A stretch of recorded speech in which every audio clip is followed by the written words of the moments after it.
Eugene Prebrazhensky, a foundation member of the Bolshevik Party, wrote The New Economics, 1926, as a contribution to the problem of socialist industrialization in a backward, largely peasant country. Suppressed by Stalin as Trotskyist, and its author shot in the Great Purge of 1937, the book has long been recognized as the most important work to date by a Soviet economist, and relevant both to the economic problems of the Soviet Union and China today and to those of some of the newly independent countries of Asia and Africa which are trying to industrialize themselves in the shortest possible time but without social injustice. The New Economics. E. Prebrazhensky. Evgeny Prebrazhensky was born in 1886 and was shot in Stalin's Great Purge in 1937. He was one of the innumerable victims of the Stalin terror and by no means among the most prominent politically. A number of his more eminent colleagues have written books and articles which have not been translated, and one might ask why the work of a failed politician should be thought worthy of publication in English for the first time in 1965, nearly 40 years after the appearance of the Russian edition. This would be a legitimate question. The answer lies in the importance and relevance of certain elements in Prebrazhensky's thought, for it remains applicable to certain frequently neglected problems in underdeveloped countries. It is this fact, as well as the light which his work sheds on the economic and political circumstances of the Soviet 20s, that justifies the belated publication of his work in this country. Its author had a mind of unusual quality, and the intellectual, though not the political, superiority of his arguments must have been a source of considerable embarrassment to those of his opponents who retained intellectual standards. It is perhaps typical of Stalin that he should have used a quite unanswerable counter-argument, the bullet in the back of the head. To put the present book into perspective, it is necessary to give some of the biographical and historical background, so that the reader can have some idea who is arguing with whom and why. This is no place to be writing a history of the Russian Revolution, and therefore the pages that follow should be supplemented by more detailed reading, if a full picture of the complex circumstances of the time is to be obtained. Readers can be confidently referred to the many volumes of E. H. Carr's History of Soviet Russia, Leonard Scapiro's Communist Party of the Soviet Union, and particularly Alexander Ehrlich's The Soviet Industrialization Debate, 1924–1928. The last of these authors has also analyzed the ideas of Prebrazhensky himself in an article, Prebrazhensky and the Economics of Soviet Industrialization, Quarterly Journal of Economics, February 1950. First, a few words about Prebrazhensky's activities before the publication of the present book. A Bolshevik intellectual in his youth, joining the party in 1903, Prebrazhensky was a leader of the Bolsheviks in Siberia and the Urals in the immediate aftermath of the February 1917 revolution, and was active in Moscow and on various war fronts after the Bolshevik seizure of power. In the spring of 1918, when the party was split over the problem of whether or not to sign the Brest-Litovsk Treaty, Prebrazhensky sided with his later enemy Bukharin and the so-called left communists, who believed in a revolutionary war. Lenin had the greatest difficulty in persuading the party to agree to the treaty. In 1919, Prebrazhensky was co-author with Bukharin of a well-known booklet, The ABC of Communism, Azbuka Kommunizma, which was translated into many languages, including English, and was quite popular in the communist world until both these authors ran foul of Stalin. While the booklet seems remarkable for its utopian optimistic extremism, the author's views were at that time shared by the bulk of the party. In 1920, Prebrazhensky worked in the party's central organs and became one of its 3 secretaries, the other 2 being Krestinsky and Serebryakov. The party secretariat did not yet have the importance it acquired under Stalin, who became general secretary in 1922. Prebrazhensky and his fellow secretaries were indeed replaced in 1921, and the fact that the senior of the new secretaries was Molotov suggests that this was a significant step in Stalin's gradual assumption of power. Prebrazhensky was not again to hold a senior post in the party hierarchy. As early as 1920 his name became linked with that of Trotsky. He supported him in November 1920 in a dispute over the militarization of trade unions for the purposes of reconstruction.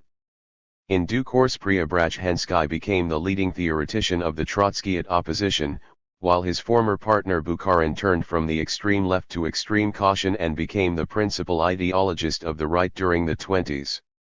The controversies of the 20s were dominated by the problem of NEP, the so-called new economic policy. In the Civil War period, Soviet Russia came to be governed under a system which became known as war communism. The state nationalized virtually all industry, outlawed private trade, forcibly prevented the peasants from marketing their own products, and sought to requisition surpluses. Money lost virtually all value, industrial production declined catastrophically, the inefficient and inexperienced Bolshevik state proved incapable of organizing trade and distribution. The peasants resisted requisitions and reduced production. Towns starved.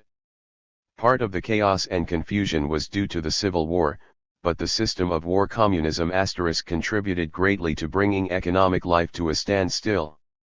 At the height of the war communism * period, that is, in 1918-20, the left wing among Bolshevik intellectuals thought that a leap into socialism was being accomplished, with the collapse of the economy and of the ruble as a necessary prelude to a state of affairs in which the proletariat would control all economic transactions without the use of money.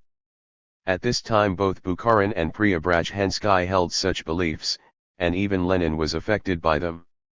However, while war communism * had some kind of rationale while a destructive civil war was in progress, since it helped to concentrate the few available resources on the needs of the front, the demand for a new approach proved irresistible once the civil war was over. Peasant riots, workers' strikes, and finally the mutiny of the sailors at Kronstadt, compelled Lenin to retreat and adopt the new economic policy, universally known as NEP. Private trade and small-scale private manufacture were legalized, and the peasants were free to sell to private merchants or to market their own produce, subject only to a tax in kind. It was in this setting that Prebrazhensky, representing the thinking of the Trotsky group, wrote the present book. He was addressing himself to a problem which presented the greatest difficulty. While NEP led to a rapid recovery in both industry and agriculture, and while the state retained the so-called commanding heights * of the economy, large-scale industry, foreign trade, the fact remained that the Bolshevik Party were ruling over a country which was 80% peasant. The peasants had divided up the land among themselves, and there were now some 25 million family holdings, many of them cultivated merely for subsistence. The peasants, once in possession of the land, were anything but a revolutionary force. During the Civil War enough of them supported the Bolsheviks, or failed to support their opponents, because they feared the return of the landlords. But under NEP the peasants were interested in free trade and high prices, and they forged links with the private traders and petty manufacturers in the cities. The Bolsheviks, ruling in the name of the dictatorship of the proletariat, were isolated in a petty bourgeois * environment and knew it. Lenin conceived NEP as a necessary retreat. By suppressing all other parties, and by retaining political power in the hands of a highly disciplined Bolshevik party, he hoped it would be possible to resume the advance towards socialism at a more propitious moment.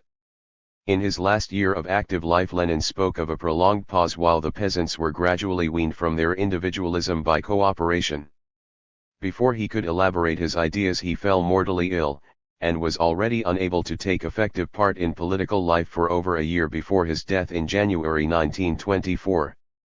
As he lay paralyzed, the struggle for his succession began, and the social and economic arguments about how to move forward merged into the political maneuvering of ambitious men. In 1923 Trotsky, with Prebrazhensky in support, was faced with the powerful triumvirate of Zinoviev, Kamina and Stalin, with the latter in a key position as general secretary and master of the party machine. He was able to use this position to outmaneuver not only Trotsky and his followers but later also Zinoviev and Kamina. Meanwhile Bukharin, Prebrazhensky's erstwhile friend and collaborator, became the principal ideologist of NEP, stressing the vital importance of the alliance with the peasants. This led him logically to demand greater facilities for the better-off peasants, who were responsible for a large part of marketed output, the more so as marketings had declined sharply as compared with pre-war. This also led him to stress the importance of providing the kind of industrial goods which the peasants wanted, and therefore of expanding the consumer goods industries. The left group, of which Prebrazhensky was the principal spokesman, challenged this conception on both political and economic grounds. They saw grave political dangers arising from an increase in the power of the so-called kulaks, that is, the richer peasants.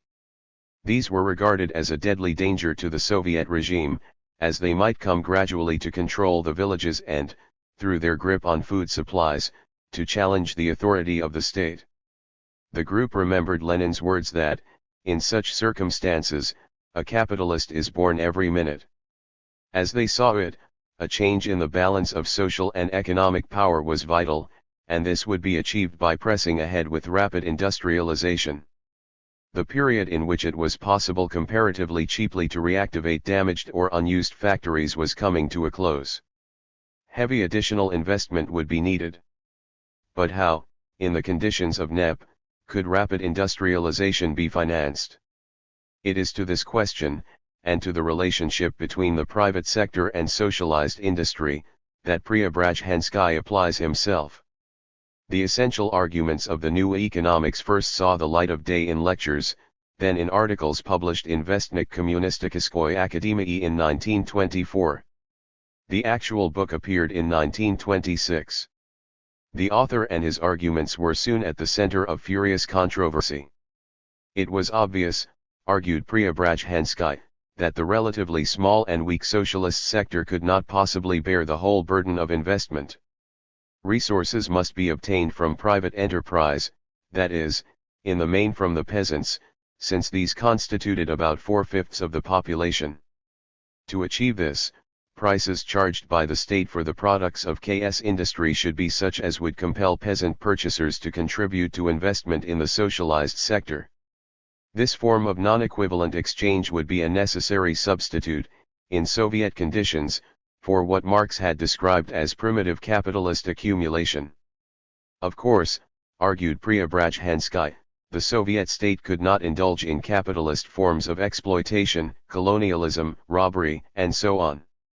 Nonetheless, there would have to be some form of primitive socialist accumulation if industrialization was ever to be undertaken by it. This doctrine evoked widespread dissent. In 1923 the Soviet economy faced the so-called scissors crisis. The terms of trade between town and country had become so unfavorable to the latter that the peasants were reluctant to sell their produce. To encourage them to sell more, industrial prices had to be reduced, and a vigorous drive was launched for a much-needed increase in the efficiency of state industry.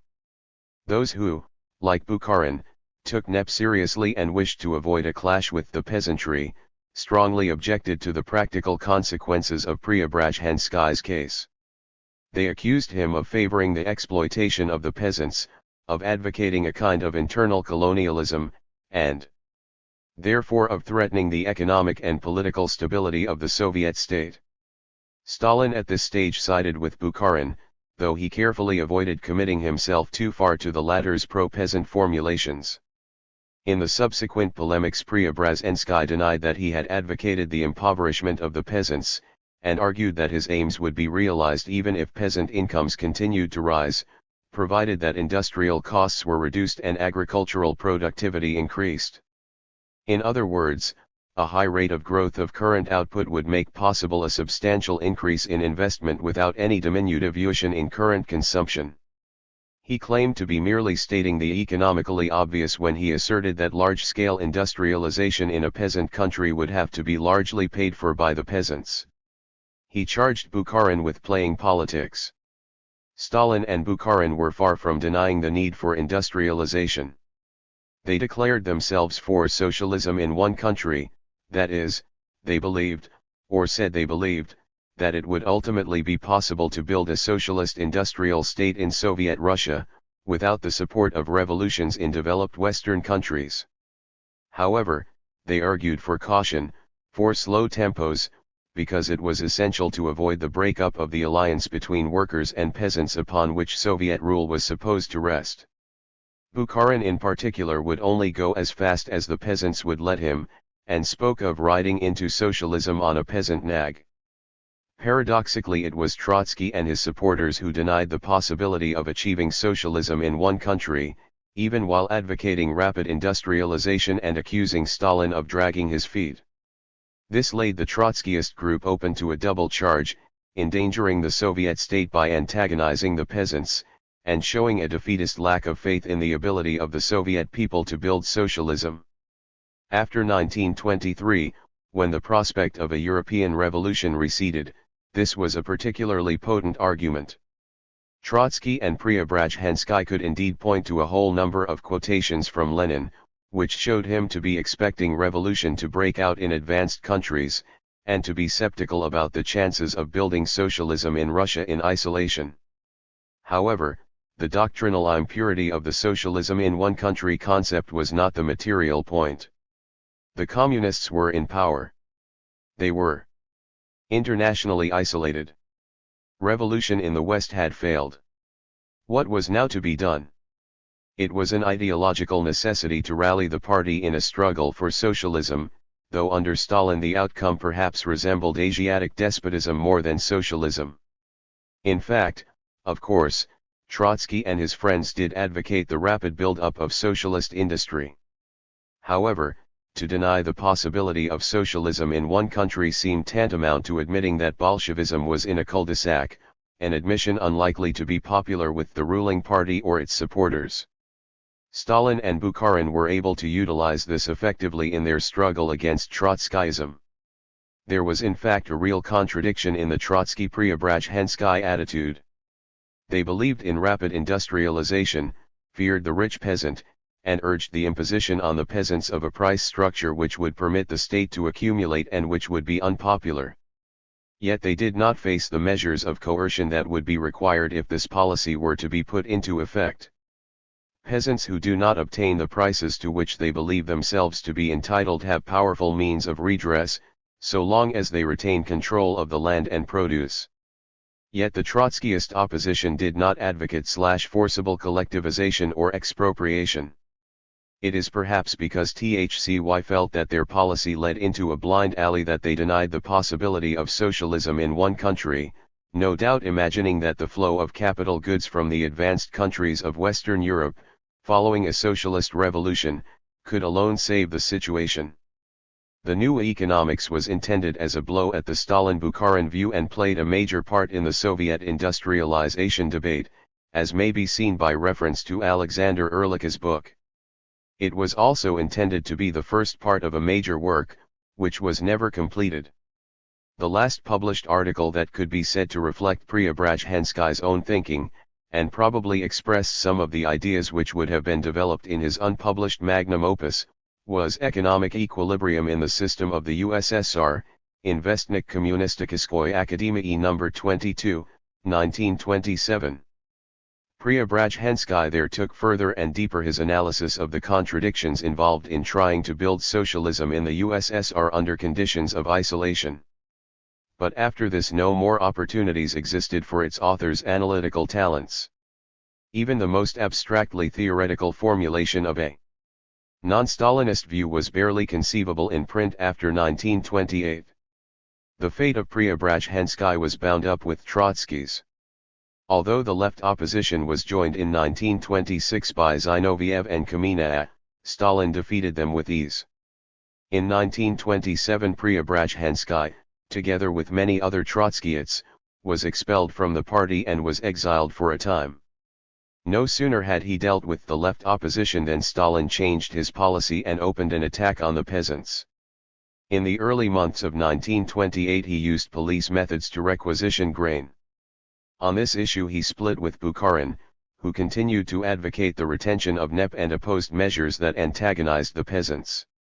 In the winter of 1929-30, using brutal coercive measures, Stalin forced millions of peasants into collective farms, and the process was continued through fiscal and administrative pressure until by 1934 most of the land and the peasants were collectivized. By enforcing compulsory deliveries at low prices, while significantly increasing the prices on industrial consumer goods, Stalin levied a tribute on the peasants on a scale greater than Prebrazhensky had ever conceived. He launched industrialization at breakneck speed, with emphasis on heavy industry. In 1933 the ruthless imposition of deliveries to the state caused millions of peasants to starve. This was primitive socialist accumulation by the methods of Tamerlane, to borrow a felicitous phrase from N. Valentinov. Yet it had been one of the Trotskyists' arguments that under Stalin the Communist Party had so degenerated that it was in the grip of petty bourgeois elements. Their mitre was their parallel with the French Revolution. When the attack on the peasants came, it spectacularly disproved this allegation. Therefore, although many of them were worried by the excesses of collectivization, many Trotskyists declared their support for the regime and sought readmission to the party. Prebrazhensky was himself readmitted in 1929, was expelled again in 1931, and then again readmitted. His last public appearance was at the 17th Party Congress in 1934. Like other former oppositionists, he came to the Congress to apologize for past misdeeds and to denounce Trotsky. The party's great victories under Stalin, they declared, proved that they had been wrong. Prebrazhensky said all this too. The sincerity of such declarations may be taken with more than a grain of salt. However, it is worth reproducing at some length. Prebrazhensky's attack on his own doctrines and his own book, since it has a rather special flavor. I was considered one of the theoreticians of Trotskyism. You know that my theoretical works, including the New Economics, were used as weapons in the struggle against the party. You know that my important error consisted in mechanically comparing our economy with capitalism and erecting a law of primitive socialist accumulation.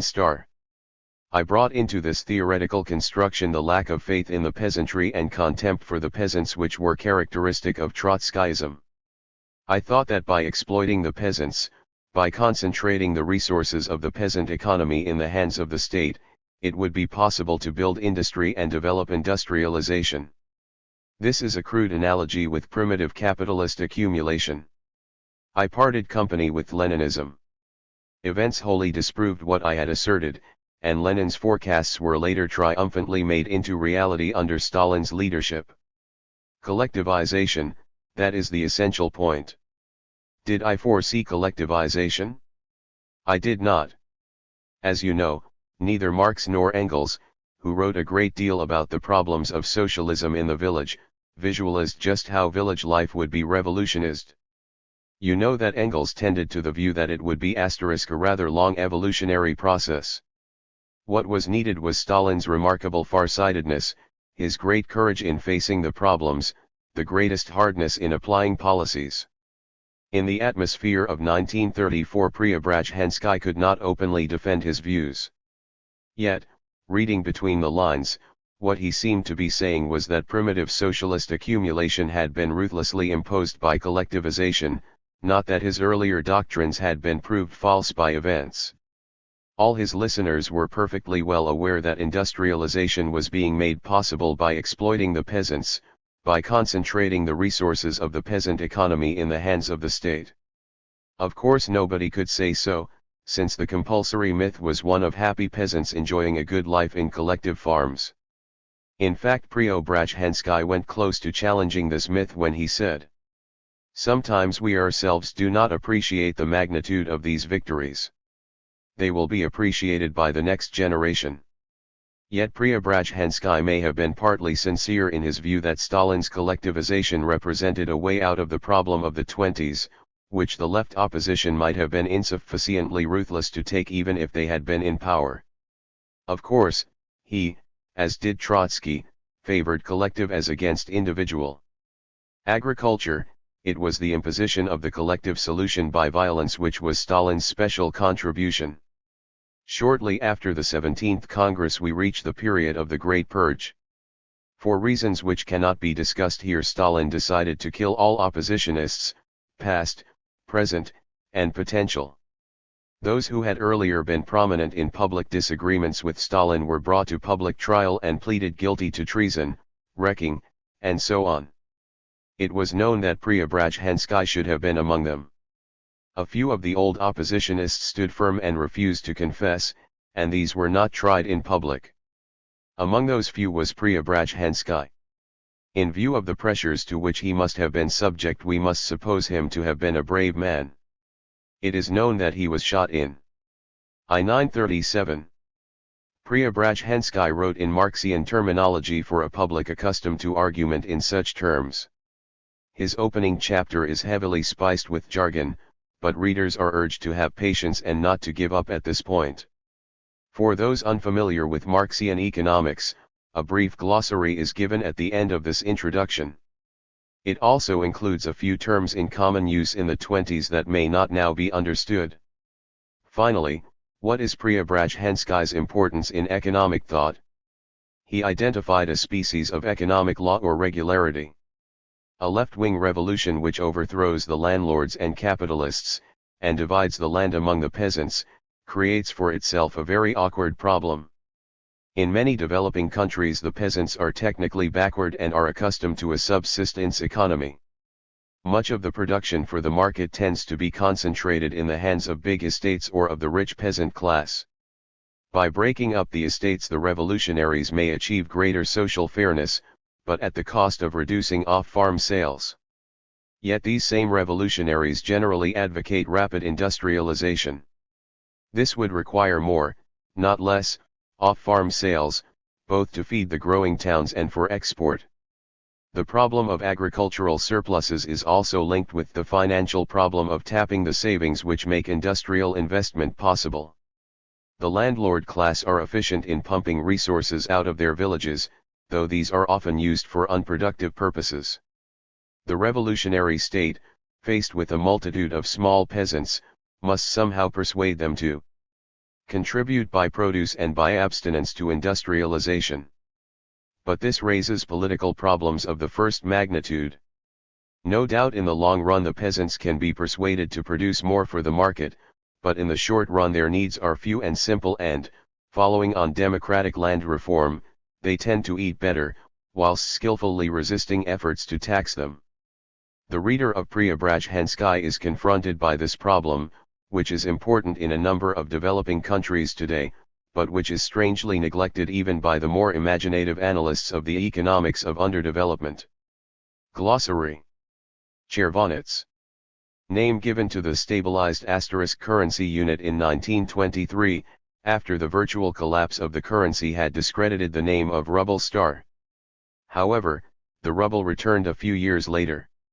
The Ukrainian name for a ruble, karbovanets asterisk, is now the sole remnant of the term chervonets. Expanded reproduction. This is Marx's erweitert reproduction asterisk, which describes a situation in which society more than replaces the means of production currently used up, i.e. when there is net investment and growth. Kulaks. Literally fists. Nickname for rich peasants who exploit their fellow peasants. Used in the 20s by the communists to describe the better-off peasants, as distinct from the middle peasants, who did not employ hired labor, and poor peasants, whose holdings were generally too small to support their families. Value, law of value. In Marxian terms, the value of a commodity is determined by the amount of socially necessary labor expended, directly and indirectly, in its production. Under capitalism, according to Marx, even equilibrium prices would depart from values so defined, because of differences in the organic composition of capital, or capital-labor ratio, in different industries. Prices would then fluctuate around the prices of production, Produktionspreis, 9, which would assure an equal rate of return on capital. The term law of value is often used as a shorthand way of discussing market prices and exchange relationships, as against the planned and conscious allocation of resources. Surplus product. In Marx it is that part of the value, or net product, created by human labor which is not distributed to the laborers. In capitalist society this is the surplus value asterisk annexed by the capitalists, while in a socialist economy the surplus is devoted to the state's and society's purposes, including accumulation for expanded reproduction. A statement by the editorial board of the Communist Academy Publishing House in issuing the second edition of Comrade Prebrazhensky's book, The New Economics. The editorial board of the Communist Academy Publishing House considers it necessary to state that this work puts forward views which the editorial board does not share and which are being used as the theoretical foundation for their position by groups of comrades who are at variance with our party. However, the problems of the economy of the transitional period, which are attracting very intense attention in both their practical and their theoretical aspects, call for an all-round analysis. The different tendencies of our Soviet and party reality naturally find their expression in the field of theoretical analysis, including tendencies of a deviationist nature. Comrade Prebrazhensky's book has been evaluated in articles written by a number of comrades, including comrades Bukharin, Goldenberg, and others. The problems dealt with in this book have provided the subject of a special discussion in the Communist Academy, and we shall have to return to them again more than once in the pages of the Vestnik Kommunistической Akademia. For these reasons, the editorial board, while not sharing Comrade Prebrazhensky's opinions, nevertheless considers it possible to publish his book, in the interests of ensuring an all-round analysis of the most important problems thrown up by the economy of the transition period. The theoretical study of the Soviet system of economy undertaken by the author, the beginning of which is here offered to the reader, will be completed in 2 volumes. The present work is the first, theoretical part of Volume 1. The second, historical part of this volume will be devoted to a brief survey of socialist and communist conceptions of socialism. 2 chapters of the book, the second and third, as well as my reply to Comrade Bukharin, printed as an appendix at the end of this book, have already appeared in the Vestnik Kommunistической Akademii. The first, methodological chapter and the reply to opponents of mine other than Comrade Bukharin are published here for the first time. The first chapter and half of the second chapter of the second, historical part of the first volume have already appeared in print. The whole of the second part, circumstances permitting, will be sent to the printer in the autumn of this year, 1926. The second volume will be devoted to a concrete analysis of the Soviet economy, that is, of Soviet industry, Soviet agriculture, the system of exchange and credit, and the economic policy of the Soviet state, together with an examination of the first rudiments of socialist culture. In the near future the very important first chapter of the second volume will be published. This chapter will examine the problem of economic equilibrium under concretely existing capitalism and in the economy of the USSR. The chapter on socialist accumulation is reproduced here with a few changes in which I have taken into account those objections, of secondary significance, which I regard as justified. In addition, I have eliminated from the exposition the term exploitation, used in relation to the process of alienating part of the surplus product of private economy for the benefit of the Socialist Accumulation Fund. Further, I have made a slight transference of material from the second chapter to the third in the interests of greater coherence of exposition. As regards objections of substance, which I consider unjustified, and also the bitter political attacks to which the second chapter of the book has been subjected, the chapter devoted to the law of primitive socialist accumulation, I must say this, summing up certain lessons of the polemic which has taken place. The objections of a methodological nature amounted, in the first place, to the claim that it is impossible to examine the Soviet economy in abstraction from the economic policy of the Soviet state, even if it be only a question of abstraction at a certain stage of examination. This first objection, if it be maintained, threatens with inexorable logical inevitability to thrust my opponents into the position of Stammeiler and his school and of the subjective sociology of Mikhailovsky, Karayev, and others, a position that does not permit one to escape, in economic theory, from the bog of vulgar political economy, even though this should appear in a Soviet asterisk edition, and thereby does not permit a single genuine step forward to be made in the scientific study of the Soviet economy.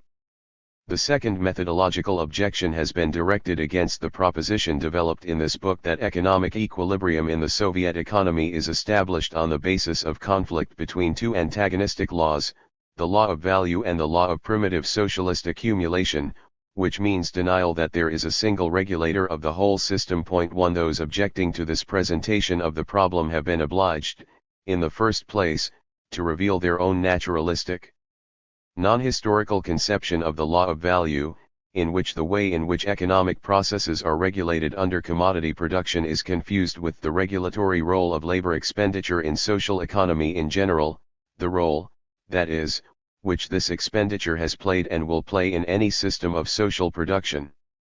In the second place, my opponents have been obliged, through acknowledging the law of value as the unique regulator of the economic system of the USSR, to deny utterly both that our state economy is socialist in type, however primitive this type may be, and that there is a struggle in our economy between the principle of commodity economy and the socialist tendencies of development, a struggle which is obvious to everybody.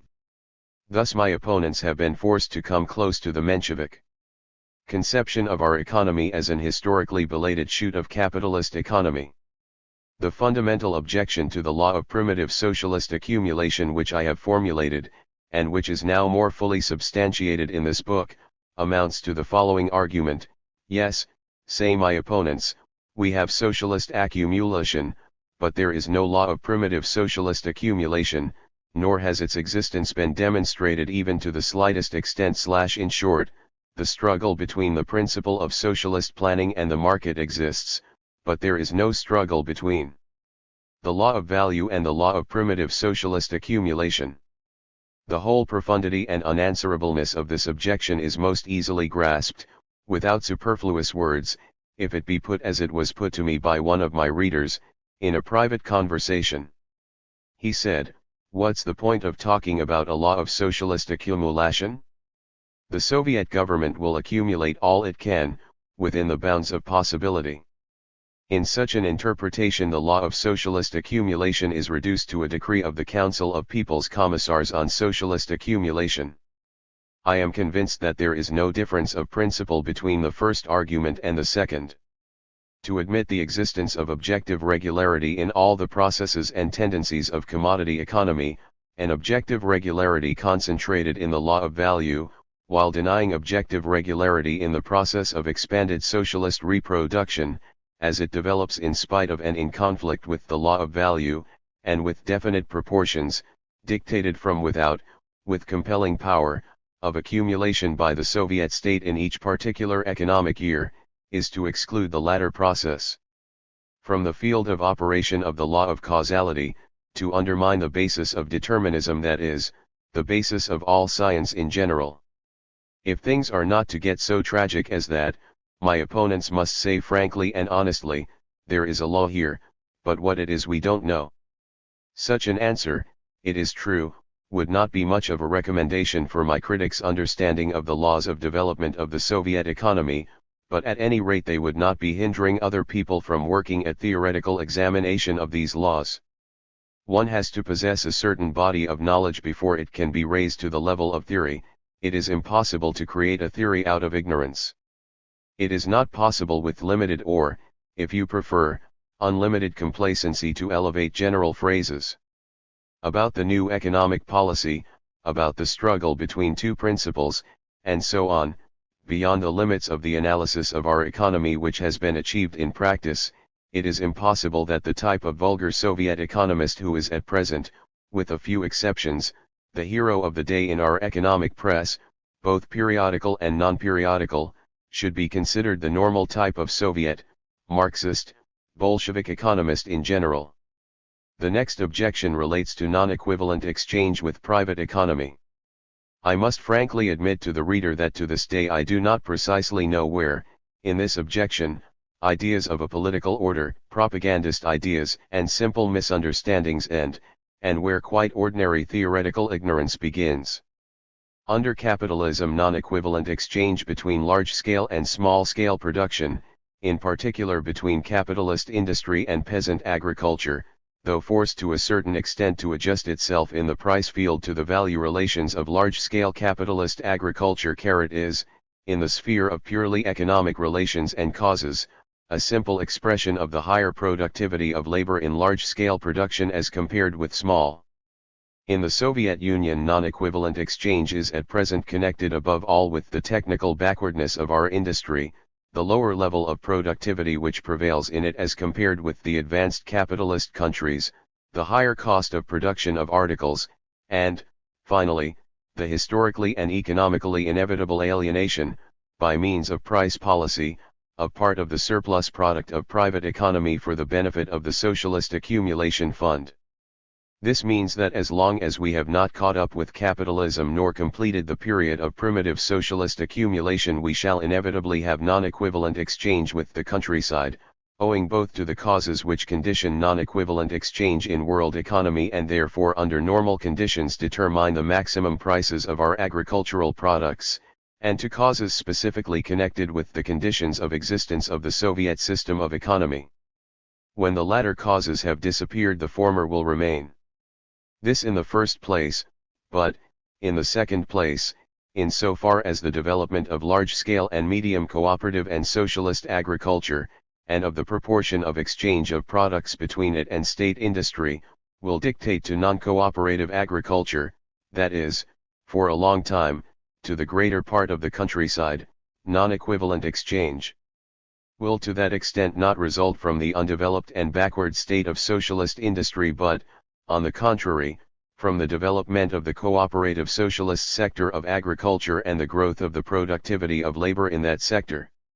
In this situation, non-equivalent exchange will be merely the expression of the unprofitability of small-scale production compared with large.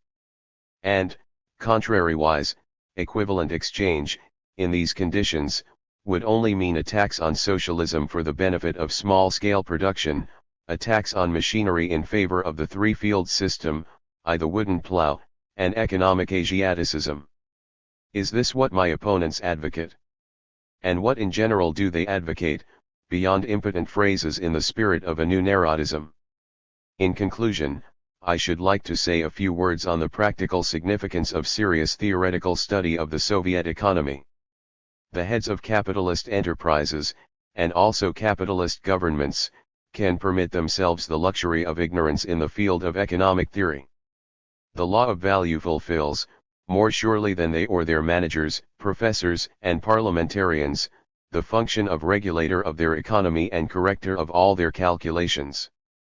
In the Soviet Union, where there is a centralized state economy of the proletariat and the law of value is restricted or partly replaced by the planning principle, forecasting plays a quite exceptional role in comparison with its role in capitalist economy, and mistakes in forecasting, owing to the centralized conduct of the economy, can have graver consequences than mistakes made by the heads of a private economy, where tendencies in one direction are counterbalanced, often through the law of large numbers, by contrary influences.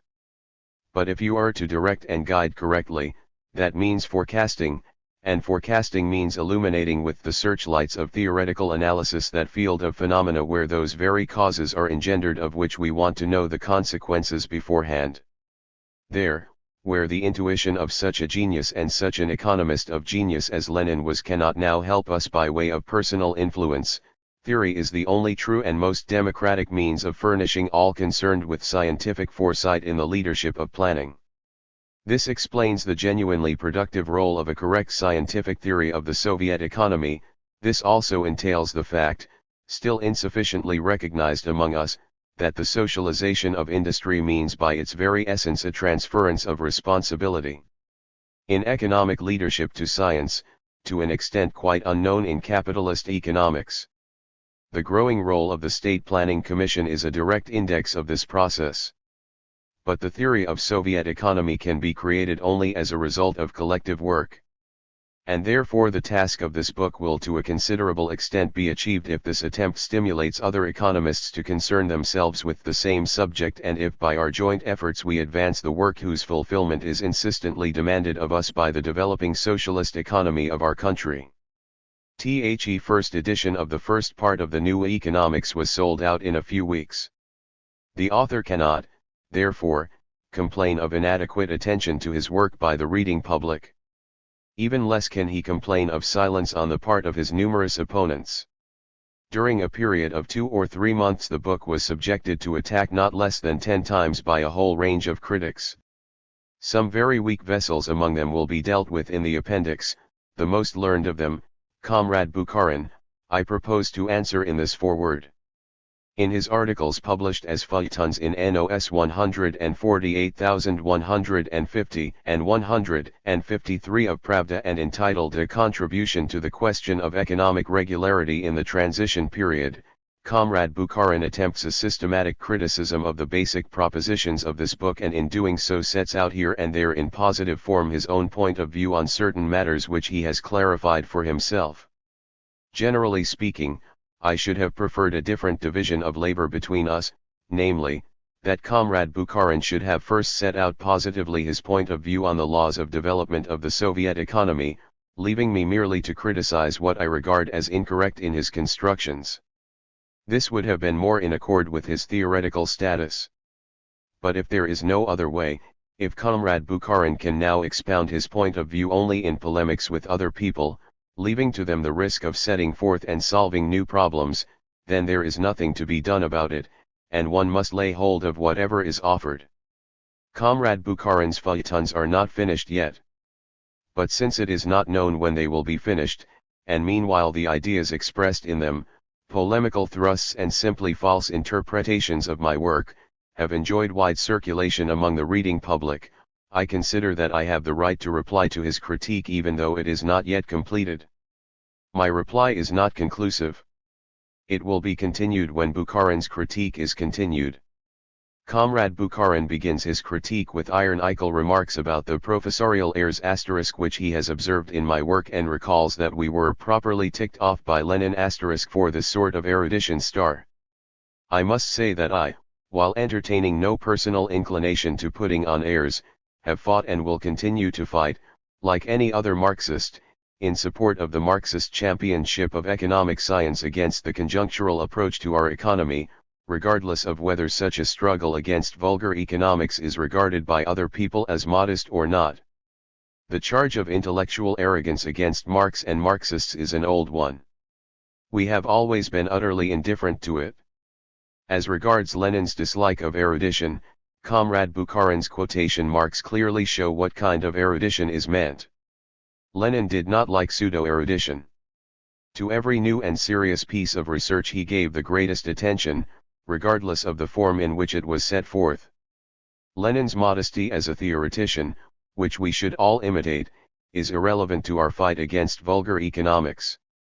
At the same time, being truly a great democrat in his scholarship, he did not like superfluous erudition in terminology, regarding all that as vain tinsel, which hinders the worker from understanding what we are writing about, if it is possible to say essentially the same thing in a simpler way. However, he would willingly have forgiven the author of the economic theory of the leisure-classy imperialism and world economy, and the economics of the transition period, all that was displeasing in these works and even his disagreements on serious points, if he could have foreseen that his critical remarks would be understood by Comrade Bukharin as a direction to make his way from these brilliant works, through the casuistical smartalecries of his articles against Trotskyism, to the grey emptiness and dreariness of his book on Koski. After these necessary remarks, let us hasten to pass on to the matters under dispute. The most characteristic feature of Comrade Bukharin's whole critique is that he has no position of his own on a number of important questions raised in my book, no position, that is, in the sense of positive views. This sterility of his critique strikes the eye very forcibly just because he has felt obliged to maintain all through the polemic an appearance of superiority to me, to convince the reader that I am simplifying very complex problems which he, Bukharin, has examined thoroughly in all their difficulty. As a result, after the critique of my theories, the reader avidly expects from Comrade Bukharin an exposition of his own point of view in positive form in order to find in it rest for his theoretical conscience. But, alas, he finds in Comrade Bukharin's work only a full stop where the exposition ought to begin, or else hears all sorts of commonplaces which are familiar to him in other forms in elementary textbooks of Marxism. Comrade Bukharin hides in the smoke of his polemical gunfire his complete bankruptcy when it comes to understanding the laws of development of the Soviet economy. He grievously underestimates the qualified reader of his work, who has grown up in recent years and cannot be caught with threadbare phrases about revision of Leninism * if the critic himself has nothing to offer. What has just been said applies fully to the question with which Comrade Bukharin begins his attack, that of the method of investigating the regularity of the Soviet economy. As the reader may remember, in my book I state that, in order to make a scientific analysis of the Soviet economy, at a certain stage of investigation it is necessary to abstract oneself from the policy of the Soviet state and from its concrete economic policy and to concentrate on analyzing in their pure form the tendencies of development of the state economy on the one hand, and of the private economy on the other. To explain the economic policy of the state by economic policy is a perfectly senseless procedure, which is called in logic idem per idem, explaining something by itself. Such investigation * supplies nothing but descriptions of obvious facts. But in the Soviet Union the organs of the state as a political organization are merged with the organs which guide the state economy, thus, in addition to the economic necessity resulting from the development of the state economy on the one hand and of the private economy on the other, the economic policy of the state is influenced also by factors of a purely political kind. Therefore, in order to distinguish the operation of each of these factors, it is necessary to begin with the most important, that is, with the economics of the state economy and of the private economy, seen from the angle of their fundamental tendencies of development, and then, at a later stage of investigation, to analyze the operation both of conjunctural factors, in particular the conjunctural resistance of private economy to the development of state economy, and of purely political factors. What does Comrade Bukharin put forward in opposition to this kind of methodological approach? In the first place he quite unjustly alleges that I propose to make an abstraction either from the economic policy of the state or from politics in general. I propose making a provisional abstraction from both of these. As regards politics, Comrade Bukharin appears to agree that this is possible, but not as regards economic policy. This only shows that he has not sufficiently thought the whole problem out and that he opposes me in an eclectic manner. Just imagine, reader, that for political reasons we conclude, say, a trade agreement which is unprofitable for our economy, an agreement which in the absence of these reasons we should not have concluded, or imagine that, for political reasons, we reduce taxation of small-scale production, although economic considerations dictate to us not a reduction but an increase in taxation. In these cases the acts of the Soviet government, dictated by the political situation, are acts of economic policy and have long-term economic consequences.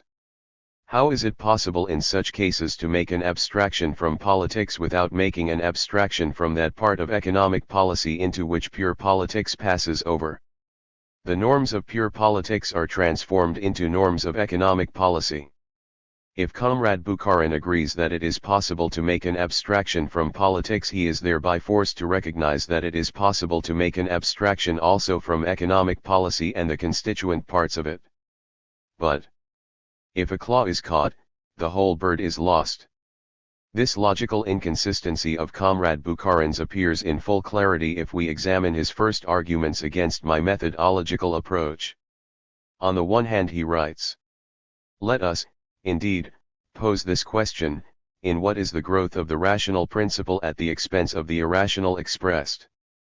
The answer will be quite unambiguous, in the growth of planning. What is the basis of this planning? The answer is also obvious, the growth of the state socialist elements in the economy, the growth of their influence and the growth of their relative weight. In what, finally, does this process find its expression from the standpoint of the special characteristics of the regularity of the transition period? In this fact, that spontaneous regulators are replaced by conscious ones, that is, by the economic policy of the proletarian state, which from a certain period onward loses its class character, that is, denies itself, that is, ceases to be a state. To make an abstraction from the economic policy of the proletarian state means taking the laws of the transition period outside their historical characteristics, outside the development of the spontaneous asterisk into the conscious asterisk, that is, doing precisely what Comrade Prebrazhensky quite properly protests against. Point 1. But, on the other hand, concluding his discussion of this entire question, Comrade Bukharin says, from our analysis it follows that it is absurd to make an abstraction from the economic policy of the proletarian state power, for this would mean making an abstraction from the planning principle. But it is quite admissible at a certain stage of analysis to make an abstraction from the specifically political influences of definite purely political conjunctural fluctuations. It follows that it is impossible to make an abstraction from economic policy, because this would mean taking the laws of the transitional period outside the development of the spontaneous into the conscious, but that from politics, which passes over into the norms of economic policy, it is possible to make an abstraction, although the state takes one decision or another based on political considerations quite consciously. In this case consciousness does not, in Bukharin's opinion, prevent us from making an abstraction.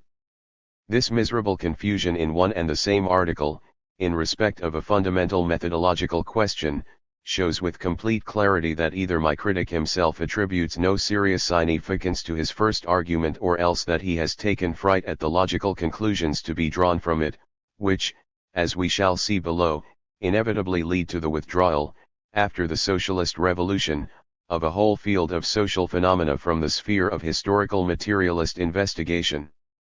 But let us examine this line of argument from a different point of view. Let us admit that the Soviet state outlines quite consciously a whole system of measures in the field of economic policy. We ask, are the decisions to carry out these measures, and their practical carrying out, causally conditioned?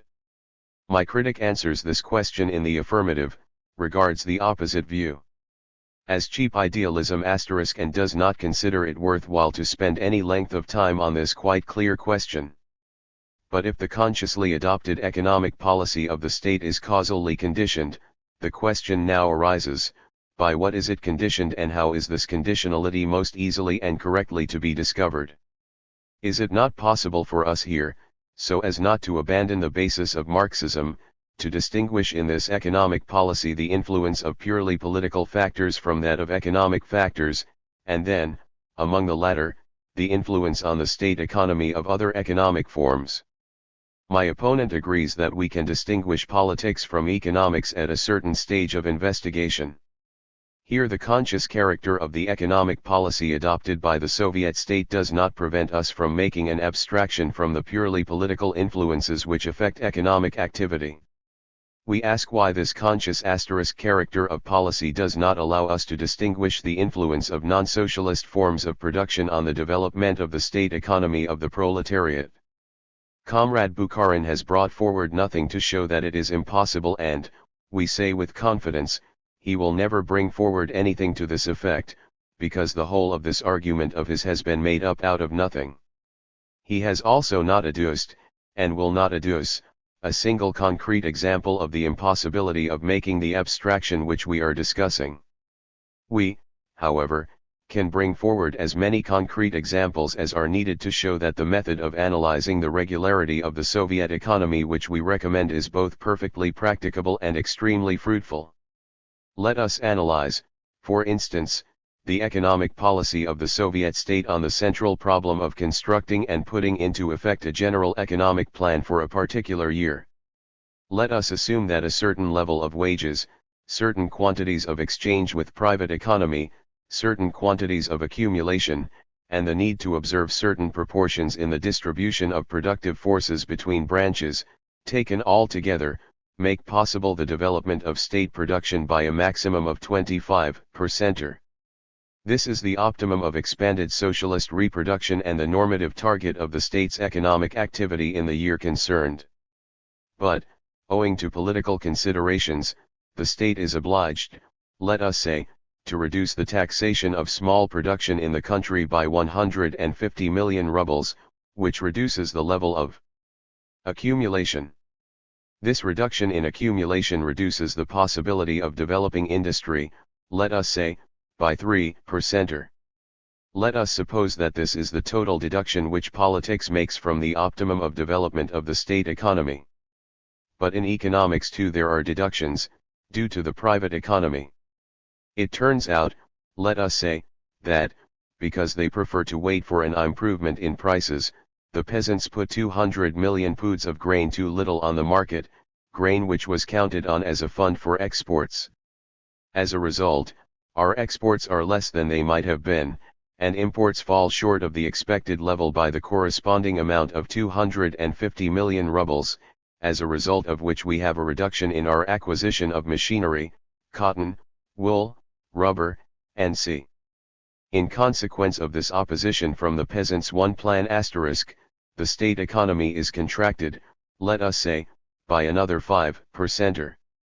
As a result, instead of a development of industry by 25% compared with the previous year, a development which would have been economically quite possible under favorable conditions, we have, owing first to political causes and, secondly to the pressure of private economy upon us, an increase in production by only 17%.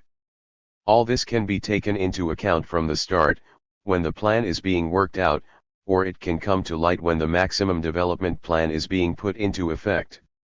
The essence of the matter is not affected one way or the other. In practice we find both things happening. We find both preliminary allowance for the resistance of private economy and the influence of private on state economy, an allowance which expresses itself in a cut in the optimum figure in the plan of development of state economy, and we find corrections, necessitated by private economy, in the practical implementation of the given plan. But whether the results of the resistance of private economy and its tendency of development have been foreseen or whether these resistances are discovered post factum arising unexpectedly, in both cases these results act as objective forces, the influence of which we can most easily take into account if we begin our analysis with an investigation of the optimum of development of the state economy. It is self-evident that analysis of the optimum tendency assumes fundamentally, as its very basis, all the main features of the Soviet economy. To ascribe to me such a stupidity as that I make an abstraction from the working class as the subject of the state's economic policy, from the peasant character of the country, from the economic apparatus of the state, and so on, is possible only when there is a complete bankruptcy of genuine arguments, or a bankruptcy which, as with my opponents, is further connected with the absence of any reasoned point of view of their own on the laws of development of the Soviet economy and on all those problems which I deal with positively in my book. The method of analyzing the Soviet economy which I have proposed and which I have applied in concrete investigations has its own real difficulties. But none of my opponents, Comrade Bukharin included, has any idea of these real difficulties or says a word about them, because none of my critics has apparently so much as thought about all these questions which arise when one attempts a concrete investigation of the regularity of our development. Point 1. Now I must mention a number of quite inadmissible distortions of my point of view which my critic has made. My work is devoted not to the analysis of the commodity socialist system in general, though there are also some elements of a general theory in it, nor even to the theory of the Soviet economy in general, but to the theory of the economy of the USSR in the period of operation of the law of primitive socialist accumulation. And this means that the investigation, however abstract it may be in its general part, cannot ever make an abstraction either from the existence of the Soviet power and its organs, or from the role of the proletariat as the subject of the economy, or from the existence of petty production and its tendency of development, or from the substitution, within certain limits, of planning policy for the spontaneous method of regulation, with all the special characteristics which result from this fact. I speak only of the need to make abstraction, at a certain stage of investigation, from the concrete economic policy of the Soviet state, insofar as it can never be adequate to the tendencies of development of the state economy, taken in their pure form, which urge the Soviet state towards the optimum of expanded socialist production.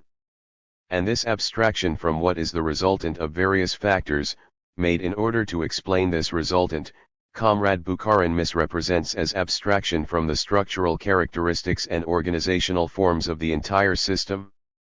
He writes, "The economic organs of the state machine are the essential summit of our specific basis." We shall deal concretely with this matter in the second volume.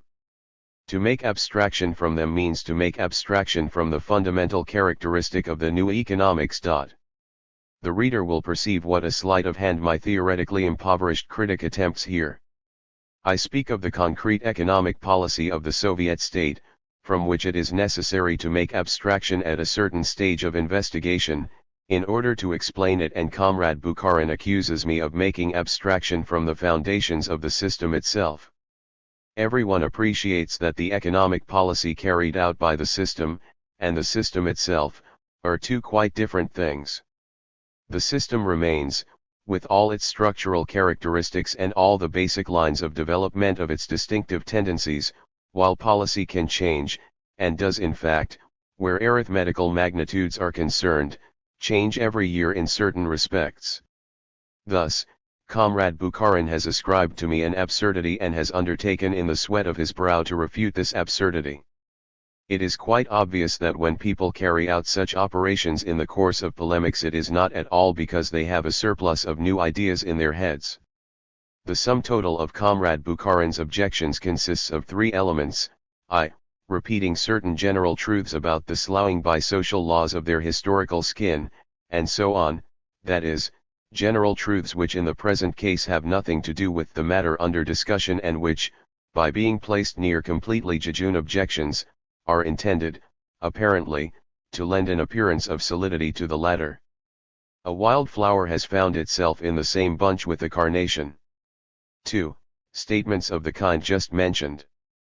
The attentive reader, comparing the text of my book with Comrade Bukharin's critique, will see through all these statements for himself, and thus leave me to occupy myself in this foreword with something more interesting than dreary detective work. 3. Declarations that when we analyze bourgeois economics we are dealing with a state superstructure which is not a component part of the production relations, the study of which is the task of economic theory. Under capitalism economic processes develop spontaneously, whereas in the Soviet Union the basis merges with the superstructure in the state economy, and in the field of economic activity the planning principle is gradually beginning to crowd out spontaneity. Strictly speaking, this is Comrade Bukharin's only argument, which he repeats again and again in various forms and which we have partly dealt with above. Let us put the following question to our critic: if the state, as a political organization, is merged with the organs of guidance of the state economy, do we apply the method of historical materialism when analyzing the society that results, or do we not?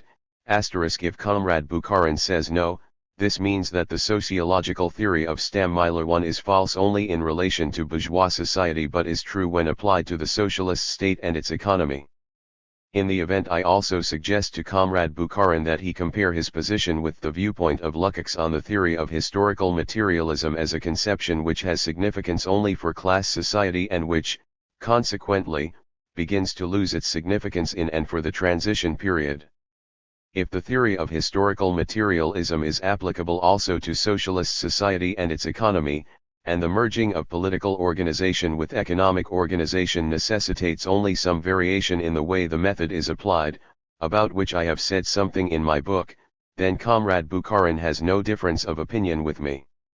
Incidentally, I wish to observe here again that the merging of the political organization of society with part of its economic organization in no way prevents us from separately analyzing the distinct functions of the one and the other, distinguishing political factors from economic ones and taking economic activity as the basis. In our case we must not forget, moreover, that the economic organization of the proletariat does not at all coincide with the entire economic basis of Soviet society, in which more than half of the material values are created outside the circle of the state economy. Comrade Bukharin avoids clearly facing the question I raise when I point out that my opponents belittle the importance of the method of historical materialism so far as our system is concerned. He reproaches me for not seeing the originality in the relation between the basis and the superstructure which exists under the regime of the proletarian dictatorship *, but says not a word as to whether this originality provides sufficient reason for replacing Marx's sociological method with some other. Well, now yes or no? And incidentally, does my critic propose to give the method of historical materialism the brush off in all those 1c pages 60 ff? Cases where the state plays a bigger economic role than in the period of the domination of bourgeois Manchesterism, for example, in certain periods of the feudal history of society, in the state capitalism of the World War period, in the Jesuit commune in Paraguay, under Italian fascism, and so on? As regards the argument about the role of the social principle in our economy, we have already seen how little the conscious character of the state's economic policy hinders us from distinguishing at a certain stage of analysis what is dictated by the demands of expanded socialist reproduction from what is foisted upon the economic policy of the state by the resistance of private economy, quite independently of whether this resistance is taken into account beforehand or whether the state acknowledges it only after it has been prodded in the back by it. All this argumentation of Comrade Bukharin's is either inconsequentiality or slyness. My critic agrees that a conscious policy is a conditioned policy. But he does not say how the conditioning of this policy is actually to be sought and found. At the same time he tries to cast doubt on my method by referring to the ousting of the principle of spontaneity by the conscious principle, that is, he wants to scoop up a little argumentation from the sources of that very cheap idealism, a polemic with which he regards as a superfluous luxury. I now see that my polemic in that direction was not at all superfluous. My position on the question of the two regulators in the Soviet economy is regarded by Comrade Bukharin as my fundamental and central mistake. We have the right, therefore, to expect that his arguments on this point should be particularly close and convincing. Alas, disappointment awaits us here even more than in respect of what our critic had to offer us on the question of my method of study. Comrade Bukharin begins by agreeing with my criticism of the naturalistic interpretation of Marx's law of value. This is not surprising if we remember that Comrade Bukharin has great merits in this sphere, as an economist and a commentator on Marx. It would seem that agreement between us on such an extremely important point ought to have eliminated forthwith a mass of misunderstandings and swept away all those objections which were put up to me by consistent or inconsistent supporters of the naturalistic conception of the law. To my amazement, Comrade Bukharin, while repudiating the position of the naturalists, has not resisted the temptation to use against me certain arguments taken from their arsenal, just as in the case of the cheap idealism, cited above. Yes, indeed. My critic has devoted several columns of his feuilleton to setting forth the idea, death-dealing in its novelty, that it is necessary to distinguish between two aspects of the law of value: first, the law of proportionality of labor expenditure, as a general sociological foundation, and, second, the historically transient form in which this law manifests itself under commodity production, as the value, fetishistic form of regulation. My critic needs to make this statement in order to demonstrate the proposition that, in counterposing the law of value, as regulator of commodity production, to the law of primitive socialist accumulation, I am rejecting not only the historically transient form of the law of value but also its sociological basis, that is, the law of proportional distribution of labor.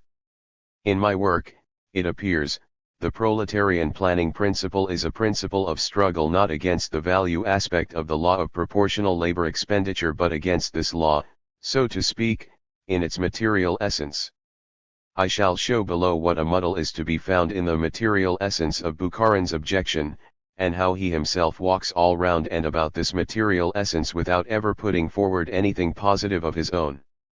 Here I must categorically rebut the objection which has been made, because the text of my book leaves no doubt as to my true point of view on the nature of the conflict between the two laws.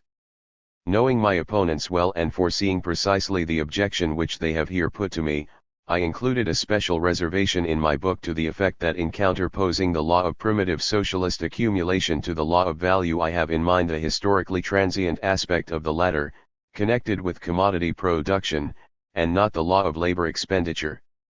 Thus, in a note specially written with objections of Bukharin's sort in mind, I say, here, As in all the following exposition, I speak of the law of value as the spontaneous regulator under the commodity and commodity capitalist system of production, that is, the historically transient form assumed in exchange society by the regulation of the economy by labor expenditure. I do not speak of this regulation in itself. This regulation will exist under planned society too, but will be effected in another way, that is, on the basis of direct calculation of labor time. 1. Furthermore, the reader can read in the methodological chapter of my book.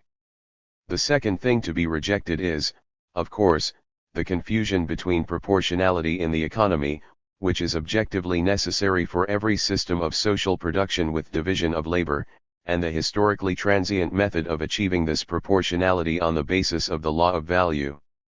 A correctly proportioned distribution of labor is needed both for capitalism and for socialism, and also for our present commodity socialist system of economy.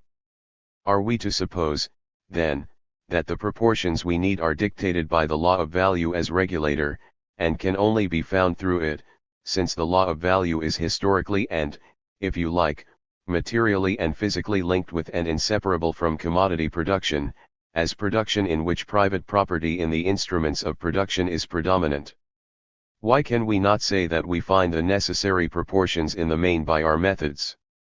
And if this is possible, if it is even 50% or possible, then to say that we have basically only one regulator means crudely confusing the form of regulation on the basis of labor expenditure under capitalism with the objective economic need for proportional distribution of labor which exists not only for commodity and commodity capitalist economy and which can be established not only by capitalist methods. 2. Comrade Bukharin had not noticed the first of these passages in my book. But later he himself quotes the second and is obliged to acknowledge that it constitutes a sort of counter-objection. What modesty in this acknowledgement! But instead of accepting my warning as meant for him and putting an end to his empty flow of words, he keeps on for 8 columns of his feuilleton forcing an open door. I ask everyone familiar with Marxist political economy whether the 2 passages I have quoted are not sufficient for a literate economist to grasp my point of view and whether even one of them would be inadequate for the purposes of an honest polemic. Thus, when I speak of the conflict between the law of primitive socialist accumulation and the law of value, I have in mind the conflict between 2 regulators, considering them from the standpoint of their historical form, the specific features, that is, which distinguish them one from the other, and the economic consequences of their operation in economic life, and not at all from the standpoint of the law of labor expenditure, which forms the foundation of both of these regulators and lies at the basis of all economic regulation in general. The question whether it would be correct to speak in this connection about 2 regulators or about 2 different forms in which one and the same regulator manifests itself is an important question for supporters of the naturalistic conception of the law of value, but not for supporters of the view that the law of value is the regulator of commodity production and disappears along with it. After all, the law of proportionality of labor expenditure can manifest itself under commodity production only as the law of value, that is, as a law whose historical form of manifestation is merged with its sociological basis, that is, with regulation on the basis of labor expenditure. It is only because of this merging that the law of value reproduces precisely the relations of commodity economy, and it is only with the existence and development of these relations that it can function as regulator. Contrariwise, the disappearance and dissolution of the production relations of commodity economy dissolve the very basis of the existence and manifestation of the law of value as regulator. But this does not abolish the regulatory role of the law of proportionality in labor expenditure. That law merely assumes a different form now, as people's production relations also assume a different form. When the planning principle has fully triumphed, under communist production relations, regulation on the basis of labor expenditure will take the form of calculating the labor time expended at a given level of technique on the production of goods in the different branches of the economy. The distribution of labor power will then be carried out according to a rational plan, the purpose of which will be to satisfy a certain quantity of human requirements with the least possible expenditure of power, there being a certain quantity of productive forces available for use. The position is, however, that when we counterpose to the law of value the rational, planned regulation of society, we have in mind the complete and finished antithesis of capitalism, that is, communist society. And now the question arises, during the long transitional period, from capitalism to communism, what form must be taken by the law of regulation on the basis of labor expenditure? Will some other law prevail, a regulator based on the same general sociological law of proportionality of labor expenditure, but now assuming a fresh form and, unlike the law of value, reproducing on an expanding scale not capitalist but socialist relations of production? Or will there be no specific law for the transitional period? Will the law of value, having lost its economic basis, be replaced by a law of simple labor expenditure, that is, will the removal of the specific historical features of the law of value lay bare in pure and rational form its sociological foundation? Comrade Bukharin stands for the second point of view. In his opinion, it follows from Marx's analysis also, as surely as twice two is four, that the law of value cannot grow over into anything other than the law of labor expenditure, and that any other growing over is glaring nonsense. Let us examine this problem, which is extremely important for understanding the development of the Soviet economy. But, first of all, let us dispose of the reference to Marx, which my critic puts forward not only as testimony to his ignorance of the laws of the Soviet economy, but also in such a way as to make Marx join with him in saying ignorabimus, that is, we shall not know. In the first chapter of the second part of my book, published under the title Socialist and Communist Ideas about Socialism. Point 1, I have quoted the most important passages in writings of Marx and Engels where our teachers speak about socialist production in contrast to capitalism. It is self-evident that in making such a contrast they make one also between the law of value and regulation on the basis of expenditure of labor time, but neither were able nor wished to say anything else, for fear of becoming unscientific. Marx did not investigate the regularities of the transitional economy in their concrete forms, he left only a few general notes on this subject, mainly in the critique of the Gotha program, and a few remarks in the drafts for the Communist Manifesto. Marx and Engels said that the law of value is supersed in the last analysis, but did not go into the question of the transformation of this law in the course of the transitional epoch. Their general contrasting of capitalism and communism does not directly answer this concrete question, which we raise because we start from the experience of the actually existing Soviet transitional economy, and there is no taboo on investigating its regularities. After all, Marx and Engels nowhere spoke concretely about the struggle between the plan and the market, about the bond, in our sense of the word, about industrialization, or about many other problems which the development of the Soviet economy has thrown up. Does this mean that to raise these problems is to contradict Marxism and that it is glaring nonsense? Passing on to the essentials of the question, I must say this.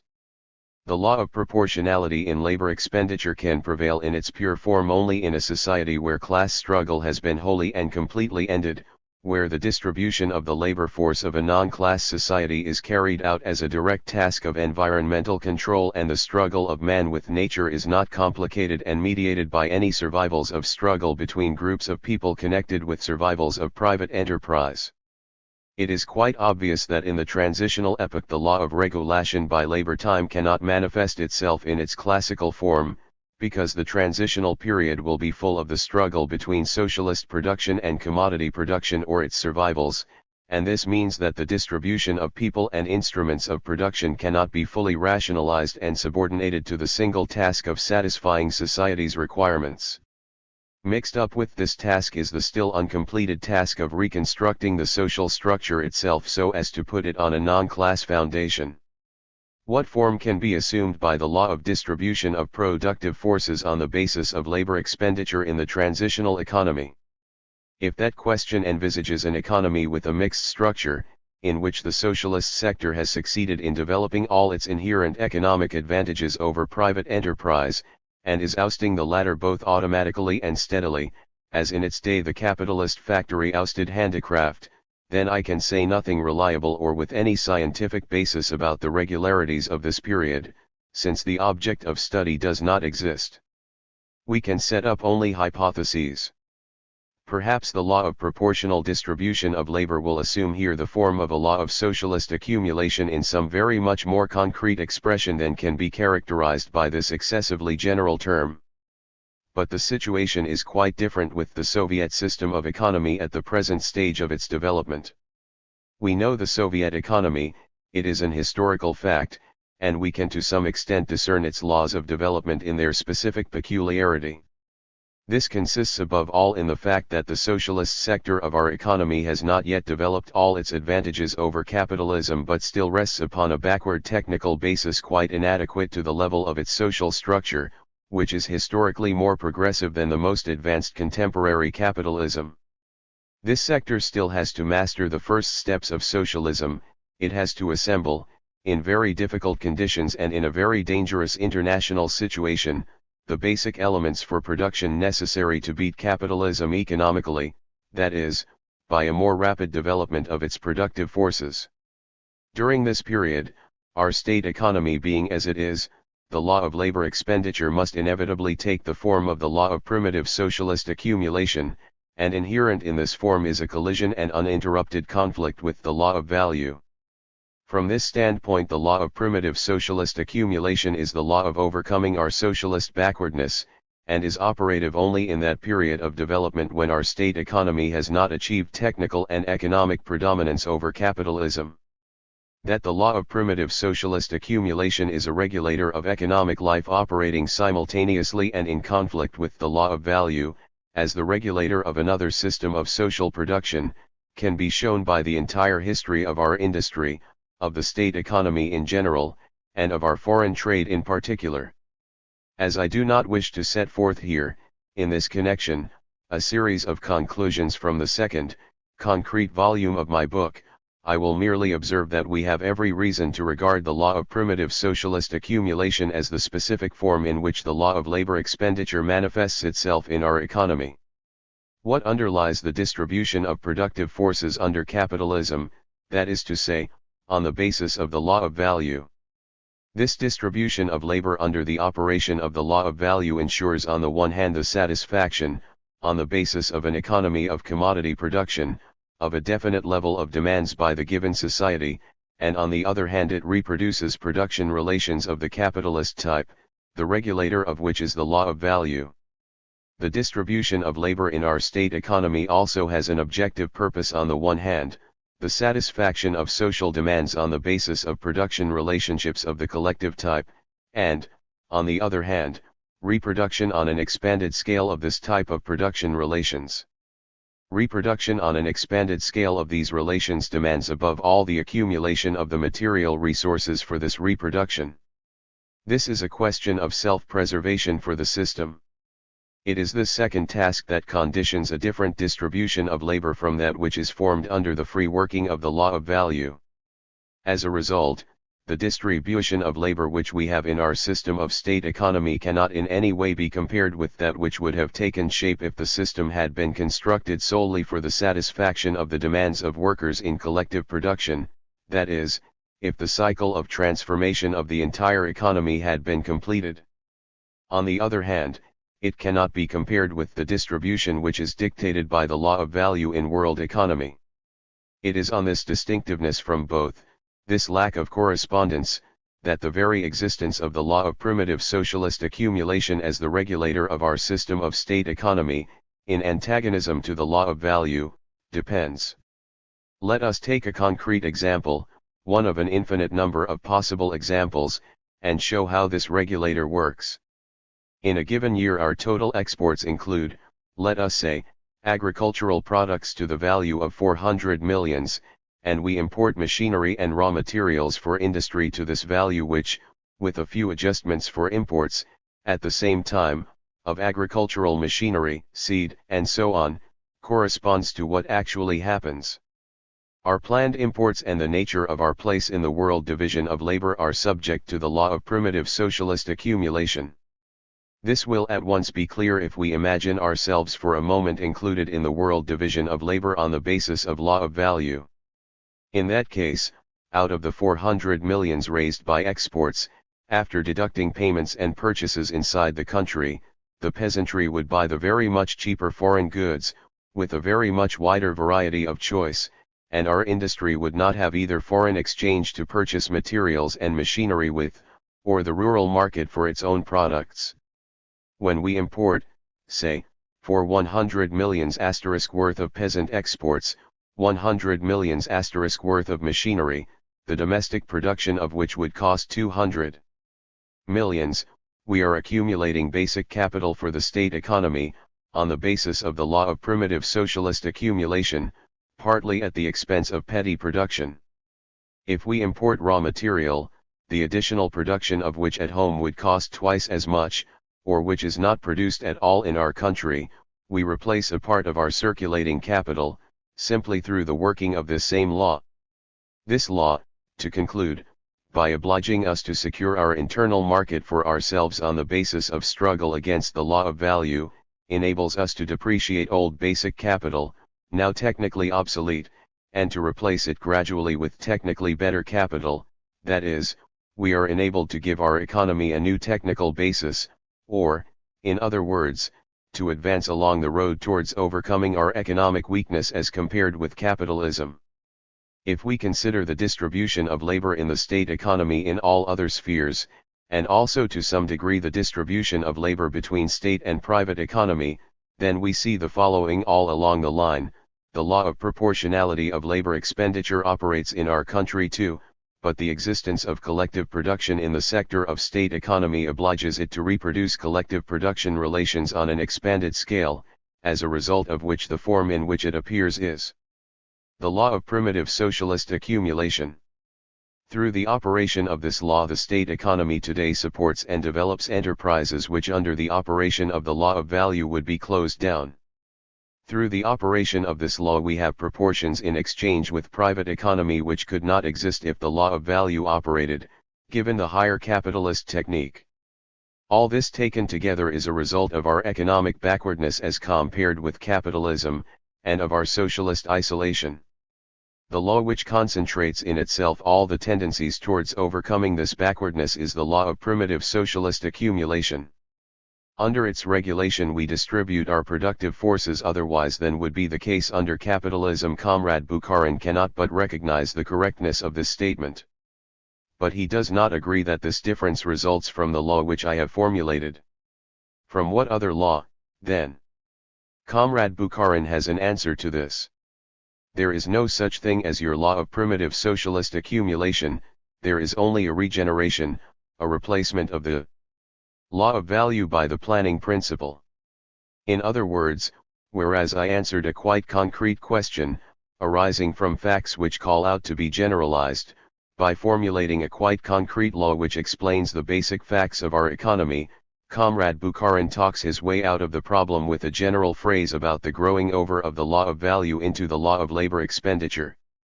But this process of growing over will go on, after all, for decades and in every country which makes the transition to the socialist organization of production, from the agrarian ones to the most highly industrialized ones. And, oh my most respected critic, your audience expects you to answer this question otherwise than with a general phrase, for it knew that answer already before reading your feuilletons. It wants a concrete answer to a concrete question: are the basic tendencies of development of the state economy in our Soviet economy, in the first decade of its existence, concentrated in a specific law, or are they not? If they are not, what other conception do you propose? Comrade Bukharin senses the pressure of this silent question from the more qualified section of his audience, and he cannot dodge it without jeopardizing his reputation as a theoretician.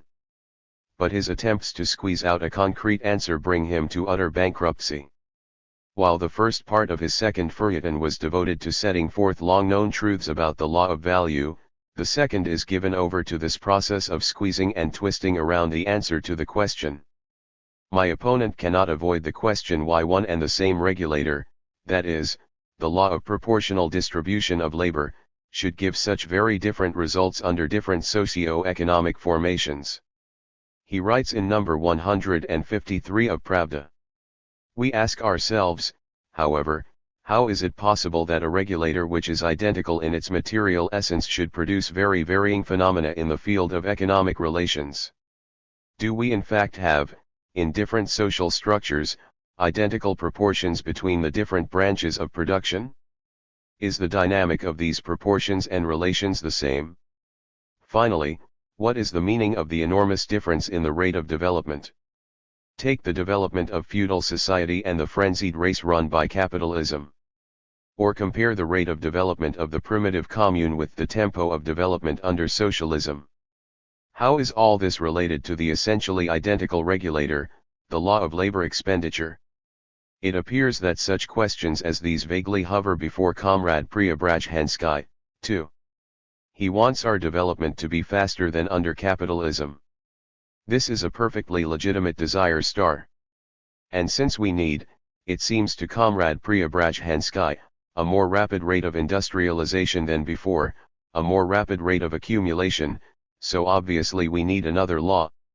These questions vaguely hover before Comrade Prebrazhensky, engendering a legitimate desire for more rapid industrialization. As to which questions hover vaguely and before whom, while others do not even hover, we shall see from our analysis of Comrade Bukharin's critique. And as regards his patronizing pat on the back about the legitimacy of our desire for more rapid industrialization, my critic's polemical method is useless, because it does not follow in any way from the material content of the fact that both of us have been brought before the court of public opinion to answer the question about the laws of development of the Soviet economy. To the question raised above, Comrade Bukharin answers, the mechanism of regulation decides the problem. And for proof he puts forward, amongst other things, the idea that the law of value itself, while remaining the form of expression of one and the same regulator, that is, the law of labor expenditure, undergoes changes with the transition from simple commodity production to capitalist production. And that is why it is absurd to say that under capitalism there are two laws, the law of value and the law of prices of production. It is absurd to say that the one law contradicts the other, for the law of prices of production is the mechanism through which the law of value operates. One in the first place, as a general rule, an analogy is not a proof. And here we have not even a real analogy, because it is impossible from the comparison of two different mechanisms regulating one and the same economic system to draw conclusions about the regulators of two different systems, or the mechanisms of regulation of two different systems, if Comrade Bukharin prefers that terminology. For both simple commodity production and commodity capitalist production, while they have differences of form, belong to one and the same family in economic structure, that is, to commodity production, whereas the commodity socialist one Pravda, number 148. System and pure commodity production belong to two different types of economic structure. But the attempt to compare the mechanism of two different economic systems in order to explain different results in the sphere of the distribution of labor reveals, first, that it is impossible to divorce the mechanism of regulation from the economic structure in which it appears. We need only try to imagine the law of value as regulator of socialist production, or the planning principle as regulator of commodity production, to see that we cannot separate the regulatory mechanism from the whole structure of the given economy. At the same time, it becomes clear that differences in the distribution of labor are determined by the fact that the satisfaction of social demands is subordinated to the conditions of existence of the given system, so that a distribution of productive forces is required which, in addition to the task, common to all economic structures, of satisfying these demands, will reproduce the given system in all its historical distinctiveness. A capitalist enterprise cannot exist, as a rule, however socially necessary it may be, without making profit. And this is quite regular from the standpoint of capitalist reproduction, because in the absence of average profit the possibility of producing for the sake of surplus value is not renewed, and as a result private property in the instruments of production becomes pointless. The capitalists do not introduce a machine which, though it economizes the labor of the workers, yet does not increase profit, even though from the standpoint of production for demand the situation is quite irrational. In our state economy we have a distribution of labor which could not be maintained if the law of value were operating, nor if the law of labor expenditure were operating in its pure form, that is, if production for demand prevailed. This is because the existing distribution of labor has also to meet the task of reproducing the given system, that of collective state economy, on an expanded scale in spite of the fact that, technically and economically, the state economy is as yet weaker than capitalism, and expanded reproduction of relations of a certain type, which are linked with a backward level of technique, is quite irrational from the standpoint of the world law of value and can take place only on the basis of struggle against this law. In the second place, to reduce the entire problem of the conflict of two different regulators, linked with different systems of social reproduction, and the entire difference in the material consequences of regulation, to the difference between mechanisms of regulation in the narrow sense, that is, in particular, to counterpose to the law of value an increase in the role of planning calculation as a method of accomplishing the tasks which face the state economy, is to substitute one aspect of the problem for the problem in its entirety. We carry out non-equivalent exchanges with the countryside, we hold to a strict import plan, with the purpose of reproducing the given system, and we do much else, because of the relations which exist between our system and the world market and the whole of private economy in general, but not because of the growth of the planning principle. Without all these measures we should be shipwrecked as a system, quite regardless of whether we carried out in a planned or an unplanned way the policy bringing us to shipwreck, that is, a policy contrary to that dictated to us by the law of primitive socialist accumulation. Comrade Bukharin's attempt to answer the concrete question about the laws of development of the state economy with a general phrase about the law of value growing over into the law of labor expenditure shows quite plainly that he is absolutely unable to answer. He himself admits that he has restricted himself to very general notions and promises to speak more concretely on some future occasion. We are waiting for that day. After all that we have heard from my critic, however, I remain very much a skeptic as regards the theoretical value of these blessings yet to come which Bukharin promises us. Comrade Bukharin's idea that even socialist accumulation cannot be counterposed to the law of value, to say nothing, he implies, of a law of primitive socialist accumulation, because our economy is growing on the basis of market relations, constitutes a glaring theoretical error on which a real program of theoretical and practical opportunism could be erected. After all, if our state economy is growing in conditions of the existence of market relations and is not being dissolved in commodity economy, this is only due to a desperate struggle for its survival. We are able to accumulate, selling our products twice as dear as abroad, only because we have set up a barrier between our territory and the world market which we defend by force, relying on the defensive capacity of our system as a whole.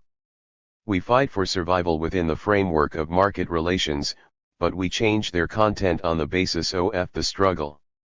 Not to see the absolutely exceptional conditions of our existence, to represent the struggle which is being waged in different forms against private economy, including the form of forced collaboration with capitalism, as being a peaceful way of life one, means gossiping on the surface of phenomena and substituting Philistinism for revolutionary Marxism in the field of scientific investigation.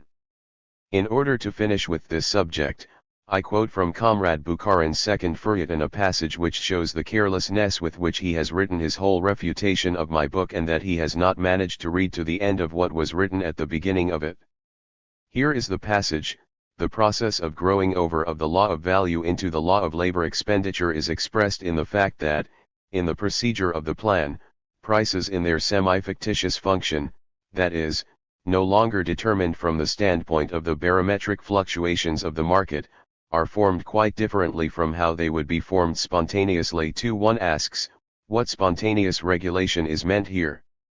If he means spontaneous regulation on the basis of the law of value and in conditions of restored capitalist relations, Comrade Bukharin has already recognized, earlier on, that in such a case the proportions of the distribution cf labor would be different from what they are in our present state economy. If he only means that one can theoretically imagine spontaneous regulation under conditions of the existence of state economy, then the conclusion to be drawn from that proposition unravels everything that Comrade Bukharin has managed to weave around the fundamental question. If the distribution of labor would be the same under spontaneous regulation as under conscious regulation, this only shows that the nature of the regulatory mechanism in itself is irrelevant and that no growing over of the law of value into the law of labor expenditure can by itself explain the specific features of the distribution of productive forces in our country as compared with capitalism. The reader will observe that this is not the first contradiction in Bukharin's critique. And this contradiction has one and the same origin as the contradiction we have already pointed out. This is the lot of all those who, not having a well thought out conception of their own, hope nevertheless to cook one up in the course of their polemical expedition. Driven, however, by the requirements of the polemic, my opponent's critical bark has been obliged to take on board all sorts of arguments of a conjunctural type, including some which contradict each other, as a result of which the boatman doesn't know himself at the start of the expedition with what cargo and at what shore he will arrive in the end. Comrade Bukharin, following closely the current fashion, has given his third feuilleton, devoted to a more detailed criticism of the law of primitive socialist accumulation, the title, The Law of Primitive Socialist Accumulation, or Why Ought We Not to Replace Lenin by Prebrazhensky. I myself earnestly recommend the reader not to replace Lenin by Prebrazhensky, but I should not advise him, either, to replace Lenin by the Bukharin of today, or by any of those who cover their mistakes with Lenin's great name. As a very graphic example of how Comrade Bukharin utilizes the heritage of Lenin in his own interest, we can quote his publication of one of the many notes made by Lenin in the margins of Comrade Bukharin's book The Economics of the Transition Period. Lenin did not like the term primitive socialist accumulation, which he called extremely unfortunate, a child's bauble, copying terms used by the grown ups. In Comrade Bukharin's opinion, this stern judgment by the leader of the proletariat and great theoretician annihilates Comrade Prebrazhensky. May the annihilated Prebrazhensky be permitted to observe the following. The expression under debate was used in Bukharin's book, which was written in the period of war communism and attempted a theoretical interpretation of the economics of that particular period. The economics of war communism were those of a state economy of the war consumption type, when we were not accumulating but were forced to spend our resources, as economically as possible, when production was not reproduction but a means of transforming raw material and basic capital into objects of consumption and means of defense. In relation to economics of this kind, Comrade Lenin considered the expression quite misplaced, and he was right. But I use this expression or a parallel expression, preliminary socialist accumulation * in relation to our economics of another period and a different nature, when accumulation is taking place and constitutes the central problem of our economic policy. Consequently, Lenin's note applies not to me but to Bukharin, who used this expression of Comrade Smirnov's, in Lenin's view, unfortunately, childishly. How has Comrade Bukharin's mistake been suddenly transformed into a mistake by Prebrazhensky, and how comes it that Lenin's note annihilates not the cause of rejoicing but the author of a book which Lenin could not read and notes on which he did not make? A second question. Why did Comrade Bukharin keep Lenin's note hidden for 6 years and bring it to light only for the purposes of polemic, and then so clumsily that Vladimir Ilyitch's birch twig is obviously applicable to Bukharin's back and not to mine? And further, why does Comrade Bukharin not publish all the notes made by Lenin on economics of the transition period? I have read them and found them to be of great interest to the public at large. Why, finally, does he not tell the public what Lenin thought of Bukharin's book on historical materialism? To know Lenin's opinion of books which have been given the status of textbooks would be very useful both for teachers and for pupils. Let us pass now to Bukharin's criticism of the law of primitive socialist accumulation. As usual, he begins with familiar quotations from Marx, in part quoted by me too, but does not say clearly just what they are supposed to show. It is characteristic, however, that, in setting forth Marx's conception of the law of primitive capitalist accumulation, Comrade Bukharin has omitted a quotation which is of very great importance in clarifying the question under review. In this passage the author of Capital speaks of the fact that primitive capitalist accumulation means, not only the separation of the producers from the means of production, that is, the formation of a class of wage laborers, but also the accumulation in the hands of particular capitalists of sufficient means to set going larger enterprises than those of the handicraft type. Comrade Bukharin has twice asked me to what period I apply the law of primitive socialist accumulation. In his opinion, from the way I define the law one could conclude that it must operate under fully achieved socialism. It is quite clear from the text of my book that the law relates to the period when the socialist sector has not yet won technical and economic superiority over capitalism, and by no means right up to the moment when the last handicraftsman or the last small rural producer has disappeared. Bukharin finds that, even so, the process is drawn out over a very long period. On this I will observe that the period of operation of the law, that is, the period in which our state economy is still at the stage of fighting for a fresh technical basis and the possibility of developing its advantages over capitalism, depends, first, on the international situation, since a socialist revolution in the West could reduce this period to the minimum, just as an onslaught by world capitalism would break off this process, liquidating our entire system. Secondly, it depends to a certain extent also on the character of our own economic policy, that is, on our greater or less consistency in the matter of carrying out the industrialization of the country. Comrade Bukharin evidently regards as his weightiest argument against me his statement about the methodological impossibility of determining the optimum for the development of state economy. He keeps coming back to this point and he exercises his wit most frequently in relation to this. All Comrade Bukharin's objections on this point, as we shall now see, are wholly and completely based on unwillingness to understand my point of view. Here is the essence of these objections. It is impossible to determine the optimum for the development of state economy without analyzing private economy. This law, i.e. the law of primitive socialist accumulation, EP, even if it existed and were correctly formulated, is a law of the interrelation between state economy and private economy. But a law of interrelationship presumes both sides of this interrelationship. If we undertake the task of investigating the transitional economy in its historical distinctiveness, then we must necessarily take as our maximum abstraction, two-class society, that is, the combination of proletarian state industry and peasant economy. From foreign trade, however important it may be empirically, we can and in the first stages of analysis even must abstract ourselves, but to abstract ourselves from third parties in analyzing the transitional period is inadmissible, it means throwing out all specific theoretical problems.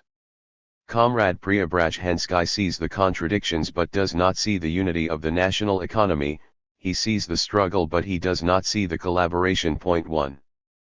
First, the law of primitive socialist accumulation as I formulate it is indeed the law of the relation of state economy to private economy, including world economy, in the given period of the development of this economy, and thereby also the law of the specific distribution of the productive forces within the state economy. It is quite absurd to reproach my idea with ignoring the second member of the interrelationship, because without this member the law itself could not exist. Comrade Bukharin falls into a wretched contradiction with himself when, on the one hand, he finds that I talk too much about alienation of surplus product from private economy and, on the other hand, that I have forgotten the second member. The second law of our economy, the law of value, about which not less is said than about the law of socialist primary accumulation, is a law based on the second member of the interrelationship, that is, on private economy within and without the USSR. After all, I do talk about the analysis of tendencies in their pure form not only in state economy but also in private economy. Of course, definition of the optimum tendencies of state and private economy cannot be accomplished completely without concrete analysis of both, but concrete investigation is a task for a further exposition. In the first part of my work I could lay down only the general methodological lines of an approach to this analysis. Such a general approach very greatly facilitates concrete analysis. In particular, It is only thanks to this approach that I have given an explanation of the goods famine, as the result of a change in the structure of the post-revolutionary peasant budget, to an explanation which is now generally accepted. Yet this is only a small excerpt from the part of my work which is to be published as Volume 2 of the New Economics. If Comrade Bukharin finds that I have too little to say about private economy, this is an objection to the arrangement of the material in my book, not an objection of principle to my method of investigation. I have already said above that it is not only possible but also necessary to make abstraction from the conjunctural hindrances which arise from private economy and obstruct the optimum development of state economy, just as when analyzing the tendencies of development of private economy it is necessary at a certain stage of investigation to make abstraction from those concrete and conjunctural hindrances which obstruct the development of private economy in its striving to overturn the whole Soviet system. Only after this can one understand the resultant economic policy of the state. It is ridiculous to think, or to attribute the thought to me, that I recommend making abstraction in the first case from the fact that private economy exists, and not only internally, or in the second case from the fact that state economy exists. When Marx, at a certain stage of his exposition of the law of value, makes abstraction from the influence of supply and demand on prices, assuming equilibrium between them, or when in the first volume of Capital he does not begin to examine the law of prices of production, only vulgar economists could reproach him with making abstraction from the existence of separate private producers, from the market, and from the foundations of commodity capitalist production generally. Comrade Bukharin says that, if my method be followed, no industrial plan could ever be drawn up, because it would mean leaving out of account the size of the peasant market, the harvest, and many other things. This argument of Comrade Bukharin's shows clearly that he does not wish to understand what he is criticizing. Every specific industrial plan is a program of economic activity in which the resistance of private economy has already been taken into account, within the limits of the foreseeable. But in order to take this resistance into account, one has first of all to know what is the optimum of industrial development. Before retreating, one must know from what position one is retreating. In general, to analyze the economy, its trends of development and its regularities, and to explain the phenomena of economic life over a definite period of time does not suffice as a recipe for compiling, let us say, an economic plan for a particular year. But it can be of great assistance in fulfilling this practical task. If we compile, for example, the economic plan for the ensuing year at mid-year, that is, when we do not yet know the size of the prospective harvest and many other necessary figures, we rely on average figures and prepare two variants, based one on an average harvest and the other on a bad one. There are a number of other variable magnitudes, too, which cannot be calculated in advance. But, against that, knowing the trends of development of the state economy, one can calculate what its production would be under conditions of the most favorable interrelations between state economy and private. Similarly, knowledge of the direction which private economy would take spontaneously on the basis of its inner tendencies enables us to foresee the important points of resistance on the part of private economy. In the last analysis, it is not possible to counterpose in principle the algebra of the economic analysis of the basic trends of the two sectors of our economy to the arithmetic of the concrete figures of a particular plan or the figures of a particular economic year after it has been completed. But Comrade Bukharin's argument, even if we clear away from it the elements of misunderstanding or willful refusal to understand, still essentially wavers to and fro within this contraposition. Thus, Bukharin's statement that I propose to make abstraction from private economy, including peasant economy in general, is absolutely untrue. All that is involved is abstraction at a certain stage of the investigation from the conjunctural resistance of private economy. In other words, it is a matter of analyzing the basic tendencies and not of working on the concrete economic situation, not of studying any particular economic year. Nor can I accept Bukharin's proposal for making abstraction from foreign trade. This is not just because making abstraction from it in a specific investigation means making abstraction from the textile, rubber, woolen, and leather industries, which to a considerable extent work on foreign raw material, and from the problem of replacing the basic capital of industry through the importing of equipment. I must mention to my critic that, if he reminds me about the role of the harvest in the compiling of the industrial plan, then from his own standpoint to make this abstraction is impossible, because without an export and import plan it is also not possible to draw up an industrial plan. However, I do not wish to become involved in his confusion one, and I reject his proposal on other grounds. Making abstraction from the external market means making abstraction from our reciprocal relations with world economy.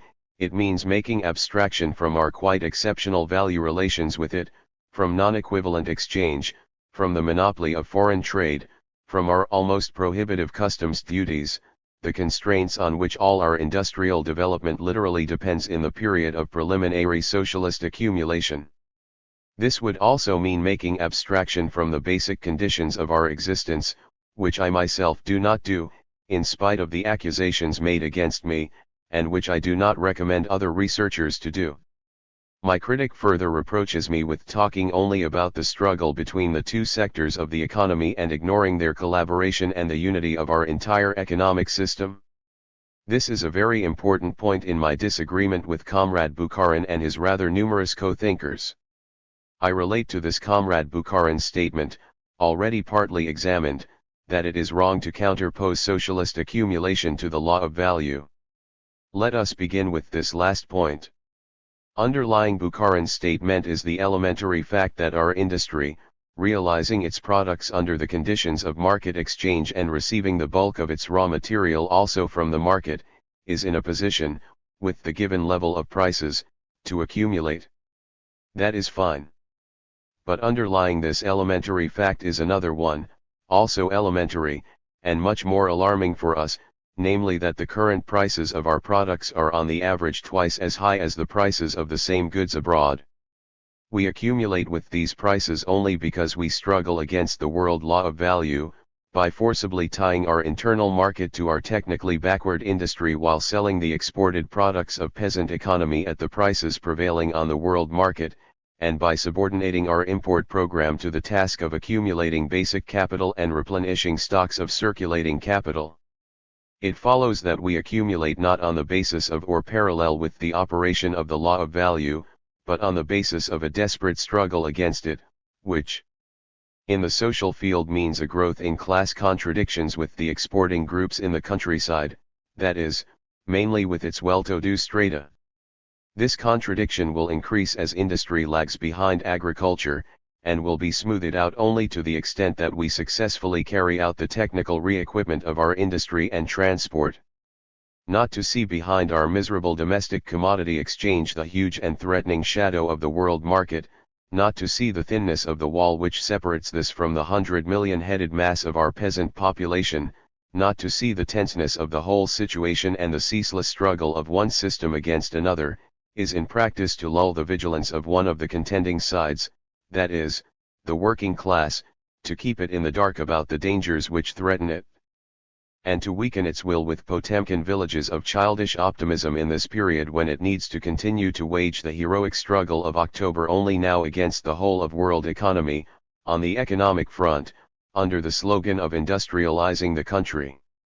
But all this also indicates, may I be forgiven the bitter truth of my words, such Philistine thinking, such theoretical stupidity that, when I read the lines in Bukharin's feuilleton about the harmony between the law of value and socialist accumulation, I involuntarily thought, doesn't Comrade Bukharin keep, alongside his current official writings, a special diary for posterity, and in particular, hasn't he written in it about this idea he has just put forward?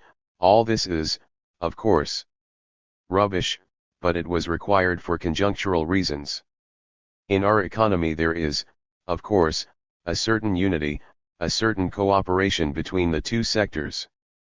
But neither this unity nor this cooperation can be understood correctly if one does not take as the axis of one's study the struggle of the socialist sector against private economy, especially on the world scale, especially with the capitalist and kulak cadres of this economy inside the country, and with the cadres which are developing into kulaks. If we take only our internal relations with private economy, then, Naturally, we have here both struggle and collaboration, especially if we draw a distinction between private capital and kulak economy on the one hand and the poor and middle peasants on the other. But, first, even our collaboration with the poor and middle peasantry is only a special form of struggle for the socialization of agriculture. On this there is a sufficiently clear formulation in the agrarian part of our program. And, secondly, we must not forget the forced character of our cooperation with private economy. There is cooperation in prison, too. Are we not in a sort of concentration camp along with the capitalist elements of our economy? We are at one and the same time warders and prisoners. We are prisoners because we are separated by the prison wall of time from the world's socialist revolution, towards which the socialist sector of our economy yearns with every fiber of its being. We are warders because by the wall of our monopoly of foreign trade, our tariff system, our planned imports and the resulting forced internal price level we have separated our private economy from world private economy, towards which it strains, especially the capitalist forms of it. True, the middle peasantry is neutral in this struggle, with certain exceptions, but that means that it is not so much an active participant in the struggle as the arena of the struggle between the two hostile systems. We do not even speak of the fact that the orientation of part of the middle peasantry towards the side of the kulak type of economy means its struggle against socialism, while middle peasant cooperation is only one of the forms of the struggle of socialism against private economy in general. Just a couple of words more on my frightful felony, about which Comrade Bukharin has screamed so loudly that I was frightened myself until I realized what the fuss was all about. It turns out that my offense consists in my not warning the public that I had changed 3 lines in the second chapter of my work when I prepared it for publication as a complete book. Generally speaking, an author can improve his work whenever possible and is not obliged to inform his readers of every change he makes. It would be wrong if, in replying to a polemic based on the original text of his work, the author were to refer without warning to a corrected text. But in the present instance nothing of that kind has occurred. In the passage of my work which has been mentioned I did the following. For the small size of the peasant market as an example of an obstacle to accumulation I substituted the need to reduce prices as a task on our program, because putting it this way underlines our link with world economy. The gap between our prices and world prices is so great that a whole period of primitive socialist accumulation will be devoted to bringing them into line by way of the technical re-equipment of our industry. To this bringing into line we shall be forced, in some years mainly by the insufficient size of the peasant market, and during the whole period by the general relationship of our prices with world prices. If Comrade Bukharin likes comparing my texts and thinks this a very useful activity, I recommend him to compare the text of the second edition with the first. There are changes here too, but I regard it as superfluous to list them.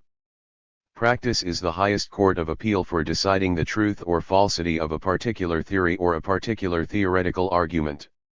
The central practical theme of the present book is the problem of accumulation in state economy. The farsightedness of my opponents is best expressed in the fact that they regard the mere posing of this problem as an attempt upon the worker-peasant bloc. Yet the State Planning Commission, drawing up its economic programs independently of our disputes, on the basis of objective facts, which, by the way, were influenced also by our concrete economic policy during the last few years, has proposed an increase in industrial production during 1926 to 7 by 13% and during 1927 to 8 by a considerably smaller amount. And this in a situation of increasing agrarian overpopulation and increasing goods famine, which in 1925 to 6 amounted to a 380 millions deficit in goods and in 1926 to 7 is expected to amount to 500 millions. The obstacle to a more rapid growth of industry is not lack of labor power, not lack of effective demand, but above all insufficient basic and circulating capital, including insufficient import potential. These figures of industrial underproduction, established by the State Planning Commission, have a certain relation to the results of our dispute as a monstrous bad mark which history has awarded to the theoretical sagacity of my opponents. Why do we bring under discussion the method of analyzing Soviet economy? Does it not go without saying that in studying our economy we should be guided by the Marxist method? We do so for this reason. There cannot, of course, be the slightest doubt that in studying our economy we can, must, and will base ourselves on the general principles of Marxist method, insofar as this means the method of dialectical materialism in general, and in particular the general sociological method of Marx. However, insofar as it means the method used by Marx in his political economy, that is, the method of studying the production relations of pure capitalism, we are obliged to face a methodological problem, since the very material to be examined is substantially different. The material is different in that we have to investigate the laws not only of capitalist development but also of capitalist decay, the disappearance of capitalist production relations, and to analyze the laws of a new economy which is taking the place of capitalism and which bears all the marks of an economy of a mixed, transitional type. Marx in Capital examined classical capitalism. What we have to examine is probably not quite classical, perhaps even definitely not classical, but all the same a living, real, and historical first experience of a concrete commodity socialist system of economy. We could disregard the problem of method only if we were to presuppose that the method of study used by Marx in Capital is only an application of the general sociological method of historical materialism, and that this is possible because that method is wholly and completely, without the slightest changes or variation, applicable to the study of any system of economy, whether existing before a commodity economy or following a commodity economy. But this assumption in its turn presumes, as a tacit logical presupposition, that theoretical political economy is not only the science which studies merely something which is historically determined more precisely, the commodity and commodity capitalist system of production relations, but also the science of human production relations in general. We know that among Marxists there is a small group who uphold that standpoint, as was shown in particular in I. Skvortsov's paper, at the Communist Academy, on the subject and method of political economy. We must, however, consider the quite incontrovertible fact which was pointed out more than once in the discussion on Comrade Skvortsov's paper, that this view of political economy is in complete contradiction with everything that Marx himself wrote on the subject and method of political economy, that it contradicts the entire theory of capitalist economy which he gave us in Capital and other works, and that it relies, so far as the founders of scientific communism are concerned, on 2 or 3 loose formulations by Friedrich Engels. But if we regard it as established that Marxian political economy is the science of commodity and commodity capitalist economic systems, then we can come to grips in real earnest with the next question, namely, whether or not there are in the method used by Marx in Capital certain specific elements which are connected with the specific nature of the material being studied. If there prove to be such elements, then the question arises, which of them are preserved and which of them fall away or need to be varied when we go over to analyzing the system of economy which in history takes the place of capitalism, not to speak of the need to make variations even when analyzing capitalism itself in its monopolist stage and in the period of its decay.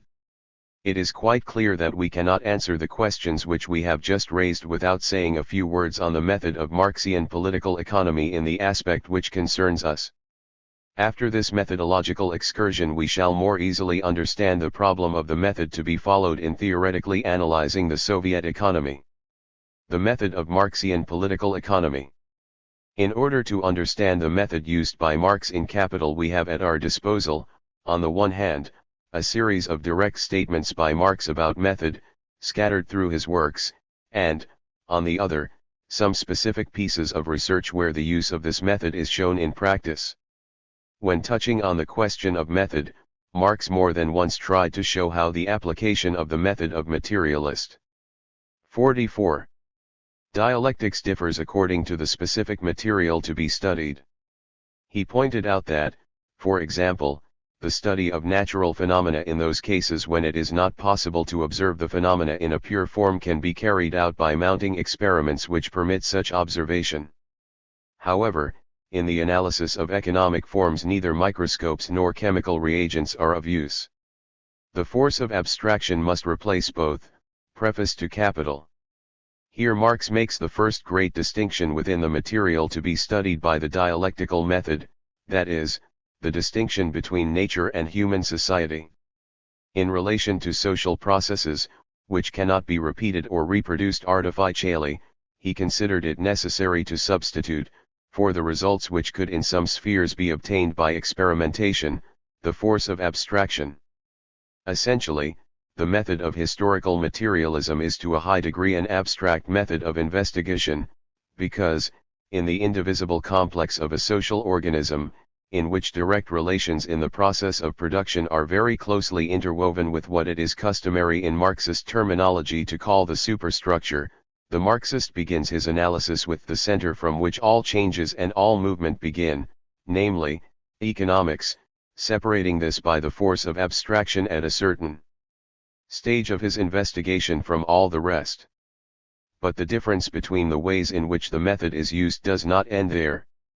When the basis is abstracted from the superstructure and we proceed to examine this basis, in the present case to examine commodity capitalist economy, the material under examination itself, the specific peculiarity of the laws of the capitalist system, demands of us a further exercise of the power of abstraction. The point is that the pattern of regularity of the capitalist mode of production has its own peculiarities as it develops. In order to grasp the basic dialectical law of development of capitalist economy in its equilibrium generally, it is necessary, first, to rise above all those phenomena of concrete capitalism which prevent us from understanding this social order and its development in their purest form. Marx writes on this matter, in theory it is assumed that the laws of capitalist production operate in their pure form. In reality there exists only approximation, but this approximation is the greater, the more developed the capitalist mode of production and the less it is adulterated and amalgamated with survivals of former economic conditions. Point 1 Consequently, in order to understand the laws of capitalism it is necessary to build up a concept of pure capitalism, as Marx does in Capital. But this is not enough.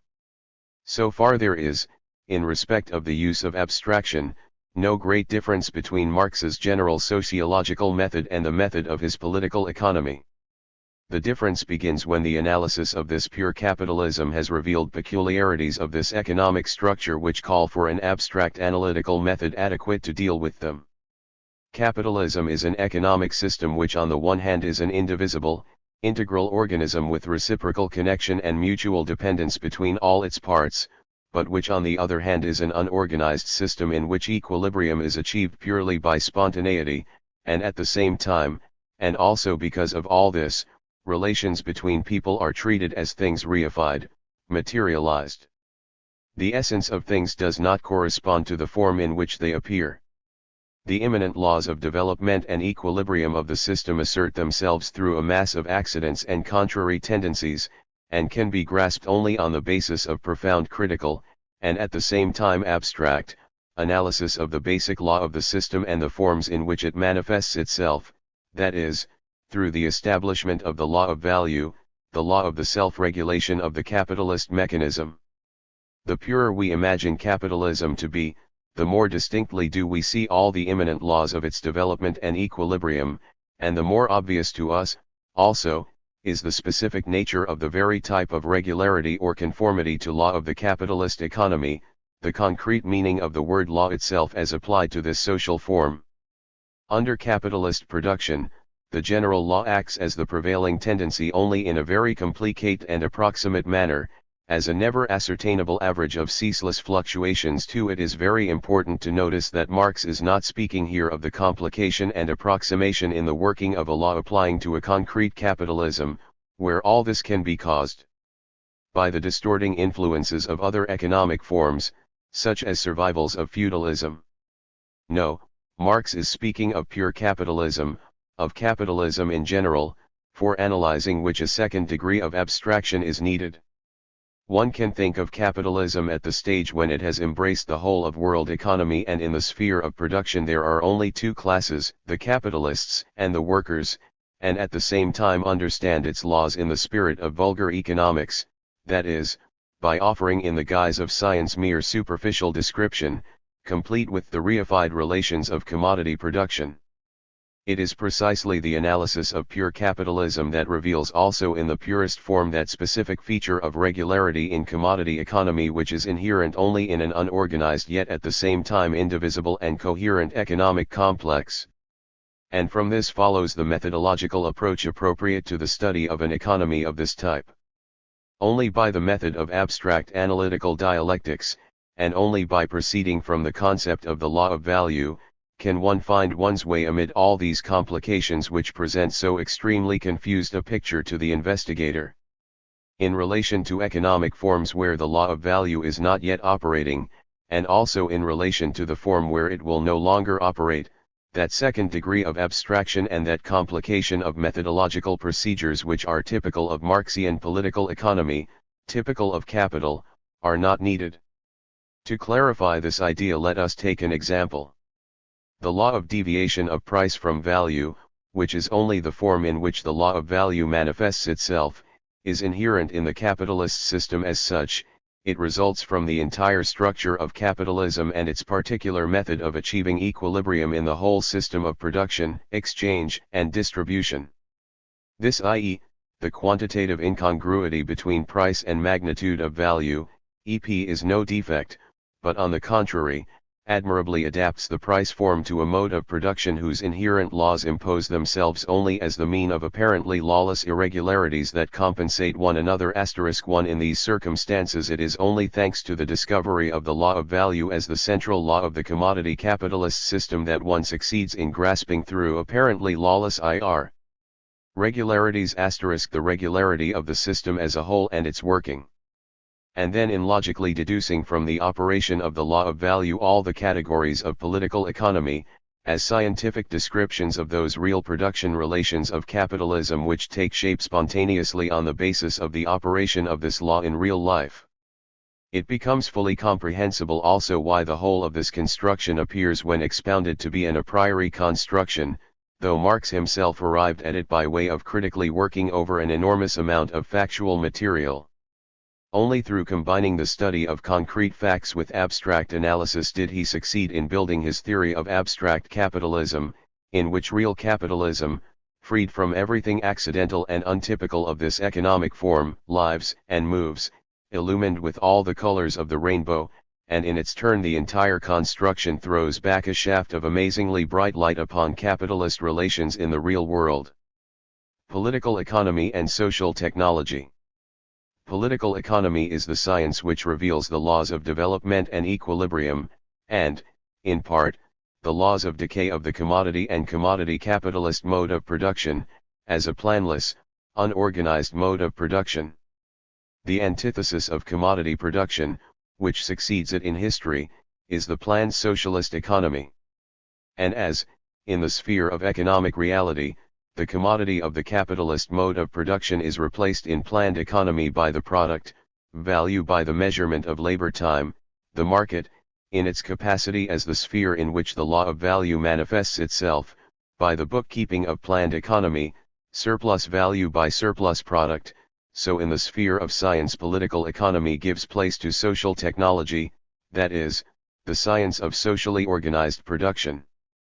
Political economy is not technology, said Marx in his introduction to the Critique of Political Economy, emphasizing thereby that political economy has for its direct and immediate task the analysis not of man's relations with nature, but of men's relations with each other in the process of production, as they take shape in commodity and commodity capitalist economy. It follows from this, however, that political economy is not social technology. It studies only the production relations of an elemental, unorganized form of economy which possesses the types of regularity inherent. 48. Only in this form, the types which reveal themselves on the basis of the operation of the law of value. Regularity appears in such a way that the result of the operation of the law does not coincide at all with the aims, plans, aspirations, and expectations of the agents of production, since they calculate merely within the limits of an extremely restricted economic field and by the very essence of the whole system can never foresee what will be the consequences, in the final, objective sense, of their uncoordinated actions, strivings, and plans. And knowledge of the laws of capitalist production and exchange, while very important for understanding what happens in production under certain conditions, cannot eliminate the domination of things over people where in the sphere of reality the production relations of a commodity economy exist and operate. If all the capitalists and merchants of contemporary economy possessed a perfect knowledge of Marx's Capital, they would probably calculate better within the limits of their sphere of activity and would possibly commit fewer stupidities, but they would not be able to overcome these consequences in the economy which ensue from its unorganized, elemental character, from the absence of any preliminary estimation of its possible results and of any planned distribution of the productive forces. Reality proves stronger than consciousness. In Anti-Düring, Engels, ridiculing Düring's attempt to retain the law of value in the sphere of distribution in the future society, wrote, "The exchange of labor against labor on the principle of equal value, in so far as it has any meaning, that is to say, the exchangeability against each other of products of equal social labor, that is to say, the law of value, is precisely the fundamental law of commodity production, hence also of its highest form, capitalist production. It manifests itself in existing society in the only way in which economic laws can manifest themselves in a society of individual producers, as a law of nature, inherent in things and in external conditions, independent of the will or intentions of the producers, working blindly. 1. Now, one must ask, what is changed in this connection after the transition of society to completely organized, planned, socialist production? Is the activity of human beings here subject to necessity? Does regularity prevail here too in the sphere of social relations? Of course. To suppose otherwise would signify repudiating the entire theory of dialectical materialism and substituting for it a conception of the world based on a relapse into the philosophy of free will, if not individual free will, then collective free will. If we regard freedom as the consciousness of necessity, then regularity in the sphere of man's economic and social activity continues to prevail here too, merely changing its form. Law asserts itself under planned economy in a different way from under unorganized commodity economy. But there is regularity, conformity to Lajv, though in view of the differentio form it has been considered necessary to replace the term law * with something different. And in so far as regularity asserts itself in a different way, to that extent also the method by which this regularity is grasped also undergoes a change. The method is changed as a result of the change in the material being investigated, and one social science is replaced by another when one passes to studying this changed material. Let us see more concretely how the material to be studied is changed and why political economy must give place to another science. On this subject we find in Engels's Anti-Düring the following classical formulation, which both he and Marx frequently repeated elsewhere and which is often understood to a considerable extent in an oversimplified, not to say vulgarized fashion. I have in mind the celebrated phrase about the leap into the realm of freedom. The seizure of the means of production by society puts an end to commodity production, and therewith to the domination of the product over the producer. Anarchy in social production is replaced by conscious organization on a planned basis. The struggle for individual existence comes to an end. The conditions of existence forming man's environment, which up to now have dominated man, at this point pass under the dominion and control of man, who now for the first time becomes the real conscious master of nature, because and in so far as he has become master of his own social organization. The laws of his own social activity, which have hitherto confronted him as external, dominating laws of nature, will then be applied, angewandt, by man with complete understanding, and hence will be dominated by man. Men's own social organization, Vergesellschaftung, 9, which has hitherto stood in opposition to them as if arbitrarily decreed by nature and history, will then become the voluntary act of men themselves. The objective, external forces which have hitherto dominated history will then pass under the control of men themselves. It is only from this point that men, with full consciousness, will fashion their own history, it is only from this point that the social causes set in motion by men will have, predominantly and in constantly increasing measure, the effects willed by men. It is humanity's leap from the realm of necessity into the realm of freedom. Point 1. In connection with this question, it is useful to recall as well what Marx said about freedom and necessity in the sphere of economics. The realm of freedom actually begins only where labor which is determined by necessity and mundane consideration ceases, thus in the very nature of things it lies beyond the sphere of actual material production. Just as the savage must wrestle with nature to satisfy his wants and to maintain and reproduce life, so must civilized man, and he must do so in all social formations and under all possible modes of production. With his development, this realm of physical necessity expands as a result of his wants, but, at the same time, the forces of production which satisfy these wants also increase. Freedom in this field can only consist in socialized man, the associated producers, rationally regulating their interchange with nature, bringing it under their common control, instead of being ruled by it as by the blind forces of nature, and achieving this with the least expenditure of energy and under conditions most favorable to, and worthy of, their human nature. But it nonetheless still remains a realm of necessity. Beyond it begins that development of human energy which is an end in itself, the true realm of freedom, which, however, can blossom forth only with this realm of necessity as its basis. The shortening of the working day is the basic prerequisite. Capital, Volume IL, Part 2, p. 357, from these formulations by Engels and Marx the reader can see that neither speaks of abolishing the laws of human social activity, though the concretely historical law of value, that is, the law which determines the activity of the agents of production in an unorganized commodity society, ceases to exist along with this type of productive system, to which it belongs.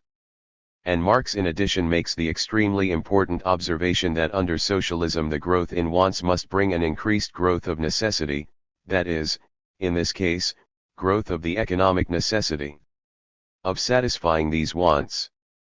Under socialism, and later under communism, the laws are applied and utilized by man, and in this sense man acquires mastery over them. But one can acquire mastery only over something which exists. Mastering the force of steam, mastering the elemental operation of the laws of nature generally, does not mean abolishing these laws. It only means directing their operation along a desired channel.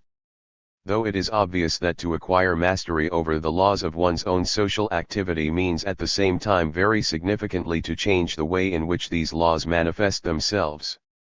In this also consists the difference between the laws of capitalist production and the socio-economic regularity of planned socialist economy.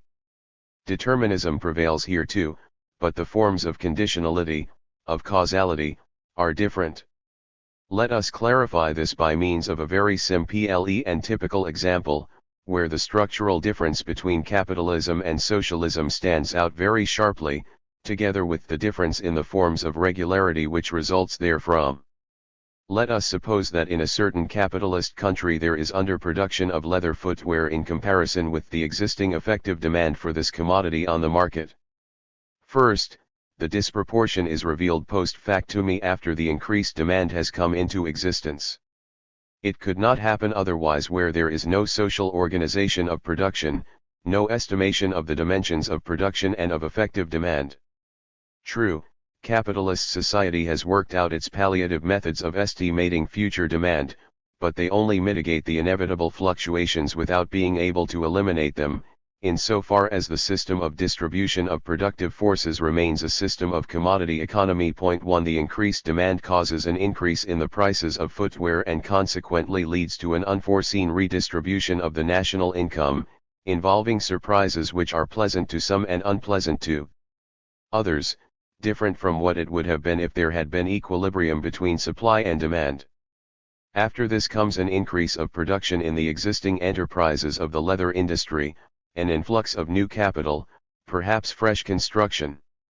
Just as the amount of additional demand was not exactly known, because previously, before the market gave warning, the fact of underproduction was not known, so the additional production may overflow, and usually does overflow, the limits of the additional demand, the phase of underproduction thus being succeeded by a phase of overproduction, with a consequent fall in prices, a new spontaneous redistribution of the national income and of capital between different branches of production, and so on into the next disproportion.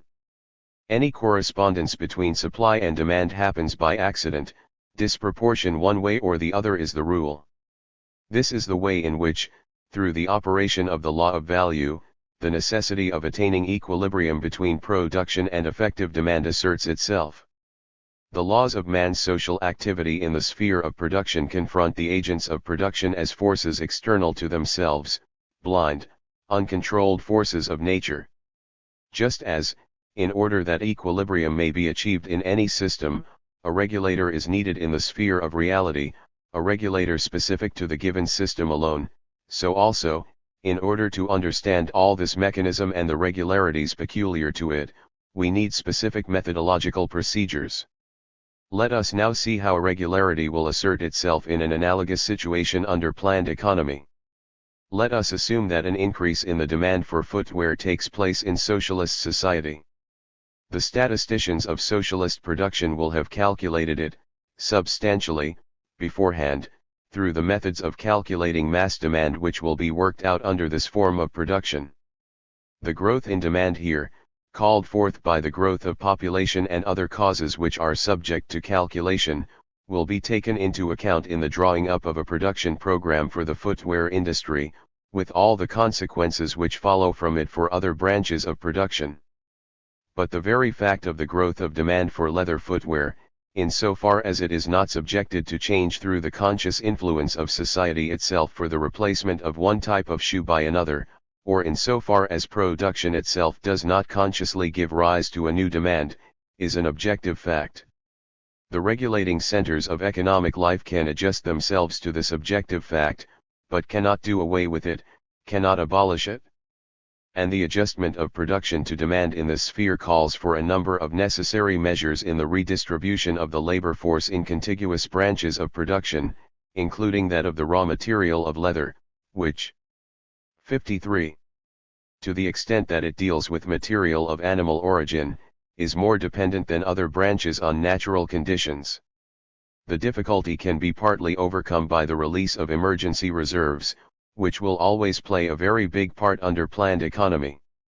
But in this and in any other case regularity, as an externally compelling fact, remains, though it asserts itself through means quite different from those which operate in commodity economy. It asserts itself not through the market, it gives notice of its arrival not post factum, but in advance, ante factum, in the consciousness of the regulating economic organs of society. It is not prices on the market after production but columns of figures of socialist bookkeeping before production that sound the alarm and enter the consciousness of the planning centers. They inform the guiding economic centers of the growth of new demands, and thereby of an economic necessity to which they must adjust themselves. This anticipation of regularity constitutes precisely the first characteristic feature of the new, socialist production, distinguishing it from the old. This distinguishing feature appears also in the fact that the interdependence of the different parts of the productive mechanism also makes itself felt not spontaneously but in the adjustment of proportional relationships indicated in advance by the state planning center of the socialist economy. The domination of society over the productive forces is achieved as a result of foreseeing the measures to be adopted, their consequences and their prerequisites. With this adaptation to economic necessity, the number of methods and possibilities of achieving a new aim are greatly increased.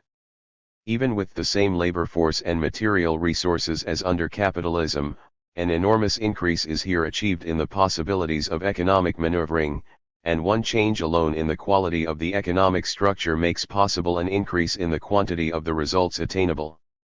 But to the extent that there is a change in the form in which economic necessity reveals itself and the form in which organized society reacts to it in the sphere of everyday life, to that extent there is also change in the method of studying this necessity and adjusting oneself to it both in the sphere of cognition and in that of science. With the abolition of the law of value in the sphere of economic reality, the old political economy is abolished likewise. Its place is now taken by a new science, the science of foreseeing. 54. Economic necessity in an organized economy and the more expedient fulfillment of needs by production and other means.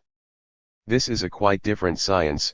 This is social technology, the science of organized production, organized labor, the science of a system of production relations where economic regularity manifests itself in new forms, where there is no more reification of human relations, where, with the abolition of the commodity fetishism also disappears, where foreseeing the results of economic measures and study of what will be occupies not a smaller but within a very short time a more important place than estimating objective consequences, than analyzing what was and why it was.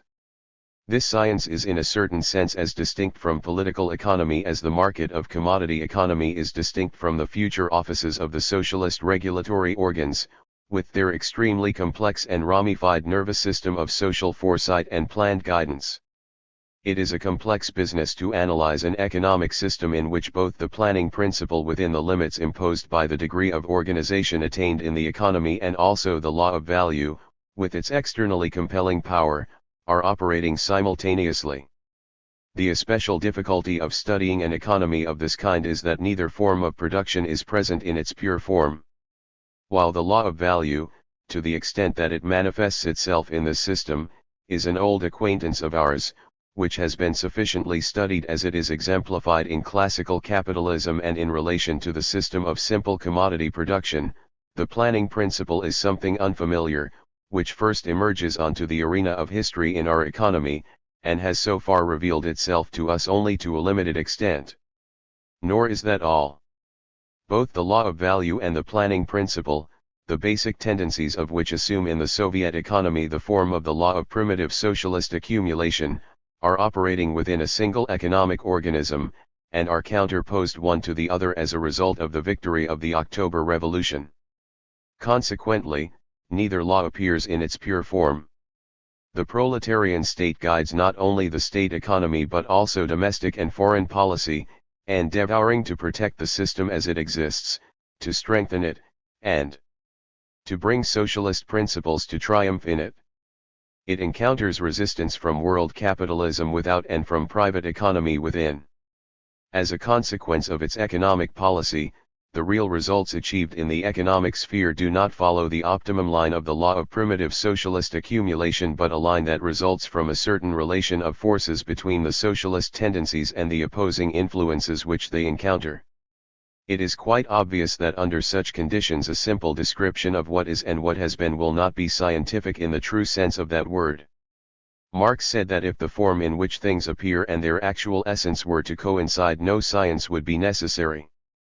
This does not only apply to the vulgar economists who merely describe the surface phenomena of capitalist economics, it is also a warning against any future backsliding into vulgar economics, including a vulgar approach to the study of the Soviet economy.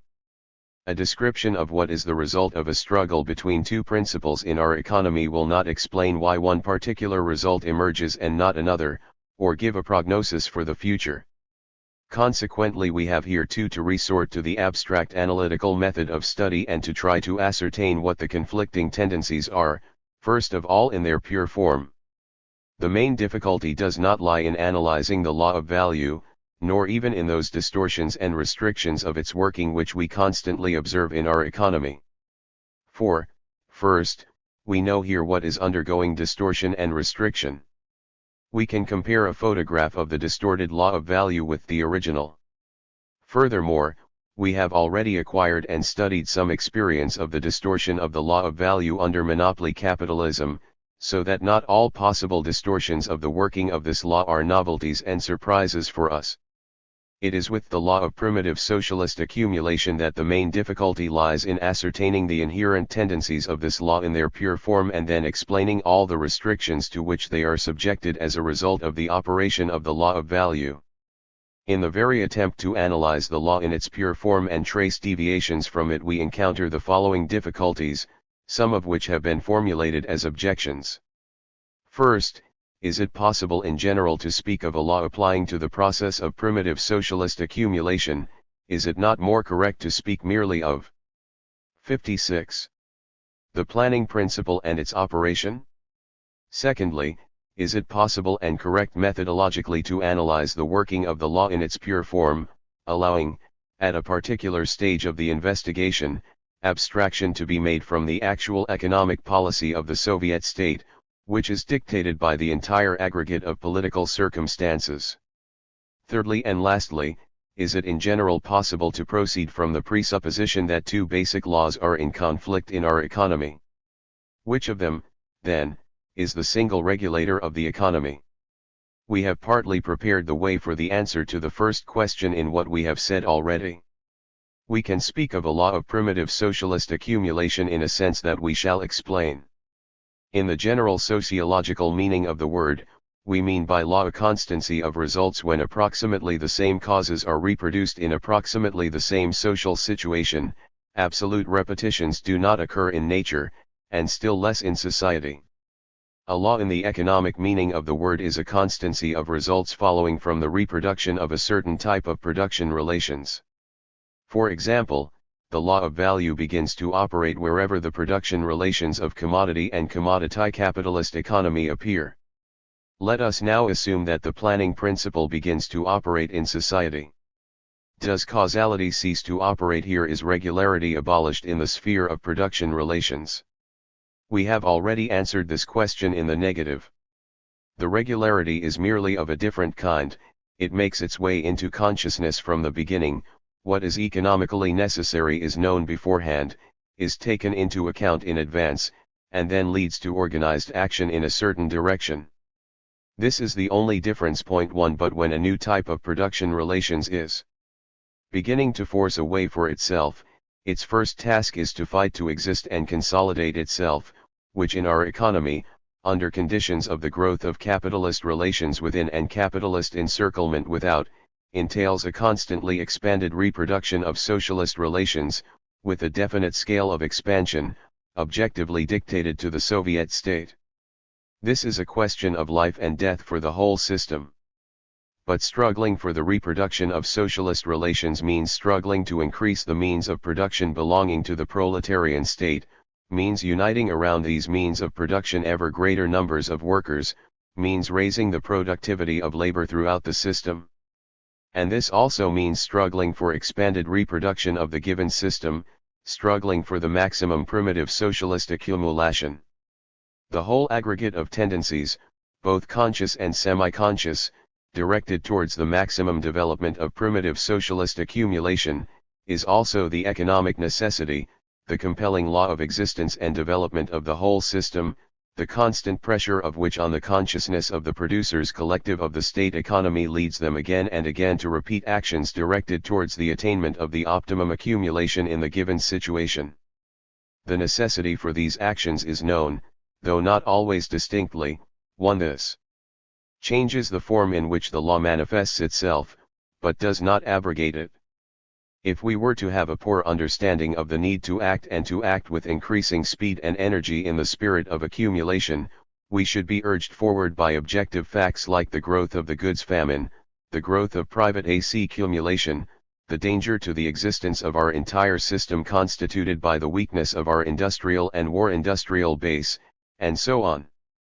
Under these conditions, objections to the term law * grounded merely on the fact that it has changed the way in which it manifests itself and determines men's wills, amount to nothing more than philological doctrinarism.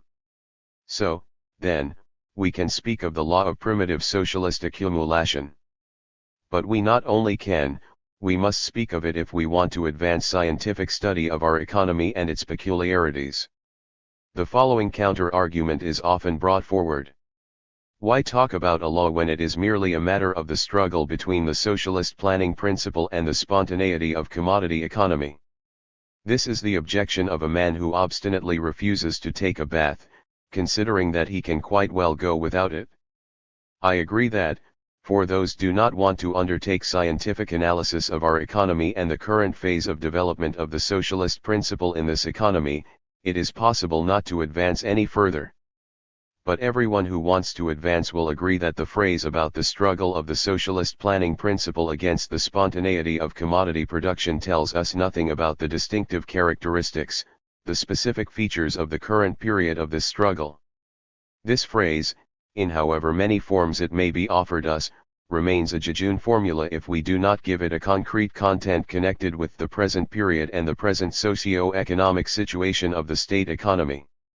We waged a struggle against commodity economy under war communism, we are waging it now, and we shall go on waging it for 10, 20 and, we must expect, 30 years, and when our socialist industry has acquired a fresh technical base it will probably constitute a part of the system of socialist production of Europe, and so on.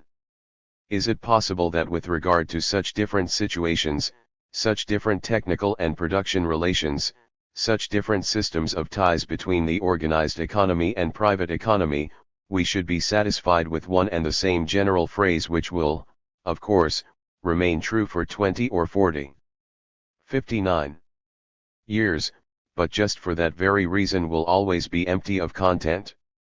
On the contrary, as soon as we try to advance beyond this general phrase to more concrete analysis of the regularities of our economy at the present period, as soon as we concretely raise the question of what is the meaning, at the present stage of history, of the struggle between the planning principle and commodity economy, we at once come up against the problem of primitive socialist accumulation and the regularities of this process. In the light of this, the cognitive significance of our analysis is enriched with a number of generalizations which make it possible both to grasp the fundamental outlines of the law inherent in the present stage of struggle between the planning principle and the law of value, and to separate the accidental from the general, the secondary from the essential, the apparent form from the content of the matter. The second objection of a methodological order, already voiced by some of my opponents after the appearance in the press of the second chapter of this book, is that it is incorrect to analyze the economics of the Soviet state in abstraction from its economic policy. This objection is quite groundless and goes against the general sociological method of Marx, against the theory of historical materialism.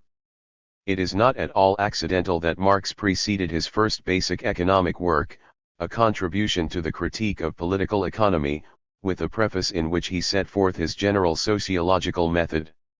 His thesis about the basis and the superstructure was there put forward as his justification for beginning the analysis of capitalist society with the basis, though a definite superstructure was always presumed as an objective social fact. In theoretical economics, abstraction begins with the very principle on which investigation proceeds, since this science begins with the basis. This is not to belittle the role of the superstructure and the importance of studying that side of men's relations in commodity economy, but investigation does not begin with the superstructure. In Marx's first draft of the Plan for Capital there was a section on the state, but he proposed to approach this question from afar, after analyzing capitalist economy in the strict sense of the word. Why is it not possible to begin with the basis in a theoretical analysis of Soviet economy? My opponents on this point cross over, without realizing it, from Marxist method to the camp of the well-known German sociologist Stammeiler and his school, and ally themselves with all the other critics of Marxism who have attacked the theory of historical materialism precisely for its principled methodological approach to the question of basis and superstructure. Stammeiler, in his work Economy and Law /Wirtschaft und Recht, held that in political economy a purely economic point of view, disregarding the quite definite social forms of regulation and not conditioned by them logically, is intrinsically impossible. Opposing the separation, in study, of politics and law from economics, with particular reference to Marx's preface to the Critique of Political Economy, Stammeiler wrote, "Thus it will be correct to counterpose not economic life, economic production, or economic structure and so forth, on the one hand, to the legal order and the political superstructure, on the other, but the matter of social life to its form, as two elements of the single product of man's social life. 1 And again, whoever wants to take as the direct object of his scientific study the social economy itself, as a coherent system of collaboration, cannot put forward and substantiate a single socio-scientific thesis which does not presuppose a previously determined regulation of social life. Every investigation of land rent, wages, interest, or profit also depends on the existence of a definite legal order, as also does every doctrine on money, credit, price formation or any other chapter of political economy. Point 2. I will refrain from giving other equally characteristic quotations. It is quite clear that my opponents have found themselves in the company, disagreeable for them, of a notable critic of Marxism and his school, with Berman, Diehl, A. Hesse and R. Stalzmann, and also with the Russian subjective sociologists, whom they risk coming close to at another point of their argument as well. My opponents bring up to confirm the correctness of their objections a formula which Lenin liked to repeat, about politics being concentrated economics. But they fail to show how this conception of concentration can absolve one from preliminary analysis of what it is that is concentrated in politics. Point 3. However, if it suits them to begin their analysis where Marxists usually finish it, let them try. We will listen to what they have to say. I take my stand on Marxism and consider that it is necessary to begin analysis with the basis, with the working of the regularities of economic life, and then go on to explain the necessity of a certain policy. This was how Marx acted when he analyzed both capitalist production and the whole system of capitalist society. Answering objections which had actually been voiced to him together with other possible objections, in a letter to Kugelmann on 2 July 1868 Marx wrote, "The science consists precisely in working out how the law of value operates. So that if one wanted at the very beginning to explain all the phenomena which apparently contradict that law, one would have to give the science before the science." My opponents evidently consider themselves stronger than Marx and find it possible to give the science before the science. This task is certainly beyond my powers. I will wait for them to begin investigating by their method. History will be grateful to them if they give before the science anything different from the ordinary vulgar economics on a new basis of which we have samples enough in our economic journals and newspapers. I devote myself to the modest task of first abstracting from the actual economic policy of the state, which is the resultant of the struggle between two systems of economy, and the corresponding classes, so as to investigate in its pure form the movement towards the optimum of primitive socialist accumulation, to discover the operation of the conflicting tendencies, as far as possible in their pure state, and then to try to understand why the resultant in real life proceeds along one particular line and not another. This kind of analysis is, of course, difficult in so far as the consciously adopted economic policy of the state is quite often not a reaction to the difficulties encountered in practice in developing socialist reproduction but a product of previous calculation or anticipation of these difficulties. What is in fact a policy forced by external pressures, as a result of the resistance of private economy, appears as a freely adopted decision. Economic necessity makes its way in the guise of an externally free choice of a definite line of policy. The conscious decisions of the regulatory organs of the state are dictated equally by the optimum primitive socialist accumulation and by the need to curtail this optimum as a result of the resistance of private economy and the classes which 62 represent it. To separate the optimum in its pure form from the actual policy, which is forced to retreat from this optimum, is a very difficult task. To fulfill this task we need a concrete analysis of the entire economic and political situation at each moment of time, or at least in a definite period of economic development. This difficulty results, consequently, from the very type of our production relations, from the intersection in them of socialist principles with the principle of commodity production. Here we have that very point where the use of the general fundamentals of Marxist method has to be modified by the methodological procedures which Marx used when analyzing the production relations of pure capitalism. Just here, though not only here, we also encounter that change in the material under investigation which compels us to pass over, in a certain sense, from political economy to a different science which is itself transitional between political economy and social technology. This transitional science will have to be created by the collective efforts of our economists.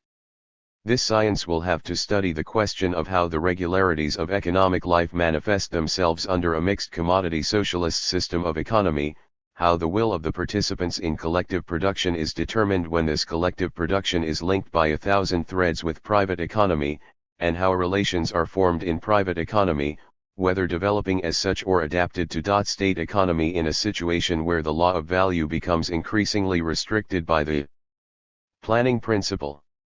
Something new arises here, not only in state economy itself, but also sometimes in private economy, existing as it does in a situation in which the so-called commanding heights are occupied by the collective economy of the proletariat. The methodological procedure which I adopt in this book, and which consists in trying to distinguish at the start, in their pure forms as tendencies, the two contending principles, the two methods of distributing labor power and means of production, in order to explain the economic resultant in actual life, is not a procedure which I am at all inclined to regard as the only possible one. If any researcher, a researcher, note, not a representative of vulgar economics, proposes another methodological procedure which proves more suitable and more appropriate to the content of our economics, I shall merely have to welcome such an attempt. From what I have said, it will be to some extent clear that a 63. Successful scientific theoretical examination of our economy requires, on the one hand, a more circumstantial analysis of the actual concept of law, regularity, necessity, in the conditions of developing collective economy, and on the other hand a continuation of the sociological analysis of the whole system of Soviet society, as a new and distinct social formation, which was begun in Lenin's works of genius. This requires an enormous collective effort on the part of our theoreticians, constantly renewed and constantly checked against experience.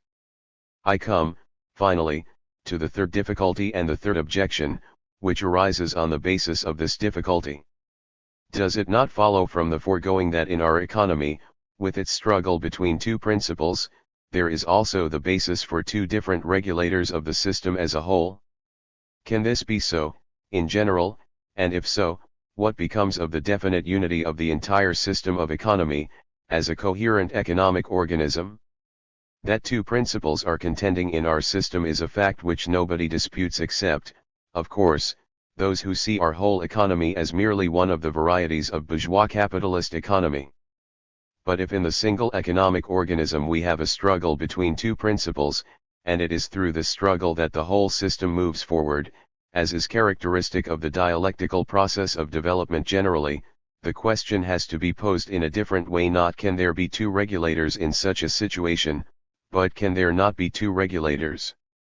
The only thing that can be regarded as a unity is each definite resultant of the two contending forces.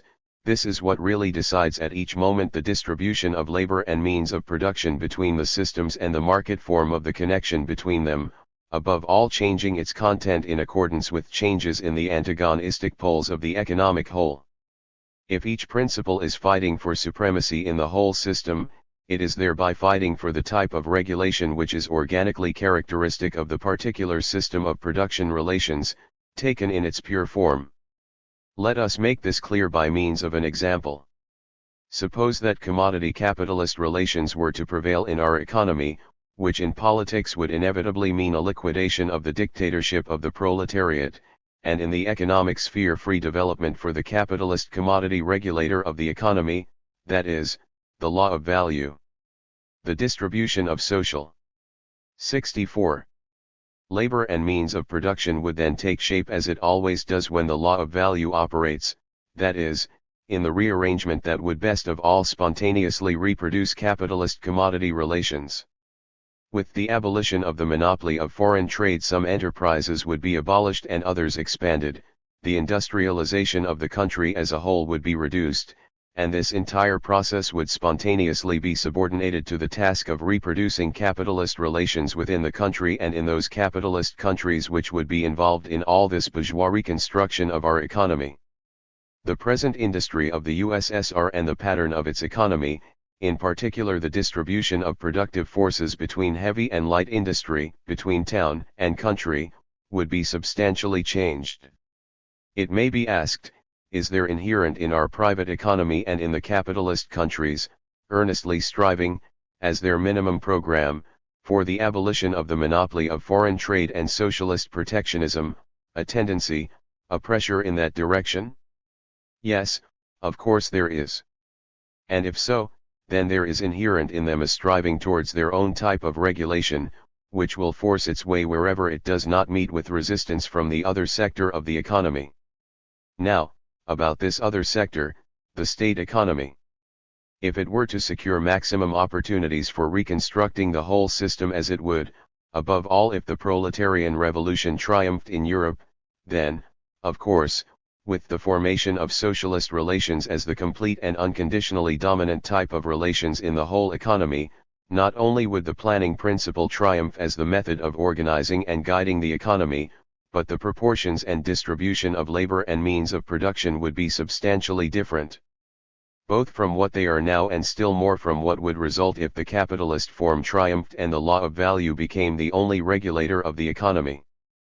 But if this is so, then one may ask, now, when the socialist sector is waging a battle for its existence and development, does there appear from this end the operation of another regulator, which tries to subject the whole system to itself, in other words to reconstruct it, and for this purpose to assemble more and more resources in order to organize labor in a new way, around means of production continually growing in quantity and improving in 65 quality?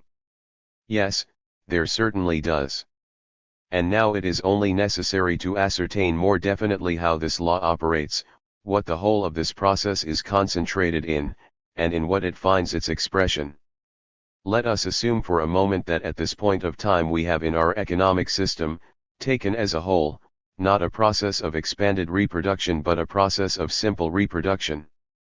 In this situation, undoubtedly, the distribution of productive forces and much else in the country's economy, as snapped, in 1926, say, would look very different from how they look in fact, when the system is in motion and we have expanded reproduction both in state and in private economy.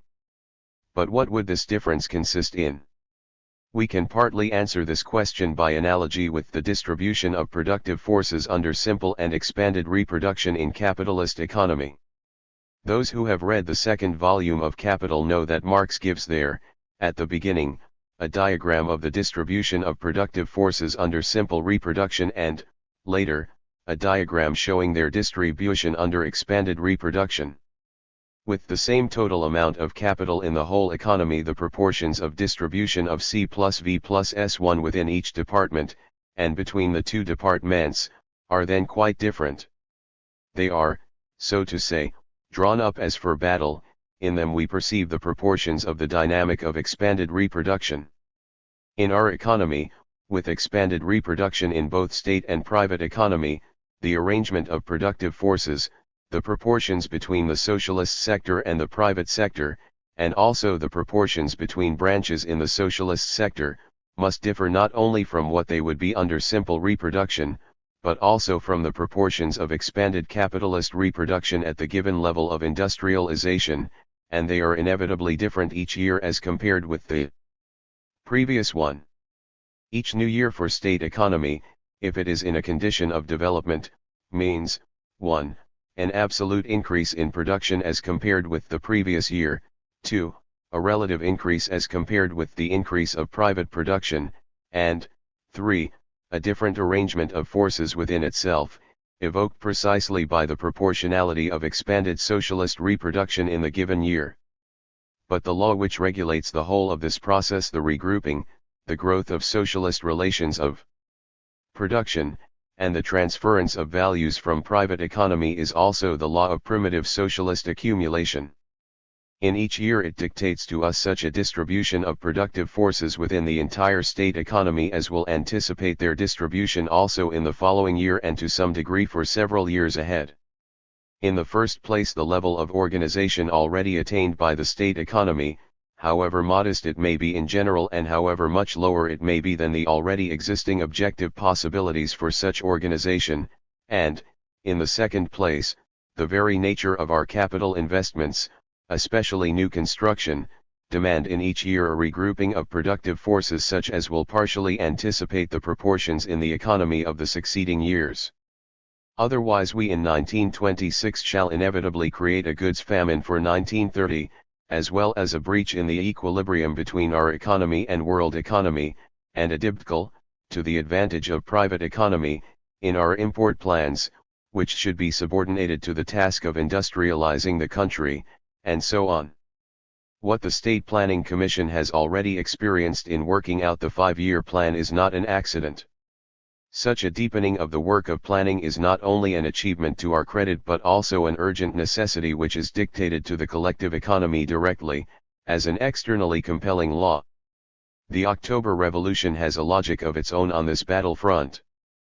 But if transition to such planning is inevitable, and we cannot refrain from it or evade it once we have socialized industry and transport, otherwise there would have been no need to take up arms in October, then there inevitably follows in 1926 such a grouping of productive forces within state economy as must not only answer to the needs of the economy as a whole for the particular year but also foresee as far as possible the proportions of reproduction over a number of years, something which capitalist economy, because of its very structure, cannot do on such a scale and in such a form. If we partly exclude the operation of the law of value, which preserves unorganized economy, with the disadvantages and the advantages of this law, we must accordingly replace its regulatory action by another law, inherent in planned economy at its present stage of development, the law of primitive socialist accumulation. But if this law dictates to us certain proportions within state economy, differing from the proportions which are dictated by 67. The market situation in the given year in exactly the same way certain quantitative dimensions of the entire process of expanded reproduction and consequently an objectively necessary minimum of accumulation of material resources, at the expense both of the resources of state economy itself and of the transfer of part of the surplus product from private economy to the socialist sector, is also compulsorily dictated to us in order to achieve these proportions. We may have a certain freedom to maneuver beyond the limits of this minimum, but failure to attain it will affect our system in the form of the crisis of underproduction which has confronted us in 1925 and 1926. And this crisis, leading to a growth in private accumulation as a result of the increase in retail prices, weakens our position in the struggle against the bourgeois elements in our economy and is dangerous not only for our foreign exchange and for the real level of wages, but also politically. All this taken as a whole, from the standpoint of the problem we are here considering, confirms that the law of primitive socialist accumulation is the regulator from this end as well. Not to understand that this law exists, that it has a compulsory character for state economy and has an influence on private economy, is not only a theoretical mistake, not only mental obstinacy and conservatism, but also dangerous practically, dangerous from the standpoint of the struggle for existence of our whole system of collective economy. I must particularly emphasize the danger of theoretical backwardness on this point because, with the centralization of the whole state economy and its leadership, forecasting plays a quite exceptionally important role in the development of our system and its preservation, not to be compared with the role of forecasting under the spontaneous type of regulation. From this there follows the enormous importance, not only scientific but directly productive, of a correct theory of the Soviet economy. When in a capitalist country ceaseless chattering and squabbling goes on in parliament, when in the sphere of science every self-respecting bourgeois economist and financial expert, skating on the surface of economic life, considers it his duty to cut a dash with paradoxes of his own invention, so as to distinguish himself from the rest, bourgeois society can permit itself such luxury in government and in science because the function of regulating the economy, more intelligently and reliably than all the politicians and professors put together, is carried out by the law of value. Not only the selfish class. 68. Interest of the bourgeoisie, as Marx showed so clearly, but also the very structure of capitalist production reduce economics to, at best, the role of an apparatus for photographing the current situation, or something tolerated as a smart luxury. The mistakes of bourgeois economists can have very little effect on the successes of capitalist accumulation. In our economy, where the role of forecasting is so great and is growing so rapidly, where the mistakes of economic policy are overcome so painfully by the whole economic organism, and so badly distort the forward movement, our study of economics, our theoretical foresight, our correct analysis of the economic system must acquire a quite exceptional importance. And, contrariwise, mistakes in the sphere of economic theory are dangerous to us in practice, economically and politically. In particular, it is harmful and even dangerous for us to ignore in the theoretical sphere the existence in our system not simply of socialist accumulation. To be aware of that fact even vulgar economics is unnecessary, but of the law of primitive socialist accumulation, as an objective factor, with all the consequences resulting from it. Some of our economists are unable to admit, as a matter of principle, that not one but two regulators are at work in our economy. This is not the outcome of profound mastery of the science of theoretical economics, but an obvious product of academic prejudice, inability to apply the method of Marxist dialectics in new conditions. It is dogmatism and pedantry, nothing more. These economists are used to analyzing developed capitalism and to the conception of a single regulator insofar as there really is only one regulator under capitalism. And they not only reveal conservatism and mental timidity, but also come into contradiction with the spirit of Marxism, with the general sociological and philosophical method of Marx, when they fear to advance from theoretical economics the distance, though it amounts to little compared with the break from capitalism, which our economy has advanced in the sphere of everyday life. They fear to show in practice that political economy studies only an historically transient type of production relations, so that its transformation into a different science after the socialist revolution is quite inevitable, if any forward movement can be said to be inevitable in the sphere of theory. This mental timidity, the social roots of which I am not concerned to seek, I speak only of. 69. The logical ones is all the more incomprehensible in that the law of value itself did not, after all, fall ready-made from heaven, but came into operation with the development of commodity economy. It is not only not the only regulator in our economy now, it was not always that in the past, either. Did not the law of value, in that period when commodity economy was corroding and dissolving the craft system, clash with the still unliquidated craft system of regulating labor? This dualism in the past, at the dawn of capitalist development, was a fact. Why should dualism be impossible when capitalist relations are beginning to die out? The person who has no reply to this argument is compelled, of course, to shift from methodological discussion to fresh ground and declare the following: it is all a question of how one estimates the relative weight of the planning principle. You exaggerate it, while we remain on the plane of reality. Let us admit this. But it is hardly possible to outrun in logic the social and economic consequences of the October Revolution. As it is put in a certain funny story, there are two possibilities here, and we will consider both of them. One possibility is that there is fundamentally a single law operating as regulator in our zero economy, the law of value. If that is so, however, how, on the basis of this law which, if we understand it as Marx did, must spontaneously reproduce capitalist relations, can there be expanded reproduction of socialist relations, or, what is more, an advance in the socialist quality of these relations? If this position is correct, were not the Mensheviks right in their analysis of our system? Was not the late Parvus right, who considered that our economy was completely bourgeois, with enormous possibilities of development on American lines, but that the workers' government, since it interfered with the production process, was the main obstacle to the development of the productive forces of an economy of the type he supposed we had, that is, a bourgeois economy, regulated by the law of value? If our planning amounts merely to this, that we observe the inevitable operation of the law of value and under its dictation write whatever it may prescribe to us by way of a spontaneous kick in the backside, when we have made an unsuccessful observation, then have we not the right to ask, if this is so, is not all our planning, all our socialist regulation merely a function of 70. The law of value?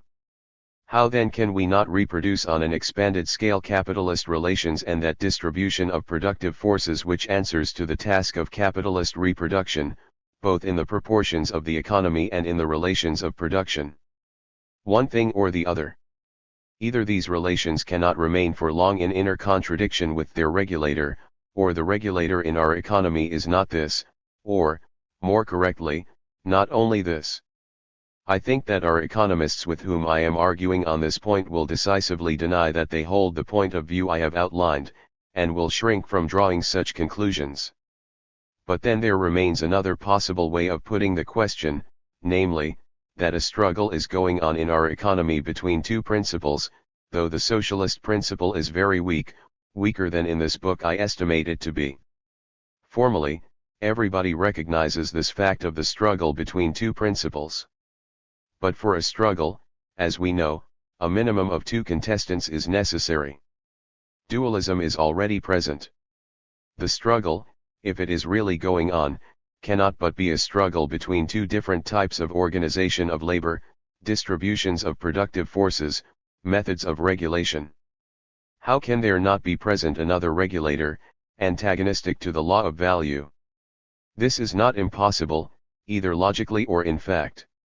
And in this case I should strongly advise those economists of ours with whom I am concerned to introduce a little of the planning principle into their thinking, and show how they strike a balance in their theorizing between the proposition that our state industry is of the consistently socialist type, at the stage of expanded socialist reproduction, and not at the stage of expanded corrosion by commodity economy, and their obstinate assertions about there being only one regulator. It is time, high time, to strike the balance in this matter.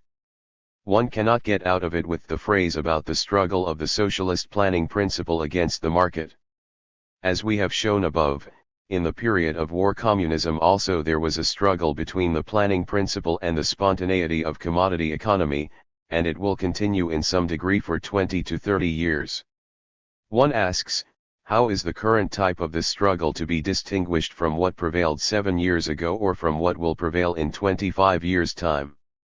In what does the regularity of this struggle consist? How does it find expression, when considered from the point of view of the socialist sector of our 71. Economy? If you reject the law of primitive socialist accumulation, what conception do you propose? The driving force of capitalist production is the striving for profit, its regulator the law of value. Capitalism satisfies the consumer needs of society by way of this mechanism. In particular, the worker receives his share from the fund of means of consumption through selling his labor power. In what way is state economy different from capitalism on this point? On the one hand, it has already ceased to be production for profit, for surplus value. On the other, it is not yet production for the sake of consumption by the workers of the state economy, and still less by all the people in private economy. In our state economy an internal contradiction is here embodied, a contradiction which is connected with its nature and with the conditions of struggle for its existence and development. On the one hand it can be overturned if it does not fulfill the function of every system of production in history, that is, if it does not satisfy the social demands of the given epoch. The stimulus here, urging it on, as it were, with blows, is the consumer demand of the workers and peasants, which operates both directly, that is, not through the mechanism of striving for maximum profit, as under capitalism, and in many indirect ways, inability to carry out exchange of goods with private economy in the necessary proportions, and so on. The state economy is here still only groping to find the factors of stimulation peculiar to our system and their organized form. On the other hand, it can be overthrown in its mobile equilibrium if the necessary proportion of expanded reproduction dictated by the whole economic situation is not guaranteed by an adequately and steadily growing rate of accumulation of surplus product in material form, and this always means restriction of individual demand. The contradiction between these two tendencies within state economy does not take the form of an antagonism between classes, but it exists nevertheless. This contradiction also fully characterizes the law of primitive socialist accumulation itself, where distribution is concerned. On the one hand, expanded reproduction in the socialist sector means automatic, quantitatively increasing reproduction of socialist production relations, together with the corresponding proportions every year in the distribution of productive forces. But, on the other hand, this quantitative expansion of socialist relations, since it requires alienation of a certain amount of surplus 72 product from the state economy, and subordinates the growth of wages to the function of accumulation, limits the growth in the quality of socialist relations and maintains a gap between the wage level and the value of labor power. We see here not only the contradiction within the law itself but also its historically transient character. It is very important to keep this in mind when making a methodological analysis of the whole economy, and in particular of the ways in which its characteristic regularities show themselves. When the economists already mentioned say that our planning regulation simply observes the working of the law of value, they make the mistakes analyzed above not only because they consider the proportions in an economy established on the basis of the working of the law of value to be natural also for an economy developing otherwise than in a capitalist direction. They not only do not take into account the importance of the changes which have been made in the whole economy by the change in the structure of the peasant's budget as a result of the revolution, they not only do not want to understand that the value regulator is necessarily being edged out and objectively cannot but suffer this fate and be replaced by the regulator of the developing collective sector of the economy, but apparently they also confuse the objectively necessary proportionality in the economy with the methods of achieving this proportionality, and therefore they confuse the industrialization of the country under the dictatorship of the proletariat with the growth of large-scale production generally. Meanwhile, not only the form of value, but also what we call value relations in connection with labor expenditure are changed both as a result of an improvement in technique and in the productivity of labor and because of the conversion of the whole of state economy into a single trust, which with the growth in the scientific organization of labor creates a fresh factor, engendered by the cooperation of huge interlinked economic corporations. This special feature of our state economy, resulting from its socialist nature, cannot have very much effect while the level of technique is low, but it is a factor of enormous importance for bringing up the technical level of our industry to that of the advanced capitalist countries. Can we say that the changes thus brought about are connected with the working of the law of value? Do they not depend rather on its liquidation or restriction? 73. And on the struggle for existence and development of our state economy as a type of collective economy. Neither these changes nor our most stubborn effort to oust private capital from trade and replace it with state and cooperative trade can be understood if we are to regard the law of value as the basic regulator of our whole economy. If one considers only administrative costs, private capital is more profitable for the whole economy, and the productivity of labor in private trade is higher. But this is not our line of advance.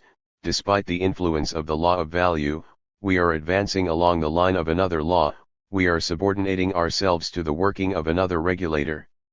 The second thing to be rejected is, of course, the confusion made between proportionality in the economy, which is objectively necessary for every system of social production with division of labor, and the historically transient method of achieving this proportionality on the basis of the law of value.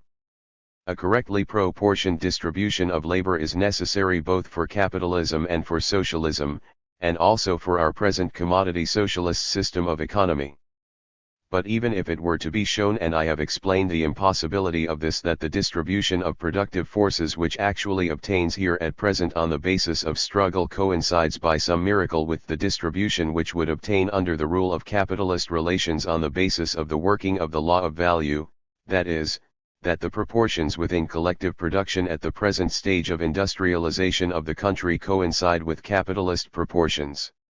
Even then the proposition that there is a single regulator would not have been proved. Are we to suppose, then, that the proportions we need are dictated by the law of value as regulator, and can only be found through it, since the law of value is historically and, if you like, materially and physically linked with and inseparable from commodity production, as production in which private property in the instruments of production is predominant? Perhaps the replacement of private ownership by social ownership on all the commanding heights is merely a formal juridical act which involves no change in the essence of the system? Why can we not say that we find the necessary proportions in the main by our methods, which, despite the extreme paucity of our experience in planned regulation, are higher, more perfect than the methods of achieving equilibrium in the spontaneous way? Why is such a 74. Proposition objectively impossible now, when we find the general lines of proportionality by our own methods of statistical calculation of requirements and effective demand, methods which include calculation both of our potential influence on private economy and of our dependence upon it, while the law of value only makes corrections by spontaneous means.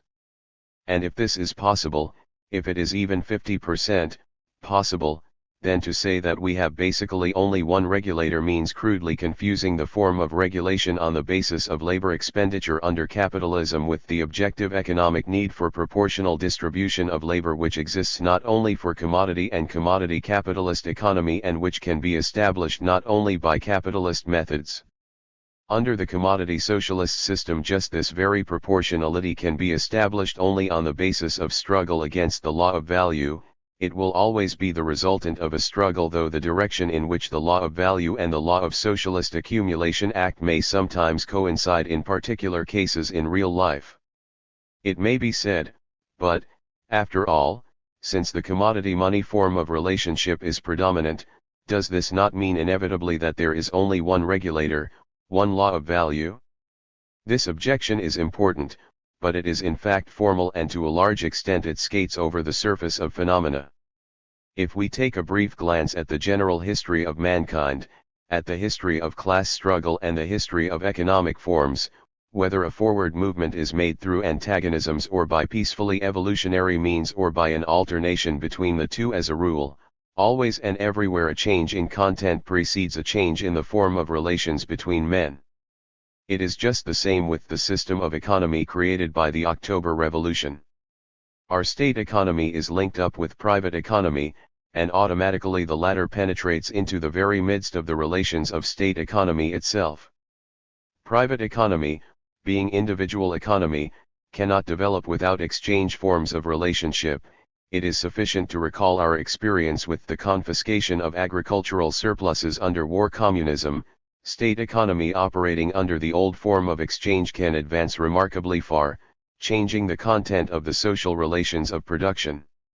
To mix up form and content here, and the relative weight of one and the other, is at the present moment still to some extent 75. Pardonable in the case of a jurist. But for Marxist economists such confusion is not pardonable, just as they cannot be forgiven when in observing how the whole system of regulation of the economy cannot but be affected by the socializing of industry and transport they see the formal aspect rather than the content. Now we must also eliminate one misunderstanding which can arise in the reader's mind when reading the following pages of the book. Attempts are often made to demonstrate how limited are the possibilities of planned regulation by references to the many mistakes and miscalculations of the State Planning Commission and other organs which guide the economy. We make the reservation that in theoretical analysis of our economy we consider it necessary to establish and evaluate only those possibilities of regulation which exist objectively and depend on the real relation of forces between state and private economy, on the optimum possible degree of organization of the state economy at the given stage, on the influence on our state economy of market relations within and of the pressure of the world market without. We cannot reduce the objective possibilities of planning to the total of our mistakes and failures in planning. This would mean blaming historical necessity for every miscalculation, including the present unsuitable distribution of people among the various jobs. In exactly the same way also, it is wrong to attribute our insufficient understanding of the system of economy we are guiding and its laws, and the mistakes which result from this, whatever serious objective consequences they may have, to economic necessity, thus reducing by a corresponding percentage in the theoretical analysis the possibilities of conscious regulation which are objectively embodied in our system. It would be no exaggeration to say that the most interesting and exciting question since the October Revolution of 1917 and the military victory of the revolution, for all our practical and theoretical workers alike, is the question of what the Soviet system is, in what direction it is developing, what are the basic laws of development of this system, and, finally, what relation this first experience of an economy which, so far as its leading links are concerned, has gone beyond the confines of capitalism, bears to our old, familiar ideas about socialism. The last question should more correctly be put like this: how, After 8 years of the dictatorship of the proletariat in an enormous country, should we look upon our former ideas about socialism? Not a single economic formation can develop in a pure form, on the basis merely of the immanent laws which are inherent to the particular formation. This would be in contradiction to the very idea of development. The development of any economic form means its ousting of other economic forms, the subordination of these forms to the new form, and their gradual elimination. Under these conditions, the diagonal of the parallelogram of forces operating in the economic field can never follow the line of the internal laws of the dominant form, but will always deviate from this line under the influence of the resistant forces. And these resistant forces, that is, the forces of the other economic forms included in the given economic system, operate along the line of their own laws of development. These laws of development of the old forms are now changed simply into laws of resistance to the new form. But analysis of an economic system in which two fundamental laws are operating is extremely difficult in a case where the historically progressive form is not the one which is already predominant in the economy, but one which is only in course of becoming the predominant form. And that is just the position in our Soviet economic system. The difficulty, as will be explained in more detail later on, arises here in the analysis of the role of the third economic force, which in this particular case is petty. Evgeny. Production. During the Civil War, the cadres of socialism, that is, the working class and the rural poor, carried on a struggle for the masses of the middle peasantry against the cadres of capitalism, that is, the bourgeois landlord, kulak, bureaucrat elements. In this struggle, the middle peasantry, while constantly vacillating, in general came down on the side of the working class. This struggle has now been transferred to the economic field, in which petty production serves as the nutrient base both for capitalist and for socialist accumulation. The question whether disintegrating petty production is being transformed predominantly in a capitalist direction, separating into wage workers on one side and kulak economy on the other, or is being taken more and more into the periphery of the state economy, is one of very great importance for the fate of socialism in a peasant country. In the first case, not only will the rate of development be slower, but the methods of struggle by the socialist form against the capitalist form will be different, the whole economic structure will present a considerably different appearance. I do not speak of the important political consequences which will inevitably be associated with advance in accordance with this variant. This difficulty of giving a theoretical analysis of the trends of development in the Soviet economy is not the only one that confronts us. There are skeptics who consider it in general hopeless to try to analyze the Soviet economy theoretically, since this economy has existed for only 8 years and therefore cannot offer sufficient concrete material for theoretical generalization. Among proofs of this, there often figure references to the economics of the transition period, by Comrade Bukharin, which was and has remained merely a theory of the Red Guard period of the social revolution, and objectively could be nothing but that. The example of Marx's Capital is also quoted, as something which could appear only after modern capitalism had existed for many decades, and commodity economy for centuries. I regard it as quite fruitless to divert part of this chapter to formal demonstration of the fact that theoretical analysis of the Soviet economy is possible, after what has been said in the first chapter, on method. This would mean diverting these pages from the task of real proof, which can only consist of actual analysis of the Soviet economic system. Accordingly, I proceed straight to the heart of the matter.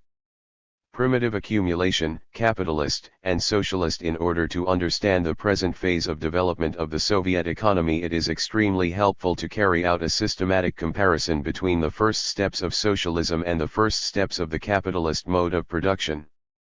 This comparison is most instructive and will greatly assist us in our analysis. Both the similarity and the differences are incomparably greater than the similarities bring out remarkably well the special features of the Soviet system of economy. Let us begin with the most important difference, which conditions a number of others. Capitalist production arises and develops within the womb of feudal society, or of feudal society which has been half disintegrated by commodity economy, many decades before the bourgeois revolutions. This fully applies to the development of merchant capital, as the necessary preliminary stage of capitalist production. It applies also to the first steps of manufacture in England and to the first steps of capitalist machine industry on the continent. Capitalism was able to pass through its period of primitive accumulation in the age of absolutism in politics and of simple commodity production and feudal serfdom relations in the economic sphere. Bourgeois revolutions begin after capitalism has gone far in building up its system in the economic sphere. The bourgeois revolution is only an episode in the process of bourgeois development, which begins long before the revolution and goes on more rapidly after it. The socialist system, on the contrary, begins its chronology with the seizure of power by the proletariat. This follows from the very essence of the socialist economy as a single complex which cannot be built up molecularly within the world of capitalism. While merchant capital could develop in the pores of feudal society, while the first capitalist enterprises could function without coming into irreconcilable contradiction with the existing political structure and property forms, being, on the contrary, as we shall see below, nourished by their juices, the complex of state socialist production can appear only as a result of a breaking through of the old system all along the line, only as a result of social revolution. This fact is of colossal significance for understanding not only the genesis of socialism, but also the entire subsequent process of socialist construction. Conversely, insufficient understanding, or forgetting, of the essential nature of socialism has often led and still leads a number of comrades into a purely Philistine, sometimes directly reformist conception of the Soviet economy and its paths of development. For capitalist accumulation to begin, the following prerequisites were needed: a preliminary accumulation of capital in particular hands to an extent sufficient for the application of a higher technique or of a higher degree of division of labor with the same technique. 2. The presence of a body of wage workers. 3.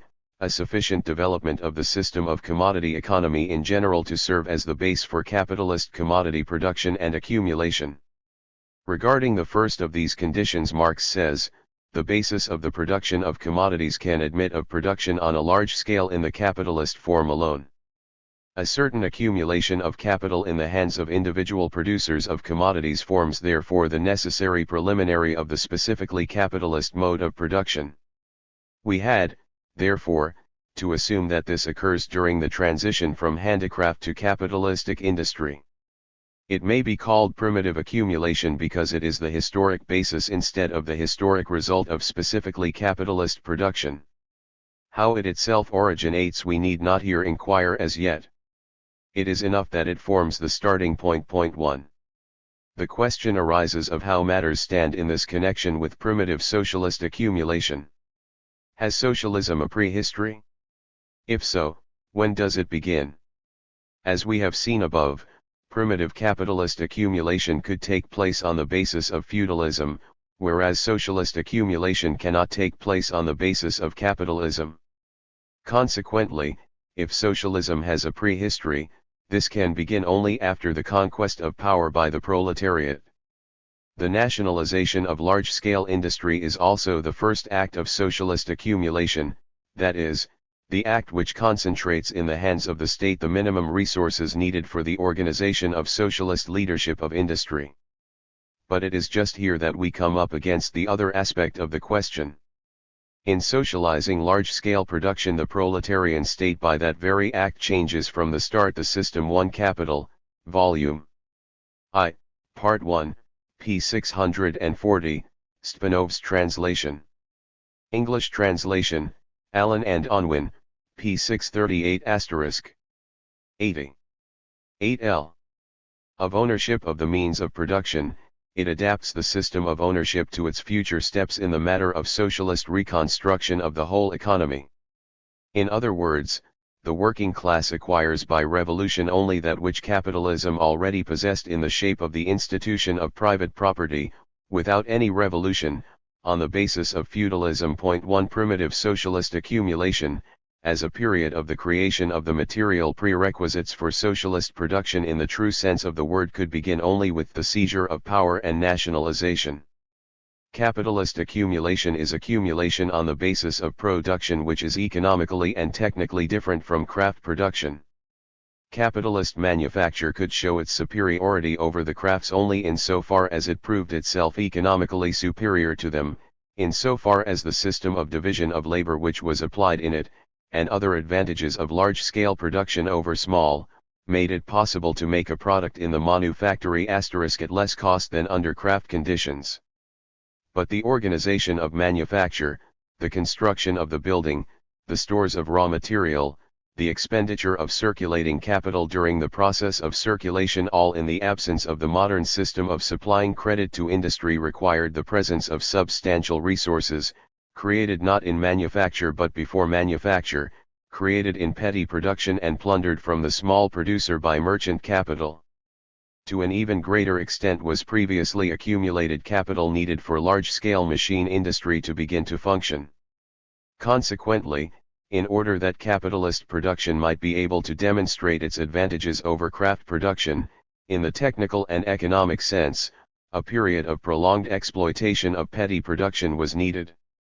In the same way, socialist accumulation in the true sense of the word, that is, accumulation on the basis of a socialist economy which has already developed all its characteristic features and the advantages peculiar to itself, can begin only after Soviet economy has passed through the stage of primitive accumulation. Just as for the functioning of manufactories, and still more of factories with machine technique, so also for enabling the complex of state economy to develop all its economic advantages and to place under itself a new technical basis, a certain minimum of previously accumulated means in the form of natural elements of production is needed. Here we suddenly come again upon an extremely important structural difference in principle between capitalism and socialism, to which we shall direct our attention when we analyze the conditions of competition between the socialist and capitalist forms of economy. For manufacture to show its superiority to craft production, it was not at all necessary for an enormous number of manufactories to be set up all at once. 1, 2, 5 manufactories were enough to show their superiority and defeat craft production in the competitive struggle. Consequently, the amount of previously accumulated capital could be quite small in relation to the size of the national economy as a whole. A few enterprises, constituting a leading shock group on the economic front and representing a new economic order, could begin an offensive without waiting for the whole transition to take place en masse and simultaneously. And though concretely, historically, in the period of development of merchant capital, primitive accumulation proceeded so far that at the moment when manufactories were organized there was no shortage of free capital, nevertheless this entire movement bore an unorganized, spontaneous character. This method of advance by the new form was further made possible later on by the export of capital. Capitalist enterprises could arise in petty bourgeois countries where neither the technical nor the economic prerequisites of a new mode of production existed, because all these prerequisites were there potentially and required only an external stimulus by progressive foreign capital. 1 In contrast with this, no partial or insignificant amount of socialist accumulation is capable of solving the basic problem of socialist organization of production. In particular, insofar as we are concerned with the economy of the Soviet Union, here we need an accumulation which, enables the state economy to achieve the level of present-day capitalist technique, wherever it is not possible to go over gradually to a new technical basis. 2. Makes it possible to change the technical basis of state economy, to organize labor scientifically, to plan the administration of the whole complex of state economy measures impossible without large emergency stocks and planned reserves. 3. Ensures an advance by the entire complex and not only particular parts of it, because the interdependence of the parts of the whole complex in motion, like the links of a chain, makes quite impossible an uncoordinated advance by the method of capitalist guerrilla warfare, individual initiative, and competition. Thus we establish the fact that nationalization of what has been accumulated by capitalism not only does not conclude the period of socialist primary accumulation but, on the contrary, begins it. The period of this accumulation can develop only after the conquest of power by the proletariat and the initial act of accumulation, the socialization of the main branches of the economy. But if this is the case, is it possible and correct in general to speak of primitive socialist accumulation one by analogy with primitive capitalist accumulation? After all, the latter began before capitalist production, whereas the former has to take place simultaneously with the beginning of the transition to socialist production and with accumulation in the socialist complex itself. We propose that this term be retained, in a conditional sense, because although primitive socialist accumulation is chronologically interwoven with socialist production and to some extent with socialist accumulation on a basis of production, nevertheless the economic essence of this process in relation to socialist production is the same as that which primitive capitalist accumulation bears to capitalist production. Point 2. And even if this term were admitted to be unfortunate, it would have to be replaced by another, since the material essence of what it designates does not cease to exist when its name is no longer used. On the contrary, the distinction of primitive socialist accumulation from socialist accumulation itself is of very great significance in principle. We shall see below that this distinction is of great importance for our economic policy just because the mixing up of these two processes brings in its train gross errors in the sphere of the practical leadership of the economy. By socialist accumulation we mean the addition to the functioning means of production of a surplus product which has been created within the constituted socialist economy and which does not find its way into supplementary distribution among the agents of socialist production and the socialist state, but serves for expanded reproduction. Primitive socialist accumulation, on the other hand, means accumulation in the hands of the state of material resources mainly or partly from sources lying outside the complex of state economy. This accumulation must play an extremely important part in a backward peasant country, hastening to a very great extent the arrival of the moment when the technical and scientific reconstruction of the state economy begins and when this economy at last achieves purely economic superiority over capitalism. It is true that in this period accumulation takes place also on the production base of state economy. In the first place, however, this accumulation also has the character of preliminary accumulation of the means for a really socialist economy and is subordinated to this purpose. Secondly, accumulation of the former kind, that is, at the expense of the non-state milieu, greatly predominates in this period. For this reason we should call this entire stage the period of primitive or preliminary socialist accumulation. This period has its special features and its special laws. The basic law of our Soviet economy, which is now passing through this stage, is called precisely the law of primitive or preliminary socialist accumulation. To this law are subordinated all the basic processes of economic life within the range of the state economy. This law, moreover, changes and partly does away with the law of value and all the laws of commodity and capitalist commodity economy, insofar as they appear or can appear in our system of economy. Consequently, not only can we speak of primitive socialist accumulation, we can understand nothing of the essence of Soviet economy if we do not discover the central role which is played in this economy by the law of primitive socialist accumulation, which determines, in conflict with the law of value, both the distribution of means of production in the economy and the distribution of labor power, and also the amount of the 84 country's surplus product which is alienated for expanded socialist reproduction. Let us now examine systematically the main methods of primitive capitalist accumulation and compare them, so far as possible, with the analogous or closely related methods and processes of primitive socialist accumulation. We shall take for purposes of comparison not only the period preceding capitalist production but also the epoch of the first steps of capitalist production, because this primitive accumulation, as accumulation from outside the range of capitalist production, was also carried on, under very varied forms, after the appearance of capitalist enterprises. Let us begin with the plundering of non-capitalist forms of economy. In essence, the whole period of the existence of merchant capital, from the moment when the craftsman's work for the customer and the local market gave place to work for distant markets and when the buyer up putter out became a necessary agent of production, can be regarded as a period of primitive accumulation, as a period of systematic plundering of petty production. Another form of plundering which was of very great importance was the colonial policy of the world trading countries. We have in mind here not the plundering which is connected with the exchange of a small quantity of labor for a larger quantity on the base of normal trade, but plundering in the form of taxes on the natives, seizure of their property, their cattle and land, their stores of precious metals, the conversion of conquered people into slaves, the infinitely varied system of crude cheating, and so on.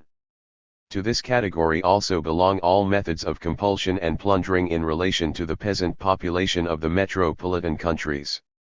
The robbery of small peasant production in the interests of primitive accumulation assumed many different forms. The celebrated enclosure movement, to which Marx devoted such brilliant pages of the first volume of Capital, was not the typical method of primitive accumulation for all countries.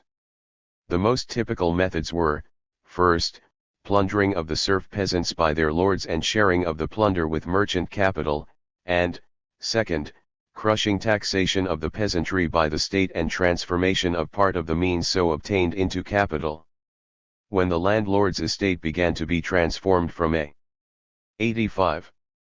Purely natural economy into a money or semi-money economy, when the landlords thereby promoted trade on a large scale, and when the growth in their demands stimulated an increase in extortion from the peasantry, they entered into a certain kind of unconscious cooperation with merchant capital. Everything that was plundered in the countryside, except what was consumed on the spot, was sold to merchants. In return the merchants supplied the landlords with the products of urban or foreign industry which served to satisfy their growing and increasingly refined demands. Merchant capital sold these products at a profit of 100% or and more. Then it lent money to the ruined gentlefolk at usurious rates of interest. As a result, the feudal lords were in this period in a certain sense agents for merchant capital, transmission pumps for the plundering of small-scale rural production in the interests of primitive capitalist accumulation. Being higher class in comparison with the third estate, legally speaking, they cooperated economically with the merchants, who took not the greater but the smaller share in the matter of extortion from the peasantry. The other form in which petty production was plundered was state taxes. Out of their receipts from taxation the absolute states encouraged the development of manufacture, giving subsidies to merchants who had become industrialists or to nobles who had transformed themselves into manufacturers. This support was rendered especially to manufactories which in one way or another served to supply the army, textile mills, arms works, metallurgical enterprises, and so on. This kind of transfer of resources from the channels of petty production through the state machine to large-scale production, especially to heavy industry, takes place also in a much later period.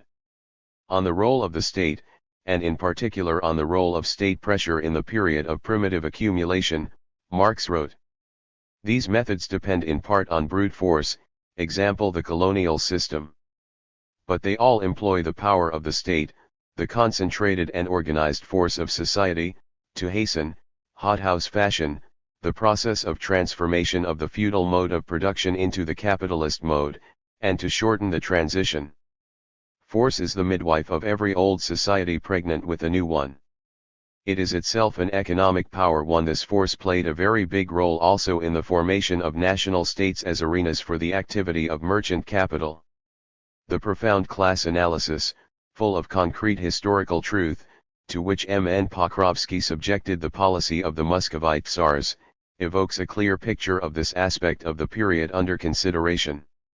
The conquest of the necessary territory, trade routes and so on, is also nothing else but a link in the chain of primitive capitalist accumulation, because without accumulation of the necessary territorial prerequisites the development of merchant capital and its transition to industrial capital could not be carried through successfully. From this standpoint the peasant paid tribute to the Moloch of primitive accumulation not only when part of the rent he paid passed through the hands of the lord into those of the merchant, not only when part of the taxes he paid passed via the state to the manufacturer, but also when he gave the blood of his sons for the winning of new trade routes and the conquest of new lands. An important role in the process of primitive accumulation is played by the system of state loans, under which there takes place the transfer of part of the annual income of the small producers, in the form of interest payments, into the hands of the capitalist creditors of the state which has contracted the loan. In this connection Marx says, the public debt becomes one of the most powerful levers of primitive accumulation. As with the stroke of an enchanter's wand, it endows barren money with the power of breeding and thus turns it into capital, without the necessity of its exposing itself to the troubles and risks inseparable from its employment in industry or even in usury. The state creditors actually give nothing away, for the sum lent is transformed into public bonds, easily negotiable, which go on functioning in their hands just as so much hard cash would.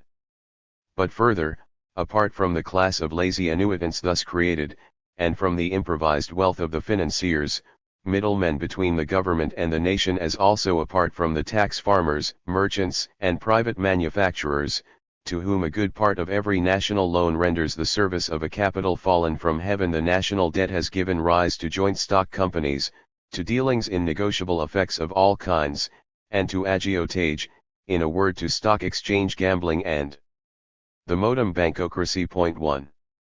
Let us now dwell upon the methods of primitive accumulation which we have enumerated, based mainly on plundering of small-scale production and non-economic pressure upon it, and let us see how matters stand in this connection in the period of primitive socialist accumulation. As regard colonial plundering, a socialist state, carrying out a policy of equality between nationalities and voluntary entry by them into one kind or another of union of nations, repudiates on principle all the forcible methods of capital in this sphere. This source of primitive accumulation is closed to it from the very start and forever. It is quite different in the case of the alienation in favor of socialism of part of the surplus product of all the pre-socialist economic forms. Taxation of the non-socialist forms not only must inevitably take place in the period of primitive socialist accumulation, it must inevitably play a very great, a directly decisive role in peasant countries such as the Soviet Union. We must consider this point in some detail. From the foregoing we have seen that capitalist production was able to begin to function and develop further only by relying on the resources obtained from petty production. The transition of society from the petty bourgeois system of production to the capitalist could not have been accomplished without preliminary accumulation at the expense of petty production, and would thereafter have proceeded at a snail's pace if additional accumulation at the expense of petty production had not continued alongside capitalist accumulation at the expense of the exploited labor power of the proletariat. The very transition presumes, as a system, an exchange of values between large-scale and petty production under which the latter gives more to the former than it receives. In the period of primitive socialist accumulation the state economy cannot get by without alienating part of the surplus product of the peasantry and the handicraftsmen, without making deductions from capitalist accumulation for the benefit of socialist accumulation. We do not know in how great a condition of ruin other countries in which the dictatorship of the proletariat is going to triumph will emerge from civil war. But a country like the USSR, with its ruined and in general rather backward economy, must pass through a period of primitive accumulation in which the sources provided by pre-socialist forms of economy 88 are drawn upon very freely. It must not be forgotten that the period of primitive socialist accumulation is the most critical period in the life of the socialist state after the end of the Civil War. In this period the socialist system is not yet in a condition to develop all its organic advantages, but it inevitably abolishes at the same time a number of the economic advantages characteristic of a developed capitalist system. How to pass as quickly as possible through this period, how to reach as quickly as possible the moment when the socialist system will develop all its natural advantages over capitalism, is a question of life and death for the socialist state. At any rate, that is the problem before the USSR today, and that will perhaps be the problem for a certain time for a number of European countries in which the proletariat will come to power. Under such conditions, to count only upon accumulation within the socialist field would mean jeopardizing the very existence of the socialist economy, or prolonging endlessly the period of preliminary accumulation, the length which, however, does not depend on the free will of the proletariat. In the concrete part of this work, which will be devoted to the industry and agriculture of the USSR, we shall cite numerical calculations as to how long we should expect the restoration of our industry even to its pre-war levels to take if we were to rely only on the surplus product of industry itself. In any case, the idea that socialist economy can develop on its own, without touching the resources of petty bourgeois, including peasant, economy is undoubtedly a reactionary petty bourgeois utopia. The task of the socialist state consists here not in taking from the petty bourgeois producers less than capitalism took, but in taking more from the still larger incomes which will be secured to the petty producer by the rationalization of the whole economy, including petty production, on the basis of industrializing the country and intensifying agriculture. Another source of socialist accumulation can be taxation of private capitalist profit, that is, systematic deductions from capitalist accumulation. The nature of this kind of resource can be various, but, of course, in the last analysis it is here again a matter of accumulation at the expense of the labor of the workers on the one hand and of the peasants on the other. When the state imposes heavy taxes on private capitalist enterprises, it is restoring to the fund of socialist accumulation part of the surplus value. 89. Which would have been received as surplus product by the state if it had, all other conditions being equal, been conducting these enterprises itself. Here the capitalists play in relation to the socialist state the same role which was played by the feudal landlords in relation to the knights of primitive accumulation. In just the same way the taxation of the class of rural kulaks who employ hired labor means in the last analysis accumulation at the expense of the semi-proletarian labor of the countryside.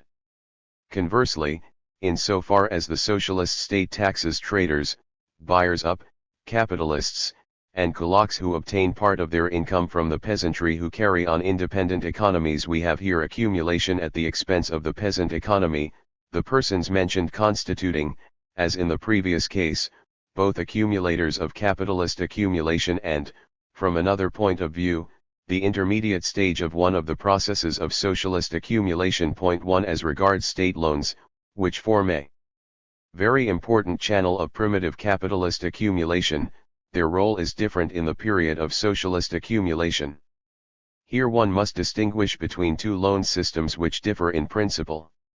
Our semi-compulsory loans, such as the first and second lottery loans, belong rather to the category of accumulation from taxation sources, that is, accumulation by methods of non-economic compulsion.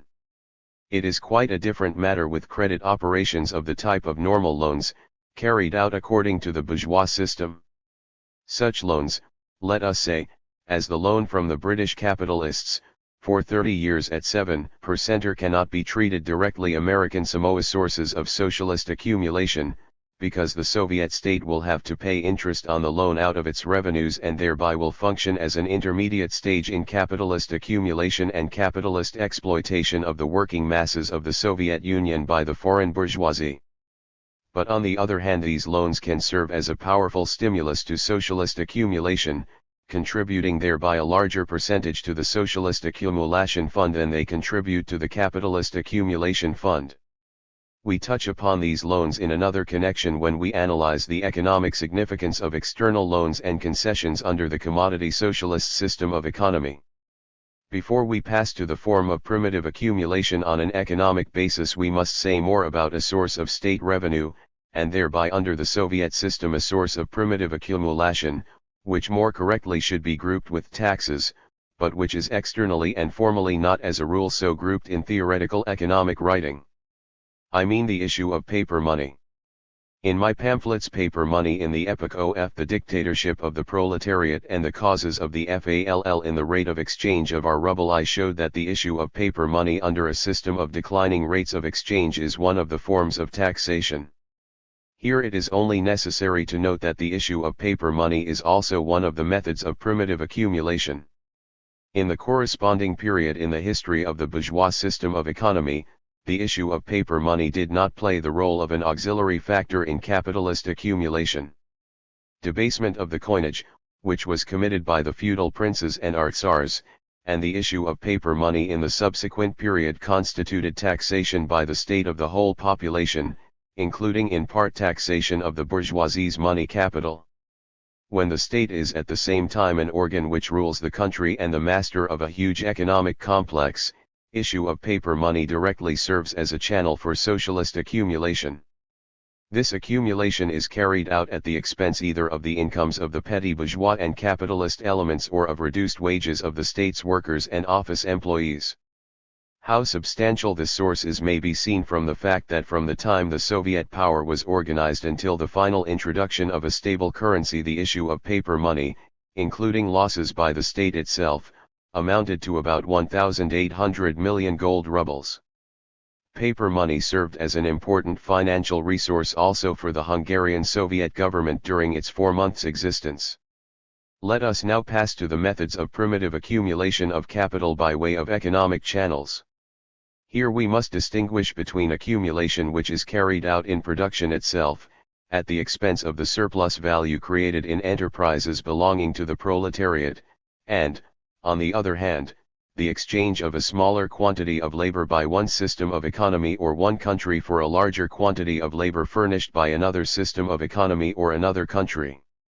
91.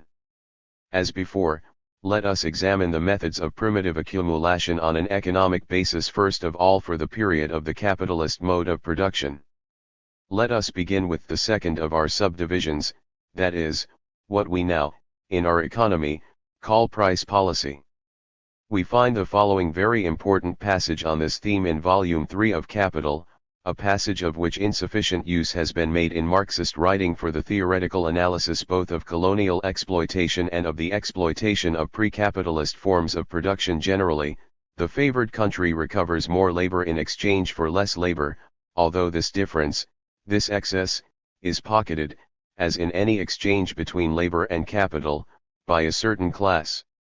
Since the rate of profit is higher, therefore, because it is generally higher in a colonial country, it may, provided natural conditions are favorable, go hand in hand with low commodity prices. 1. If we take any capitalist country in Europe, say, Great Britain, and, on the other hand, take a number of its colonies or semi-colonies, connected with Britain by trade relations, then when we analyze the prices of what Britain imports from the colonies and what it exports to them, the figures will always show an inequality in the expenditure of labor on the two masses of goods exchanged as equivalents. The clearest and crudest example of this is provided by the exchange which a savage makes of his gold ornaments for a piece of beautiful fabric offered by a merchant from Europe. But under normal trade with the colonies, too, the phenomenon noted by Marx continues to exist, because a country with a low level of technique expends, on the average, more labor on one commodity unit than a country with a higher level of technique.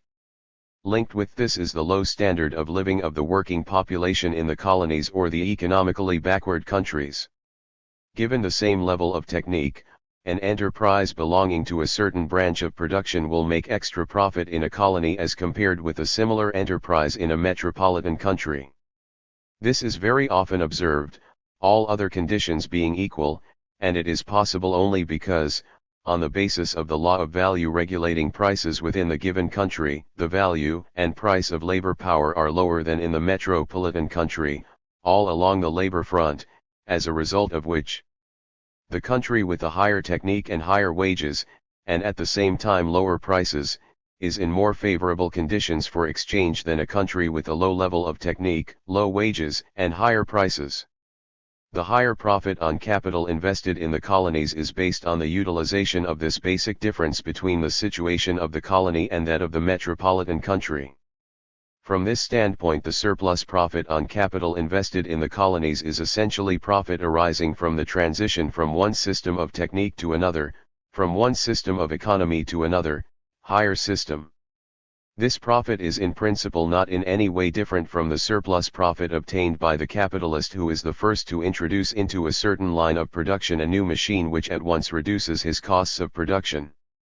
But as capital is generally a movement, as transition from one system of technique to another, from one economic formation to another, for example, from pre-capitalist to capitalist, never ceases, the exploitation of this transition by a certain class is not accidental but is a constant phenomenon throughout the whole period of capitalist development. This tax which the capitalist class levies on the economic development of society is paid both by the petty bourgeois producers of the metropolitan countries and by the colonial and semi-colonial countries, taking their economy as a whole. What interests us here is only the period of the beginning of capitalist development. It has its own special features, which give it a certain resemblance to the period of monopoly capitalism. We must distinguish three periods in the history of the exploitation by capitalism of pre-capitalist forms on an economic basis. There was a period of youthful capitalism, with theoretically free competition but de facto monopoly, insofar as the first enterprises established by capital used the price level established on the basis of craft production, which was quite unable to engage in extensive competition. Large-scale amounts of capital, and capitalist enterprises to an even greater extent, were ipso facto monopolized in the hands of a few. The same thing was true of merchant capital, insofar as the inadequacy of capital, the amount of risk and the resultant insurance charges, and, finally, the existence in these conditions of monopoly organizations of foreign trade, such as the East India Company, made colonial exploitation on the basis of exchange likewise a monopoly of very small groups of capitalists. After this period follows a period of free competition. It does not suppress the forms of exploitation of the petty producer and those methods of accumulation which we are considering here, but places them, within definite limits, under conditions of a certain equilibrium. Finally comes a third period, the period of monopoly capitalism. In this period, thanks to the establishment of a system of national capitalist organisms, fenced off by tariff barriers from foreign competition, exploitation of the petty producers within the country on the basis of the monopoly prices of the trusts is enlarged once more, and again, as in the period of primitive accumulation, is made the privilege of a close group of capitalist sharks. As regards the corresponding exploitation of the colonies, here we see, on the one hand, a tendency on the part of each large capitalist colonial power to extend to the colonies its monopolization of the internal market and to defend this right by force of arms. On the other hand, thanks to the export of capital to the colonies, surplus profit from the colonies more and more takes the form of surplus profit from enterprises with the same level of technique but lower wages. This gradual shifting from one kind of exploitation to another leads at the same time to a certain leveling up of the conditions of the colonial economy to those of the metropolitan country, which strengthens the tendency to secure the various internal markets for their particular capitalism, since the internal market must provide for intensified accumulation that which is lost as a result of the development of industry in the colonies. Below we shall return to the question of the enormous contribution to understanding the law of socialist accumulation which is provided by the fact that socialism arises historically on the basis of monopoly capitalism, and not of free competition capitalism.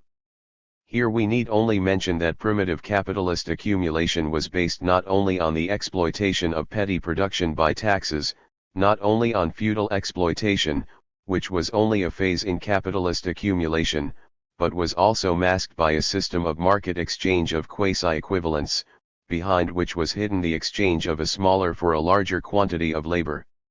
In this case the peasant and the craftsman are exploited by capital partly in the same way as the workers are exploited who receive as wages, in the form of the market price of their labor power, only part of the newly created product of their labor.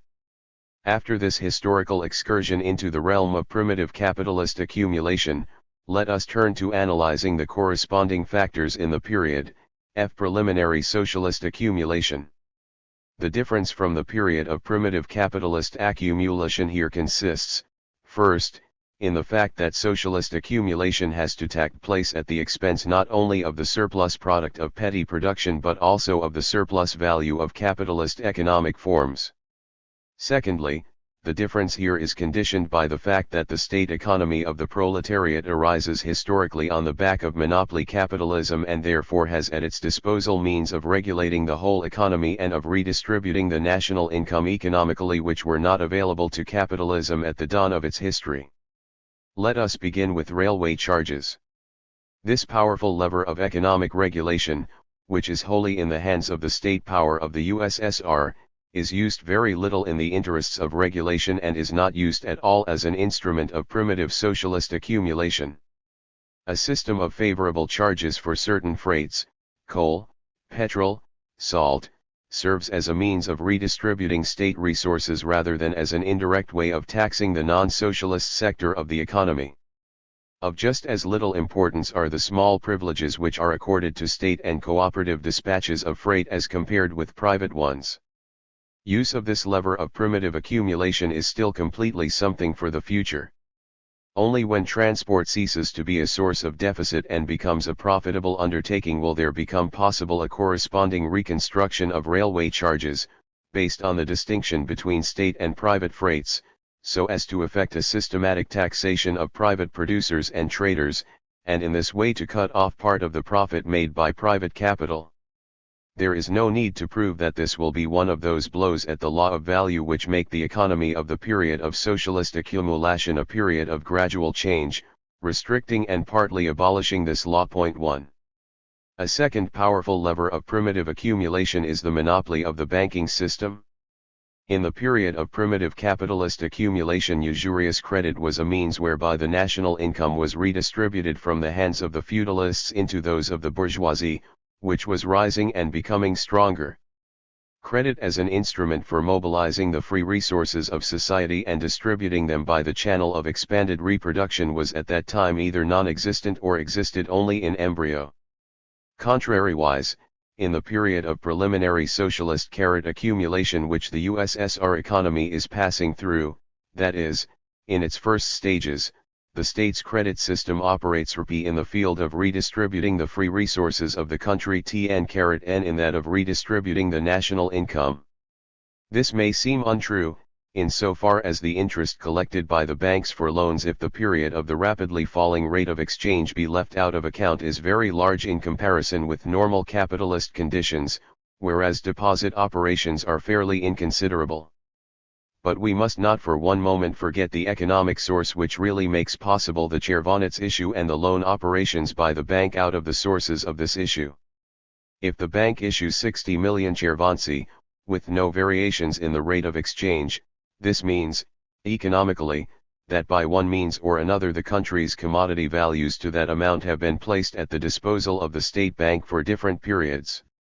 If we consider that this loan from circulation is drawn from the state economy and from private economy, proportionally, let us say, to the share of each in the monetary circulation of the country, while the resources of this loan go to financing almost exclusively state and cooperative industry and trade, then we see swiftly passing before our eyes a process of socialist accumulation. We will attempt a detailed theoretical and numerical analysis of this process, as also of the action of the whole credit system upon the country's economy, in a special chapter of our second volume. As regards the question of redistributing the national income through the agency of the credit system, here the main task still lies in the future. If the state bank charges a high rate of interest to state enterprises which receive long-term or short-term loans, what we have here is a process, not of accumulation in the state sector, but rather of redistributing resources within the state. 96. Sector. Redistribution from private economy into the socialist sector can occur directly only when the resources of private economy, accumulated by the banking system through deposits, are redistributed through private economy by means of loans at a higher rate of interest, and the difference between the sums paid into the bank as deposits and the sum received by the bank as loan interest and other forms of payment for its services goes into the socialist accumulation fund. We have the same situation if state resources are lent at interest as credits to private economy. The latter operation, however, with the general shortage of capital in the country and especially in the state sector itself, while being formally a source of accumulation, is at the present time quite unprofitable, because it is transformed at the present stage into an obvious instrument of capitalist accumulation at the expense of state credit. For this operation can take place only at the expense of the more advantageous operation of advancing credits to state enterprises, because credits to the latter realize not only bank interest but also accumulation of capital in state enterprises on a basis of production. Under these conditions, credits to private trade and industry which are capable, let us say, of paying 10% annually to the bank, are less profitable than credits to state industry which, let us assume, are capable of paying the bank 8% on loan capital but themselves obtain from production 15% on this loan capital. In this case the state bank, as such, would find it more profitable to advance credits to private industry and trade, but from the standpoint of the state complex as a whole and of socialist accumulation in the whole complex, and not only in the state bank's part of it, this operation is clearly one which incurs loss. This explains the fact that at the present moment the state bank hardly grants any credits to private trade and industry, in spite of their readiness to pay more than state enterprises, but grants them almost exclusively to the latter. From the standpoint of the tasks of socialist accumulation, this policy is the only correct one. In the future, however, the situation in this field is bound to change, and a moment may come when the granting of credits to private economy may become one of the most important instruments for redistributing the national income in the interests of the state economy and one of the chief economic means of subjecting its regulatory centers to the state economy. The credit 97 system of the USSR can play an especially big role in this connection with the development of long-term agricultural credit, in particular, if we succeed in obtaining large-scale loans abroad and the state bank functions as distributor of these loans, transfusing foreign resources into the economic organism of the USSR. From what has been said, we thus see that our entire credit policy at the present time is subordinated and cannot but be subordinated to the law of primitive socialist accumulation. Let us now turn our attention to trade, both internal and external. In the period of primitive capitalist accumulation, both kinds of trade serve as instruments of this accumulation. Historic ally, the earliest form of exploitation is that of PDTTY craft production by merchant capital. This kind of exploitation, through trade and through the fulfillment of certain productive functions, supply of material to the craftsman on credit, and so on, has nothing in common with trade in the products produced by workers in capitalist enterprises, nothing at all. In the former case, the trader and buyer up putter out who spends 100 units on purchasing goods produced on a craft basis, and obtains for them 150 units on the pretext of costs of transport and so on, receives 50 units from the producer 9's income. It is quite a different matter when merchant capital operates with goods provided by capitalist production. Here the average trading profit is only a deduction from the surplus value created in the process of capitalist production. In this case the extra profit of trade, arising otherwise than from capitalist production, can be obtained only through exchange of products by the capitalist system with a non-capitalist milieu, and at the expense of this milieu. This extra profit can arise in the absence of adequate competition, particularly when an especially favorable situation of certain groups of merchant capital makes trade itself, for instance, when there is an extreme poverty of the country in capital generally, practically a kind of monopoly in the hands of these groups. When the development of commodity exchange in a country in which the main role is played by products of petty bourgeois production proceeds more rapidly than the development of the trading network and the process of accumulation of merchant capital, the latter can intensify the exploitation of the non-capitalist producers to a greater extent than if there were a surplus of merchant capital. And 98. Adequate competition. For the period of primitive accumulation, with its de facto monopoly both of merchant capital and of young industrial capital, there is no meaning in the theoretical question whether one should regard the surplus profit which sticks to the pocket of merchant capital under these monopoly conditions as profit of productive capital merely realized in trade, or as profit of merchant capital in the strict sense, in so far as it is here a matter of the plundering not of workers but of petty producers. It is only necessary to make a strict distinction between profit of this kind and the normal profit of merchant capital in developed capitalist society, all the more so because in an actual enterprise it is completely merged with every other kind and no accountant can separate it.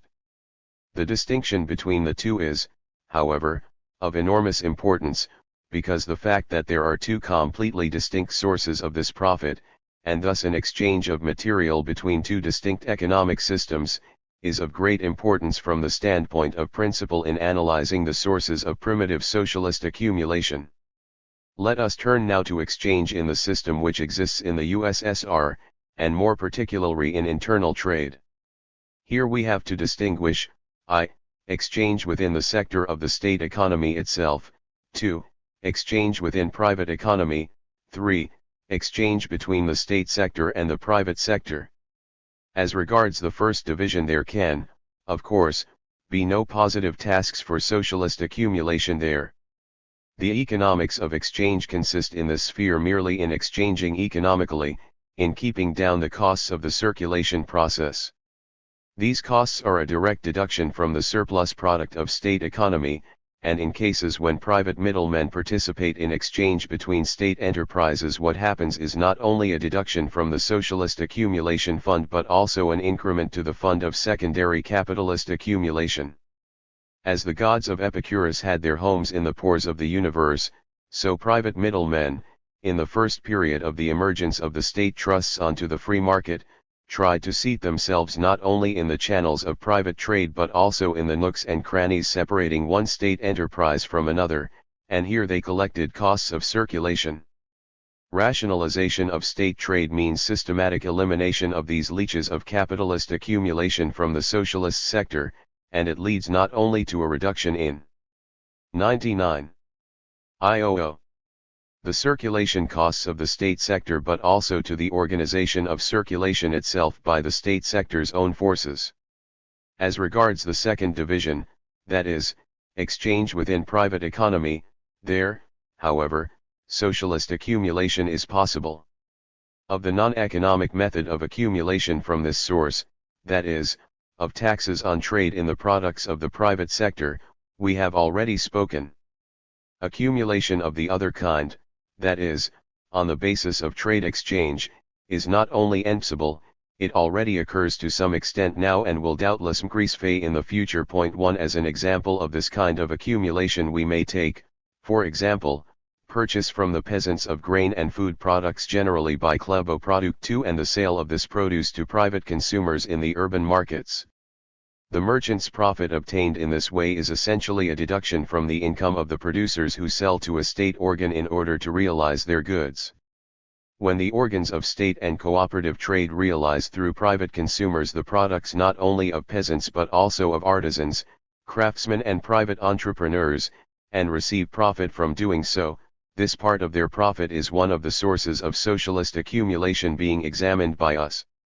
The struggle of state and cooperative trade against private trade in this sector of exchange faces, from the standpoint of socialist accumulation, positive, not negative, tasks. Here accumulation takes place, at present, unfortunately, only on a small scale, out of the fund of one system of economy into that of the other. What is taken from private trade, all other conditions being equal, is acquired, in one way or another, for the fund of the state economy. I say all other conditions being equal because it is possible to adopt a trade policy here which is in the interests, not of socialist accumulation, but of the petty bourgeois producers, since it aims to reduce the deductions from their incomes. Whether such a policy is expedient depends on which at the given moment is more important for the state economy, cheapening of goods being sold and elimination of private capital, or accumulation in the sphere of circulation. Economically, such a policy involves, without doubt, a reduction in the socialist accumulation fund and a present to private production, a present which is all the more costly for state economy the poorer this economy is in capital and the less convenient it is for it to employ in trade part of that capital which is inadequate for production itself, instead of intensifying the mobilization of the resources of the petty producers themselves in order to develop cooperative trade.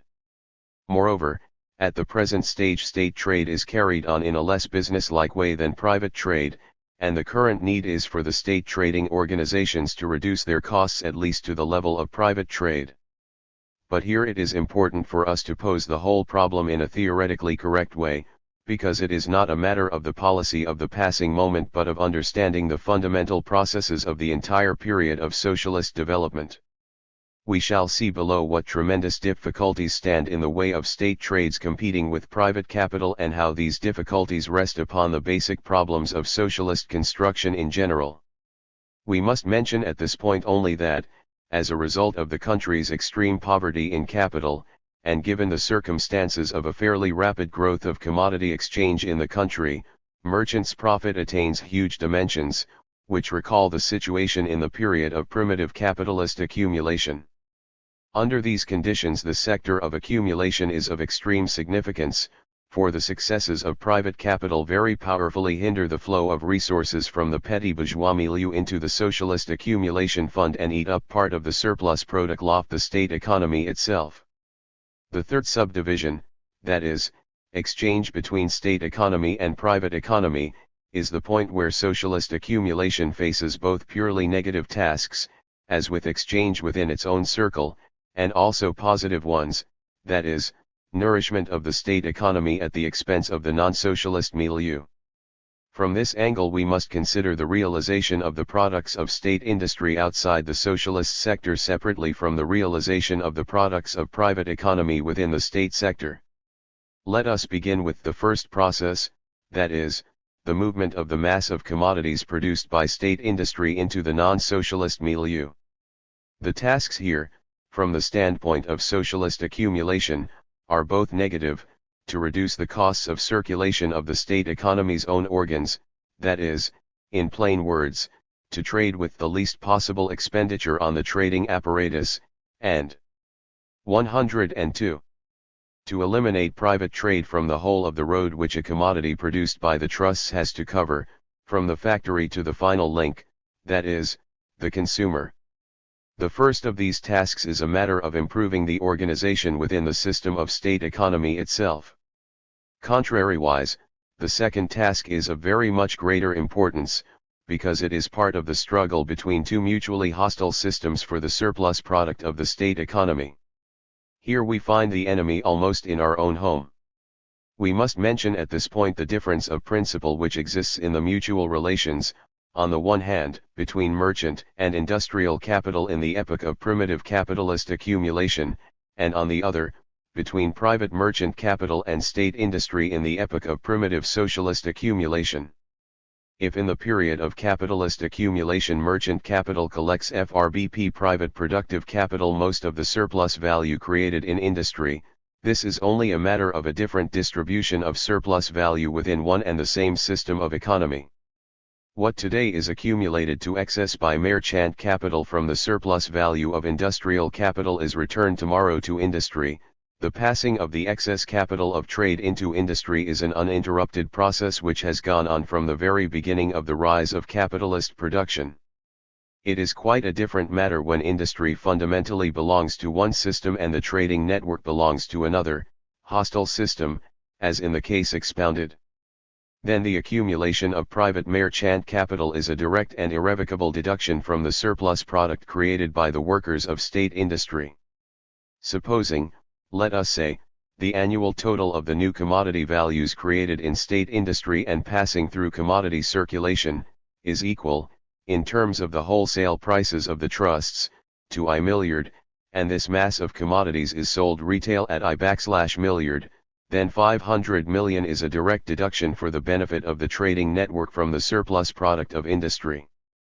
If 4/5 of this, or 400 million, is taken by the private trading network, this is a very harmful leak from the source of socialist accumulation, and not only accumulation but even simple reproduction in the system of the state economy. Here we have expropriation by private capital, not of the surplus product of petty production on the basis of which capitalism develops historically and which it never ceases to exploit thereafter, but of the surplus product of socialist industry, a phenomenon hitherto unknown to economic history. The struggle against private capital in this sector is for the state economy a struggle against the wastage of values it has itself created. For the struggle against private capital to move to this particular section is quite correct, as it is quite correct to pass from the solving of easier tasks to the solving of more difficult ones, that is, to the mastering of wholesale and retail trade in the products of state industry. Thus, in the matter of mastering the process of exchanging its own products, the state economy is solving for itself a task of a negative kind, not to give to private capital what essentially belongs to the socialist sector itself and constitutes its own fund, created on its own production base. It is quite a different matter with the movement of values from private economy into the state economic sector. Here the struggle of the organs of state trade against private capital is to a considerable extent a struggle for the surplus product of private economy. When, for example, the procurement of raw material for industry on the peasant market is carried out by private capital and the entire road from the producer of the raw material to the trust is barred by private middlemen, the difference between the price paid to the peasant and the trust's selling price is basically a deduction from the income of peasant economy. Contrariwise, if the state organs, say, themselves carry out all the procurement of raw material, everything which is deducted from the income of the peasantry flows into the state economic sector. At the present stage of primitive socialist accumulation, the struggle against private capital is both more difficult technically and has less significance than the struggle against the plundering by private capital of the surplus product of the state economy itself. On the other hand, success in this latter struggle, that is, ousting of private capital from trade in the products of industry, would undoubtedly intensify the process of transition of private capital into private industry, a process, generally speaking, which is economically advantageous and harmless provided there is a rapid growth in the state economy. Let us now pass to foreign trade and the system of socialist protectionism, a term of Comrade Trotsky's. The institution of the monopoly of foreign trade is of quite exceptional importance. IO3. In the entire system of socialist economy. It is, first, itself one of the organs of socialist accumulation. Secondly, it is one of the most important organs protecting this process of accumulation in all its forms and thereby a pivotal point in the struggle against the law of value of world capitalist economy. Thirdly, this institution is one of the main instruments for regulating the whole economy of the Soviet Union. For the present we will concern ourselves only with the monopoly of foreign trade as an instrument of socialist accumulation. As peasant economy goes over more and more to producing commodities, and as the trading links increase between the economy of the USSR and world economy, so the size of our exports grows. The products of our industry occupied a smaller place than those of agriculture in the total amount of our exports before the war, and with the restoration of agriculture we must expect, if not a restoration of the old proportions in the kinds of goods we export, at any rate a very great increase in the export of agricultural products as compared with now. All this means an increase in the possibilities of socialist accumulation from the income of peasant economy. The greater the export of rural products, the greater is the economic dependence of the countryside on the authority which links peasant economy with the foreign market. The foreign trade monopoly not only makes petty production dependent on the state in the matter of realizing surpluses, but is also an important instrument for obtaining surplus profit on the foreign market. There are certain branches of world trade, platinum, to some extent flax, and so on, in which the state economy of the USSR is almost a monopolist. True, the state monopoly of trade in exported goods does not mean at all that the whole difference between prices on the home market and prices on the external market falls into the hands of Veneshturg.1 while, for example, Severolles II, which realizes without any middlemen the products of the timber industry, is possessor of all its surplus product. The state is far from always undertaking the movement of exported goods along all the stages of their journey to the foreign market. If, for example, grain is bought directly from the peasant by Kluboprodukt and sold abroad by Veneshturg, the entire difference between the purchase price and the selling price passes through the hands of the state. But where procurement is carried out through representatives of private capital, especially where the state trading organs buy goods for export from private wholesalers, the merchant's profit of the state is very considerably reduced in favor of private capital. On the other hand, where export products are procured and moved by the state trading organs, it by no means follows that, in the example given, Veneshturg receives the maximum profit. With our very bad and expensive machinery of exchange, quite often all the difference, in percentage often a great deal, between buying and selling prices on the foreign market is taken up by so-called overhead costs, so that net profit amounts to nothing. But socialist accumulation, especially in its initial period, does not in the least always mean an increase in the productive capital of industry. The creation of a network of organs of trade, like the creation of the entire minimum necessary superstructure serving state economy and securing the elimination of private capital from decisive positions in the economic struggle, is also socialist accumulation, though in another form. As we shall see below, a narrowly commercial view, influenced by observations of private capital, of the whole process going on within the state economy is a powerful hindrance to understanding the very essence of the socialist form of economy in its first stages and often leads one in practice onto a quite false path. Often people do not see, beyond the imperfections of some apparatus or other, the enormous importance of this apparatus in the whole system of the state economy. And in the given instance the extreme unprofitability, from the commercial standpoint, of a number of our state trading organs is an argument for the need to rationalize this work, and not for the replacement of these organs by private organs which would be more profitable. They would be more profitable if we were to look upon the unprofitability of socialism in its first stages from the standpoint of capitalism, instead of evaluating the profitability * of capitalism, in which one must certainly include crises, wars, and so on, from the socialist point of view. Even when in a particular sector the capitalist form has the advantage. 1 In the foregoing analysis we have started from the proposition that the prices of the products of state industry absorbed by private economy constitute a given magnitude. Now we have to examine the extremely important question of the role which price policy plays in socialist accumulation. Here we shall look at price policy in relation to exported goods, that is, the principles of our customs policy and its results, in the first place, and, in the second, the price policy of our trusts and state organs generally.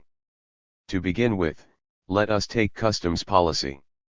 We speak of customs policy in relation to imported goods because the levying of duties on exported goods by the state organs and Venestberg is not a new source of accumulation but only a different distribution between different state organs, for example, between the People's Commissariat of Finance and the Supreme Council of the National Economy and its trusts, of one and the same sum of merchants' profit or income from trade circulation. 1 The customs policy of the USSR, with its almost prohibitive rates on the products of foreign light industry and big duties on engineering products, is a powerful barrier protecting the country's internal commodity circulation from the operation of the world law of value and safeguarding our socialist industry, weak in capital and technically backward, from ruin under the blows of foreign competition. This role of socialist protectionism, like the role of the foreign trade monopoly, will be examined when we analyze the clash between the law of socialist accumulation and the law of value. At present we are speaking only about customs policy as a source of socialist accumulation. The customs revenue of the USSR can be divided into two distinct categories which are of differing importance from the standpoint of accumulation. Customs revenue from taxation of the means and instruments of production imported for the equipping or re-equipping of state industry is in no degree whatsoever an instrument of accumulation.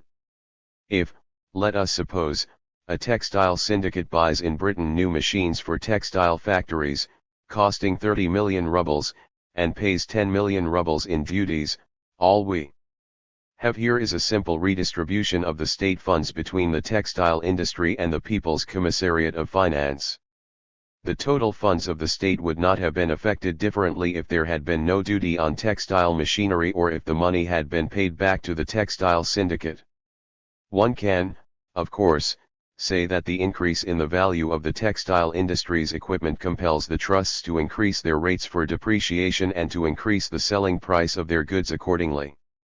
But this is an imaginary objection, because in the given instance the textile syndicate is only a pump for the People's Commissariat of Finance, sucking a sum of 10 millions out of the consumer, and so far as essentials are concerned it is quite indifferent whether this amount is extracted by raising selling prices in order to cover extra expenses on depreciation or simply by raising selling prices and passing the difference on to the People's Commissariat of Finance as a surrender of profit by state enterprises, while the 30 millions worth of equipment comes in duty-free.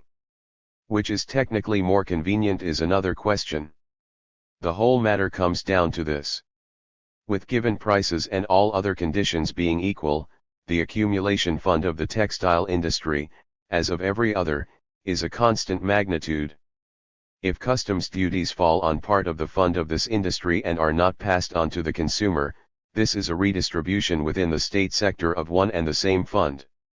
If an increase in prices takes place, then the fund increases too, but this happens as a result of the increase in prices, not as a result of customs policy. The potential amount of this increase is determined by a number of concomitant economic conditions, and not by the size of the customs duty. And whether it is in general expedient to tax the consumer of the products of a given branch of industry, because of the taxation of equipment imported for that industry, or whether it is more expedient to work out a correct price policy and the conditions for assignments of profits from state enterprises to the People's Commissariat of Finance, is a question of the technique of accumulation, which does not affect the production of the income itself. Thus, taxation of imported instruments of production for state industry is a transferring of values from one of the state's pockets to another, from the fixed capital fund of state economy to the cash box of the People's Commissariat of Finance. Exactly the same is true of the taxation of raw material for industry. Here too, IO7. With a given level of prices, the question boils down to a redistribution of state resources within the state sector itself, though this taxation may be expedient for other reasons. It is quite a different matter with the taxation of instruments of production imported for private industry, and with the import of consumer goods. Here taxation is nothing else but a deduction from the incomes of the consumer masses or from the fixed capital fund of private industry. If Veneshterg imports sugar, footwear, and so on, from abroad, in so far as our own production is inadequate, the difference between the prices on the home market and the prices paid to purchase these goods abroad is paid by the consumer and received by the state trading organs.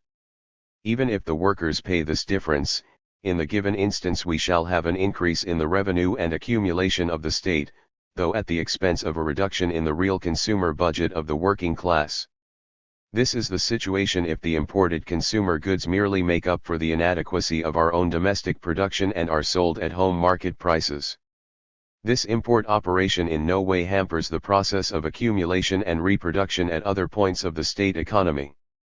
It is a different matter when goods are imported in greater quantity than can be absorbed by the market along with homemade products and are sold at lower prices than the latter. In this case accumulation in the sphere of trade and through the instrument of customs taxation is bought at the price of a partial restriction of home production, that is at the price of restriction in one of the sectors not only of accumulation on a production basis but also of simple reproduction. If products are not imported in greater quantity than the market requires but are sold more cheaply, then the gain at one pole is accompanied by a loss at the other. Such a policy can be advantageous if the losses are balanced by the gains and the reduction in price leads to an extension of demand and is in the last analysis beneficial to industry. The practical decision one way or the other will be determined in this case by the results of a simple numerical calculation. Let us now proceed to price policy in relation to industry. This policy is highly important not only for socialist accumulation but also for the normal course of production in general. Even in its unexpanded state, it is of very great importance for peasant economy. It affects, finally, the political relations between the 108 proletariat and the peasantry. We will concern ourselves with it only from the standpoint of primitive socialist accumulation. The fundamental theoretical question which must be answered here from the very outset is this: is equivalent exchange between the state economy and the non-socialist milieu possible in general? There are three possibilities here. 1. When the state economy receives less value from the non-socialist milieu than it gives. In this case we shall have a steady decomposition of large-scale socialist production and a gradual selling off of its products below cost. This decomposition can take the form either of a sale below cost of the fixed capital of industry not yet fully restored, with wages at a constant level, or a clearance sale for next to sloping of the labor power of the industrial proletariat, or, finally, both together. In the initial period of NEP we had a number of examples of such a bargain sale of industrial products, which involved selling for a song both the fixed capital and the labor power of the proletariat. 1 The transformation of this price policy into a system would undoubtedly mean a gradual dissipation of large-scale industry and the triumph of petty over large-scale production.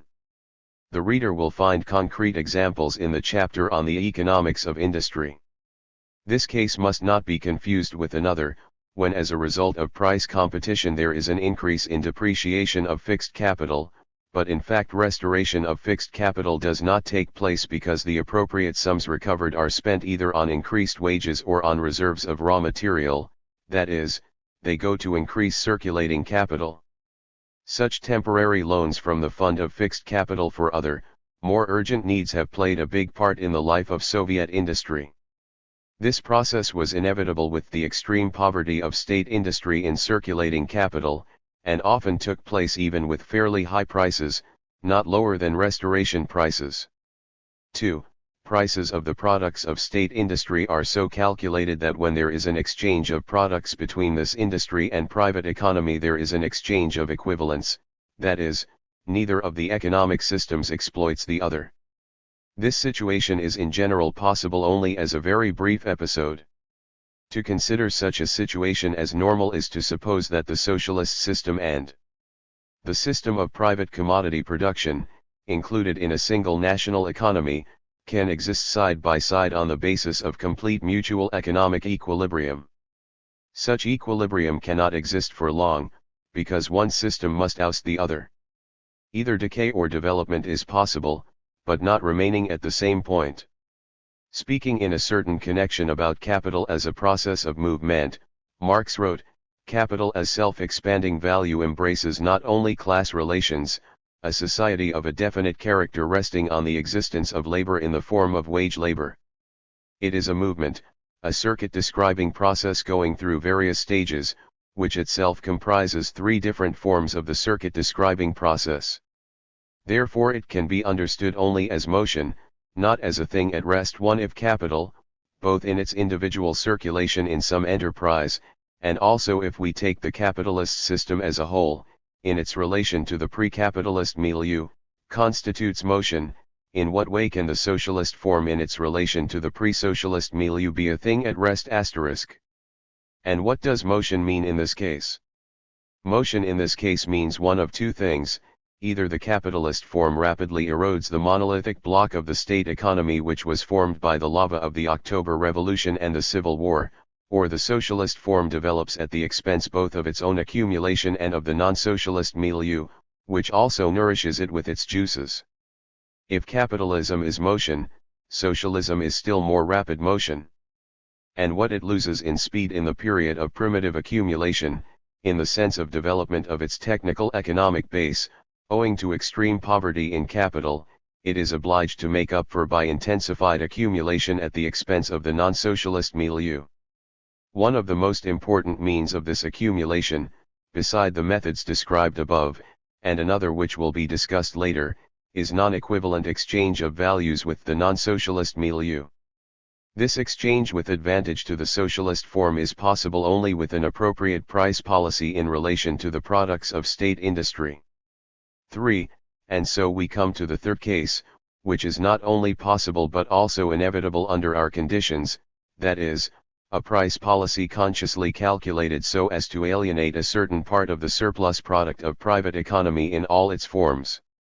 This policy is possible because the state economy of the proletariat has arisen historically on the basis of monopoly capitalism. The latter, as a result of the ending of free competition, leads to the creation of monopoly prices on the home market for the products of national industry, receives surplus profit through the exploitation of petty production, and thereby prepares the basis for the price policy of the period of primitive socialist accumulation. but the concentration of all the large-scale industry of the country in the hands of a single trust, that is, in the hands of the workers' state, increases to an enormous extent the possibility of carrying out on the basis of monopoly a price policy which will be only another form of taxation of private economy. The obstacles which state economy encounters on this road arise not from inadequate economic power to carry out this policy but from other causes.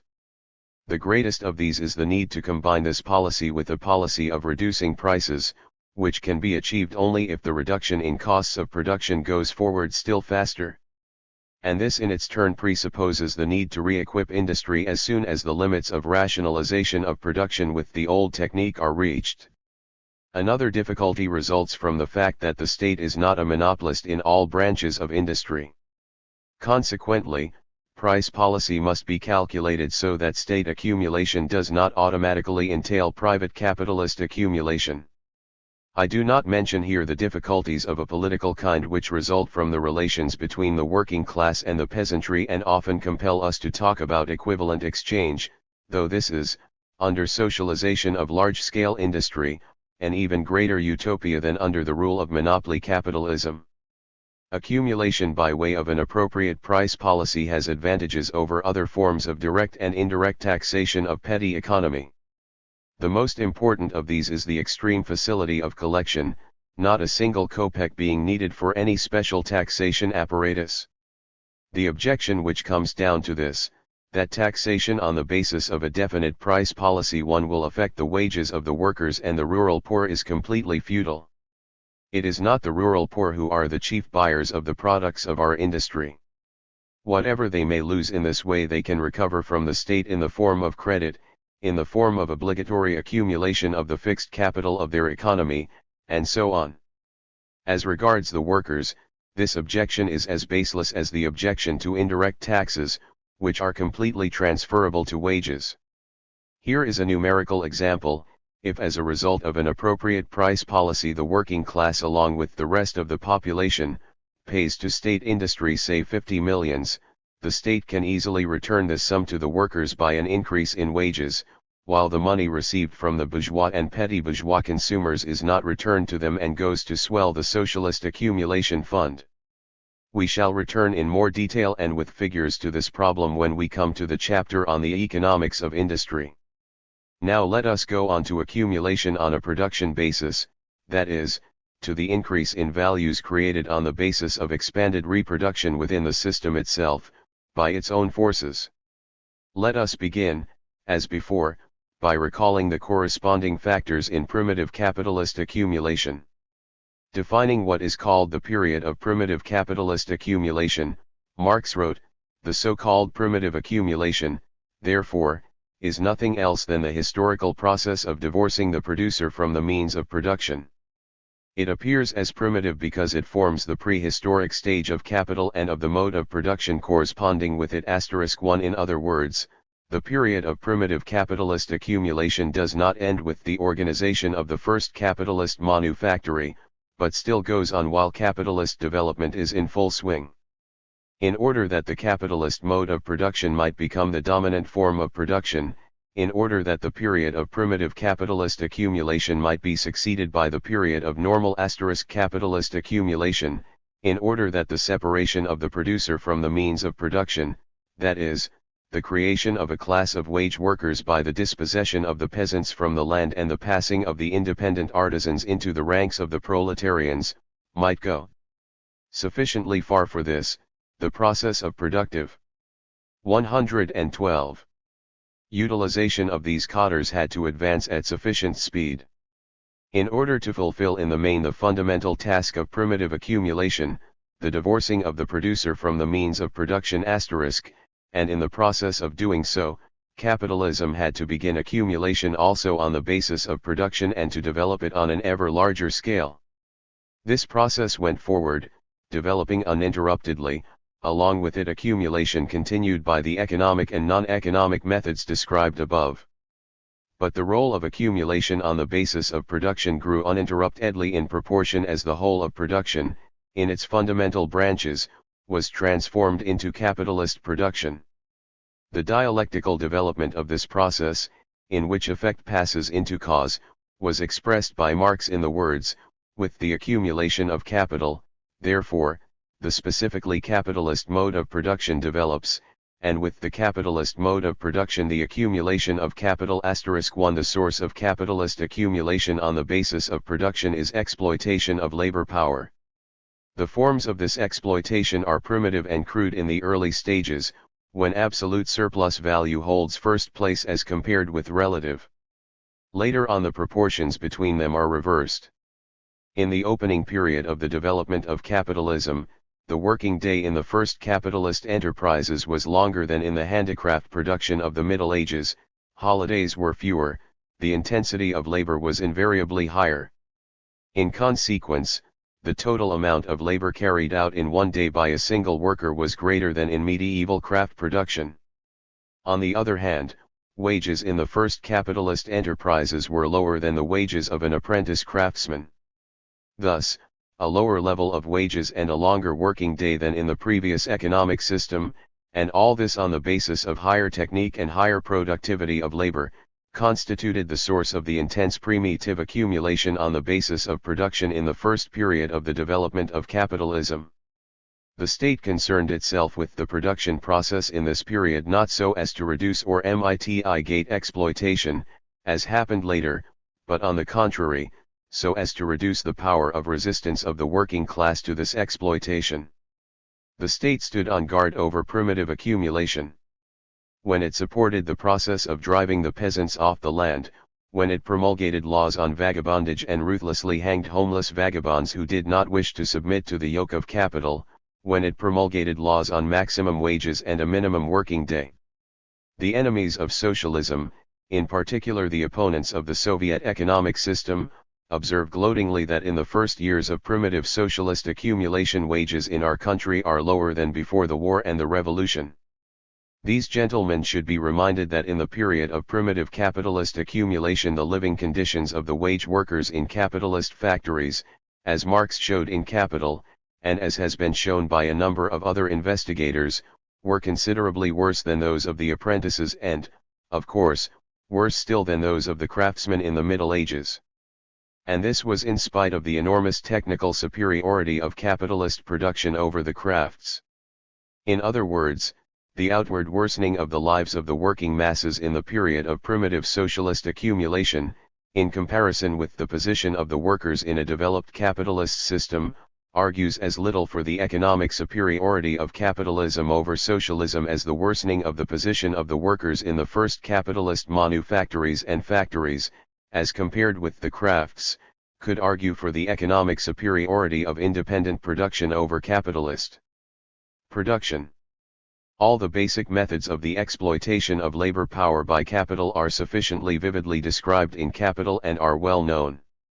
I want here to dwell upon one aspect of it which is of great importance for an appropriate contrast with the period of primitive socialist accumulation.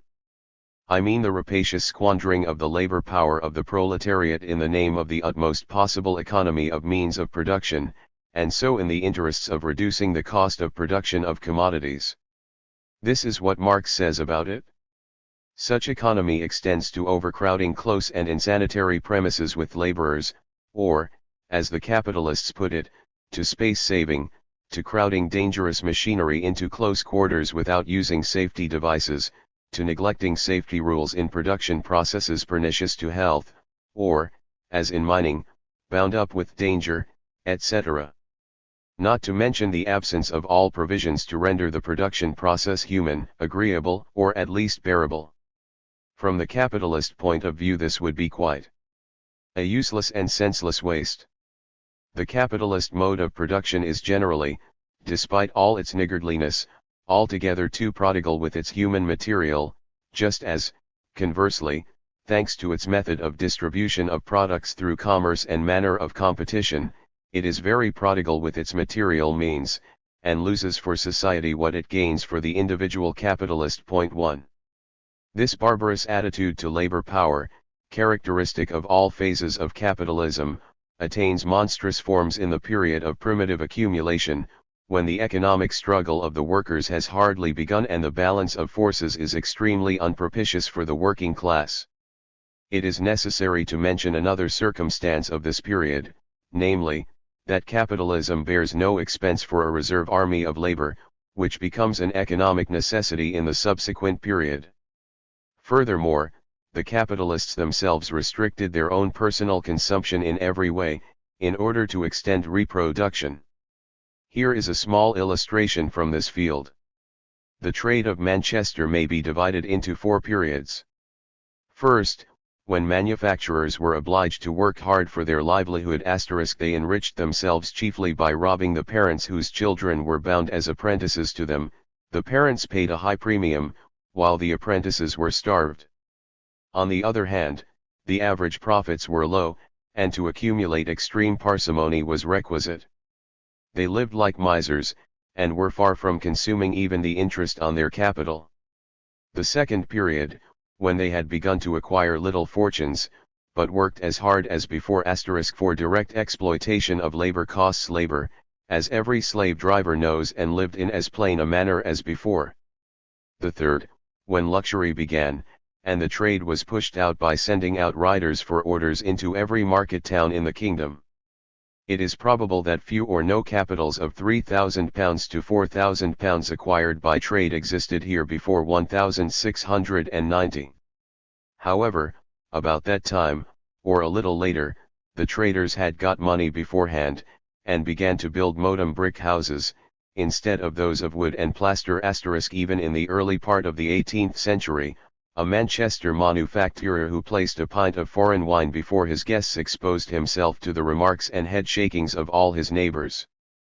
Before the rise of machinery, a manufacturer's evening expenditure at the public house where they all met never exceeded 6d. for a glass of punch and a penny for a screw of tobacco.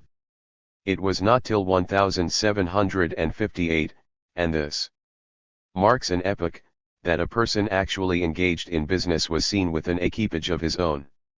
The fourth period, the last 30 years of the 18th century, is that in which expense and luxury have made great progress, and was supported by a trade extended by means of riders and factors through every part of Europe. What would the good Dr. Aiken say if he could rise from his grave and see the Manchester of today? 1. Now let us turn to the question of accumulation on the basis of production in the state economy. The source of this accumulation is the same as under capitalism, that is, the labor of the working class, whose wages must be less than the total value of the products they create. But there are a number of very important distinctions to be made here, both in the general conditions of capitalist accumulation and in the forms in which labor power is used and is paid for.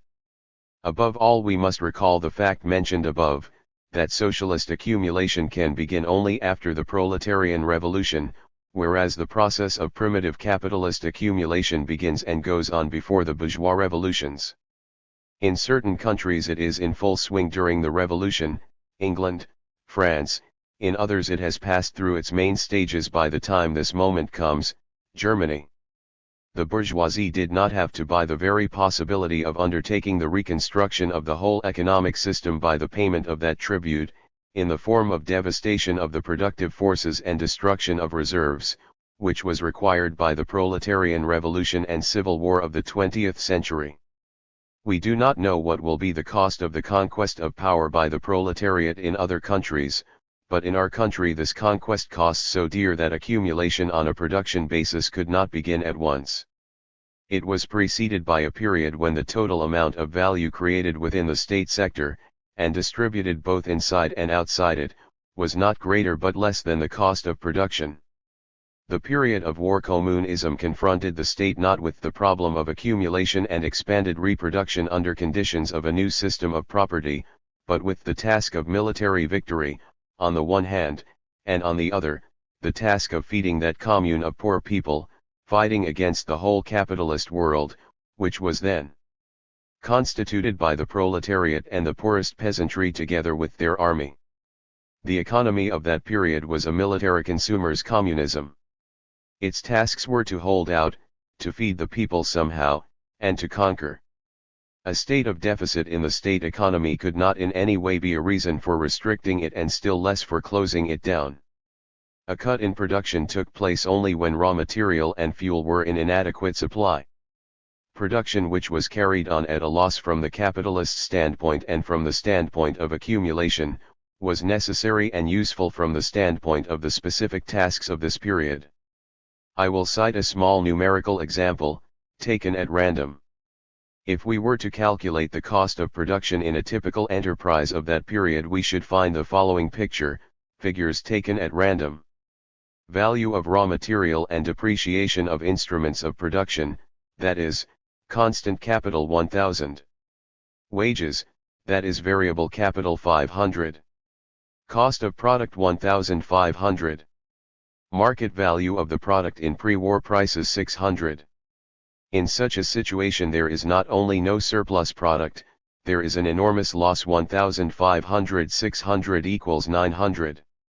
Under the system of war communism, however, with the tasks it faced, such a result was by no means negative.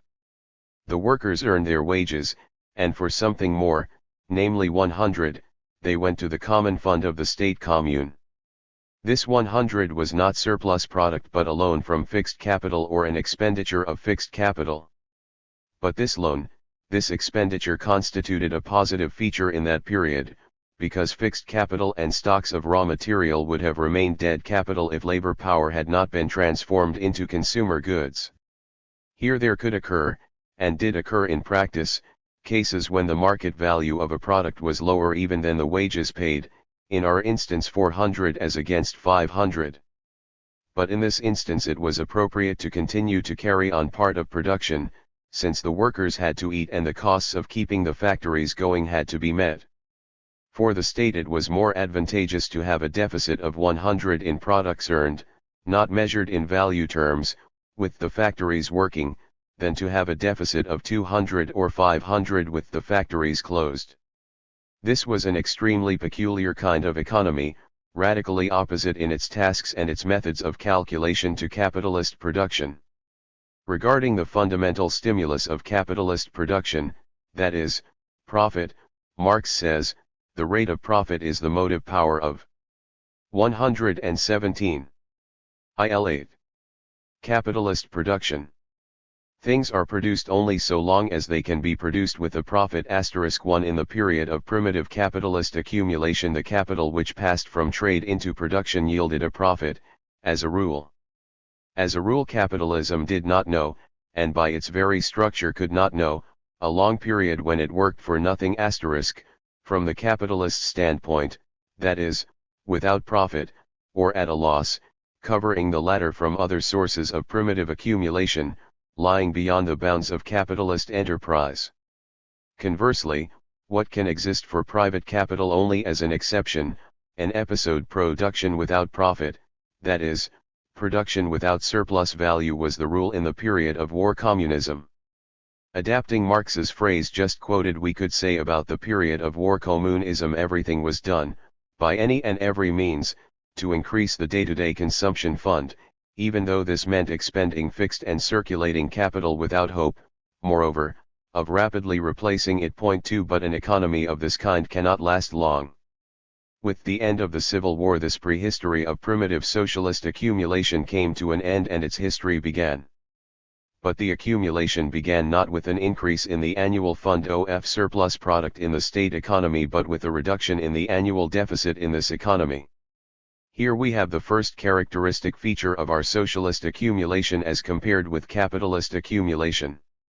Socialist accumulation does not begin at zero and rise above it, it begins at a level below zero.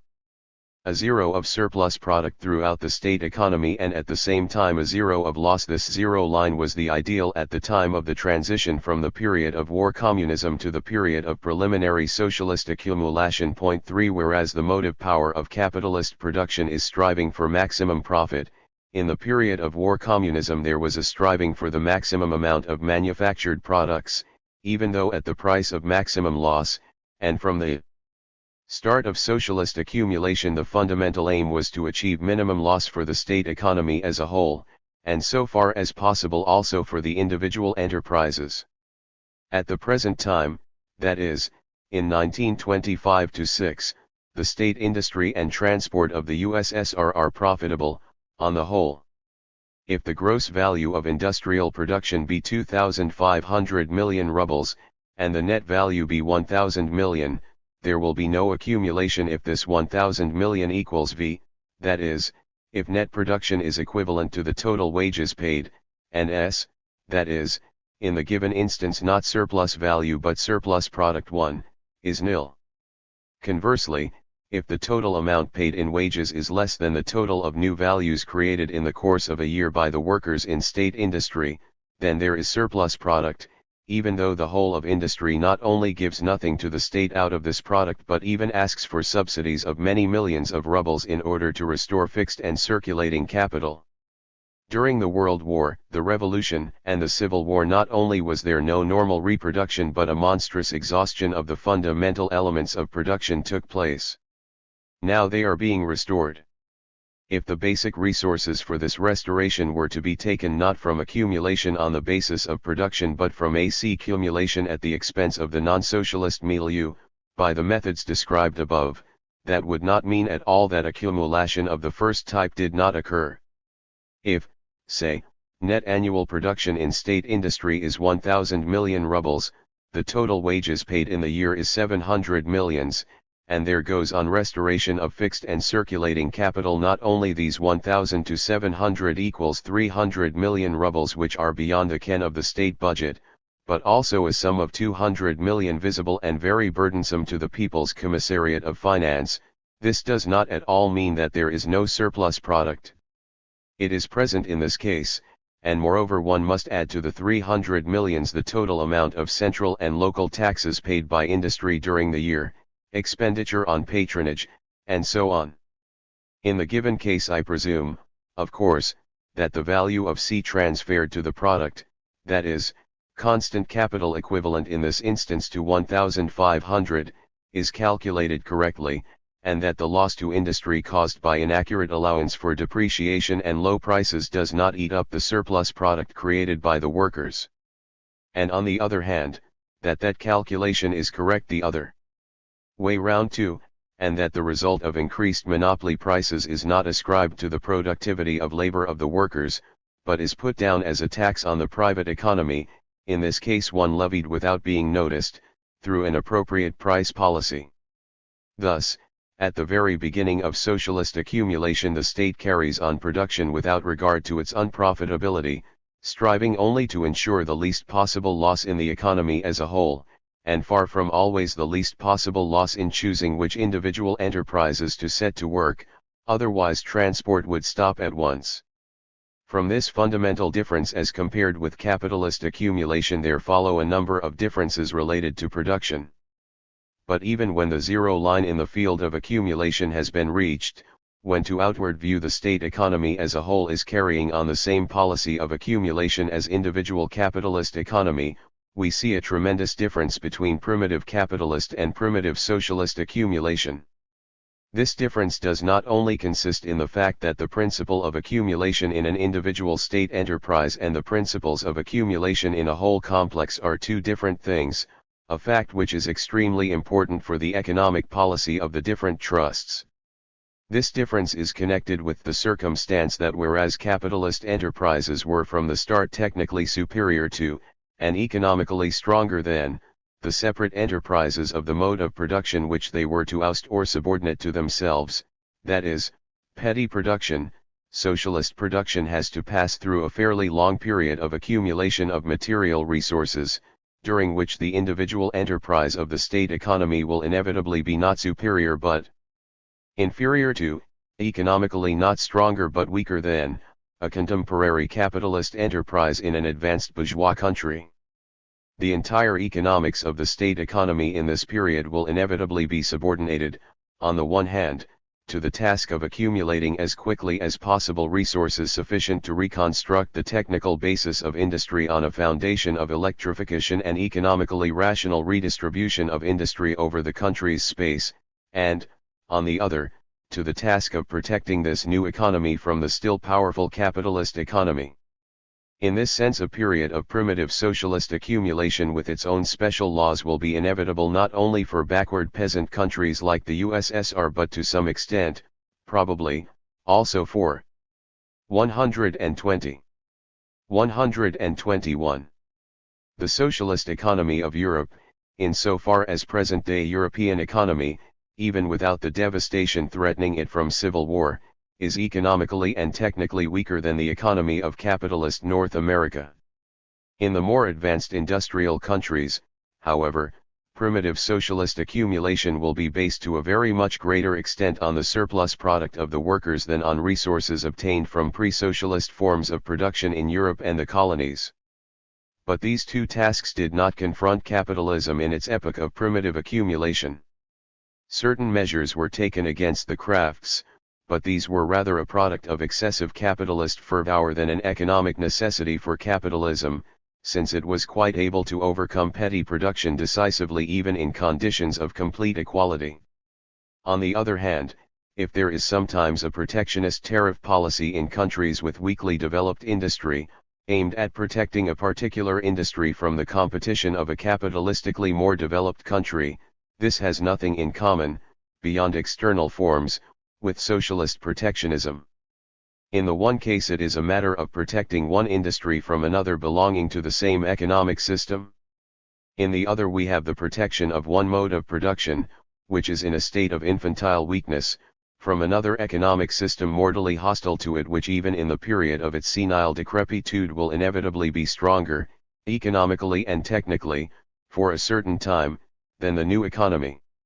Only with utter carelessness in theoretical matters can one see in socialist protectionism a complete analogy to capitalist protectionism. The comparison would have meaning only if one socialist country with a weakly developed industry of its own were to introduce duties to protect this industry from the socialist industry of a more advanced country, instead of entering as a part into the unified economic organism constituted by the socialist economy of all the countries where the proletariat has come to power. Then we should have, as under capitalism, customs duties within a single economic system. But such an absurd situation is hardly likely ever to occur. In passing we may observe that even this example, like all examples from the field of comparison between capitalist and socialist economy, reveals the difference in principle between the two, in the sense that capitalism develops on the basis of competition and mutual antagonism between its parts, whereas 122.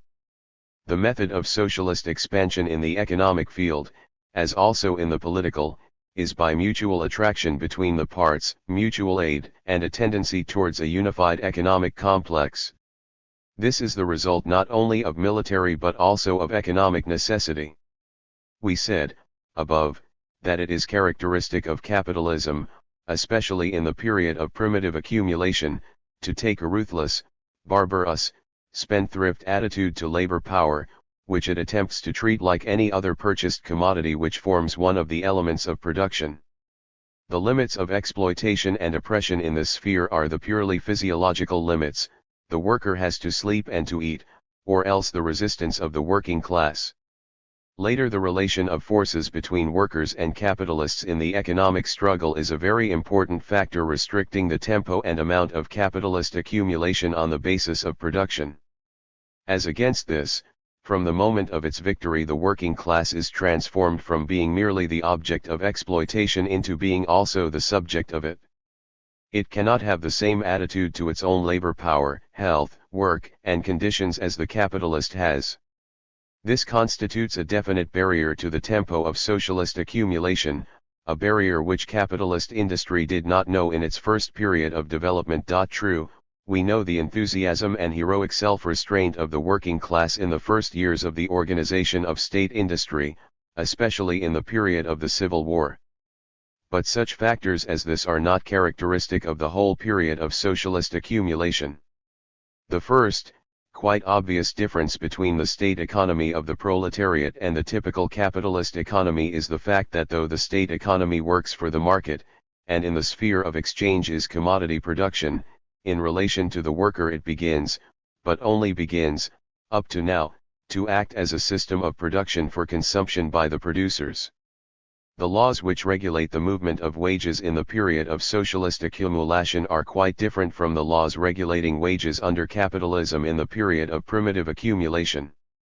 As a very clear demonstration of this we may take the fact that, for example, in 1920, when unemployment was less and there was at one time even felt a partial shortage of skilled labor power, which called for certain measures on the part of the People's Commissariat of Labor, wages were a great deal lower than they are in 1924 with 1,300,000 unemployed in the country. Under the capitalist system, where deviation of the level of wages from the value of labor power is determined by the supply of and demand for labor power and the degree of organization and strength of resistance among the workers, the relation is necessarily just the reverse. Thus in this period the law of wages is subordinated to the law of socialist accumulation, which is expressed in conscious self-restraint by the working class. This self-restraint takes the place of that resultant of the elemental struggle between labor and capital which, all other conditions being equal, that is, with a given level of value of labor power, determines the level of wages and the level of surplus value in the system of capitalist production. Socialist accumulation is a necessity for the working class, but here it appears as understood necessity.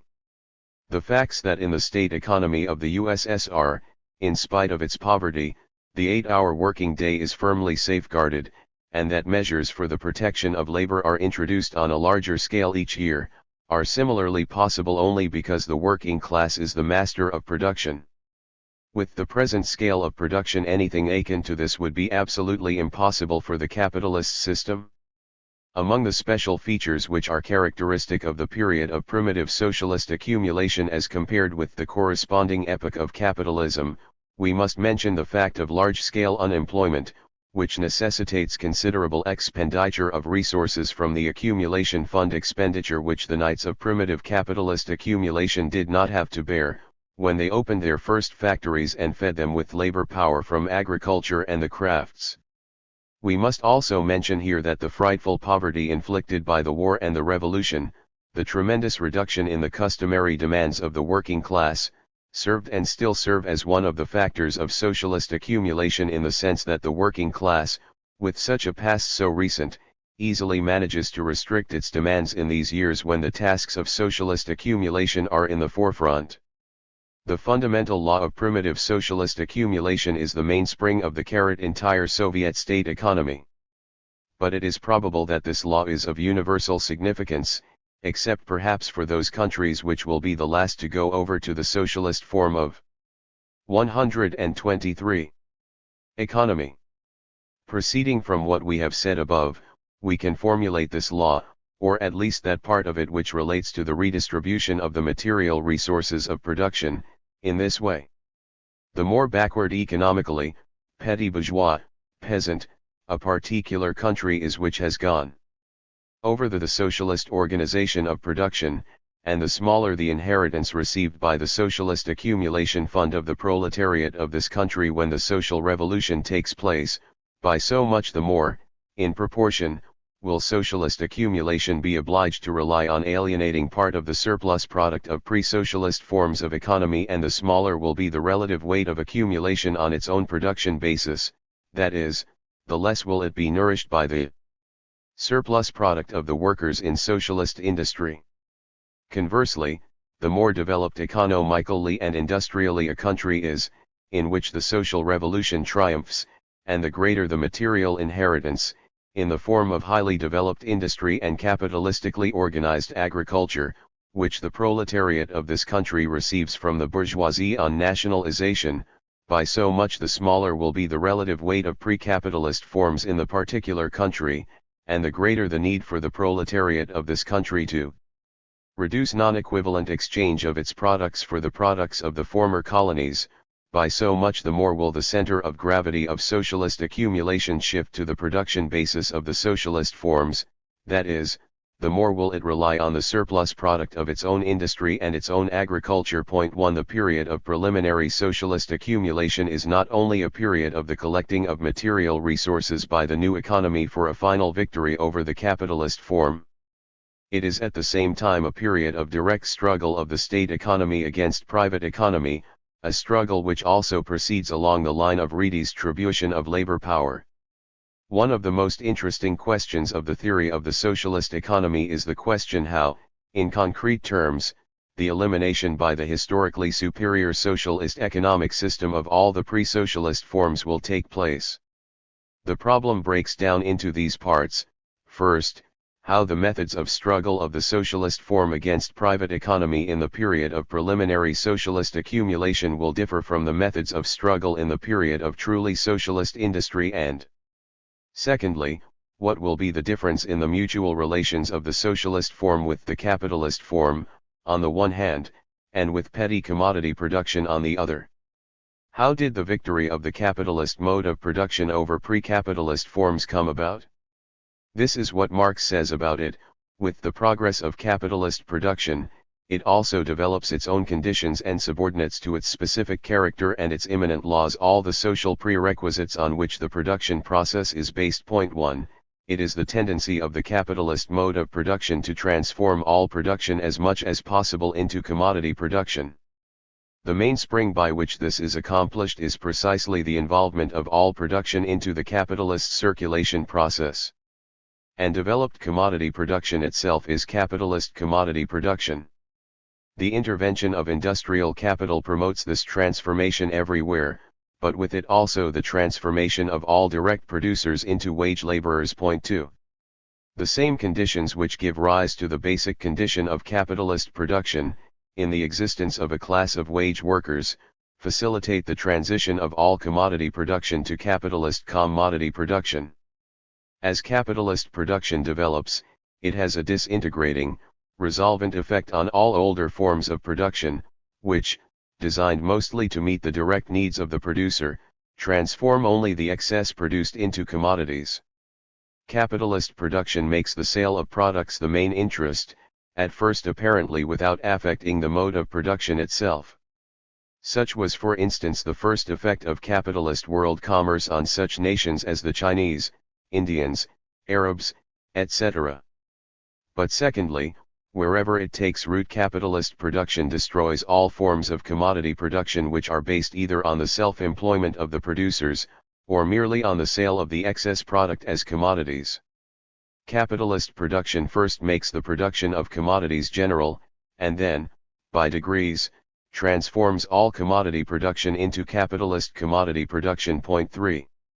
Capitalist production is not dangerous to natural economy when this has no points of contact with it, when the two systems constitute two completely non-communicating vessels. Natural. 125. Economy simply does not accept battle, as long as it is not dragged into money-commodity exchange. Capitalism then resembles an athlete who vainly calls on a weak opponent to fight while the latter remains silent and does not answer.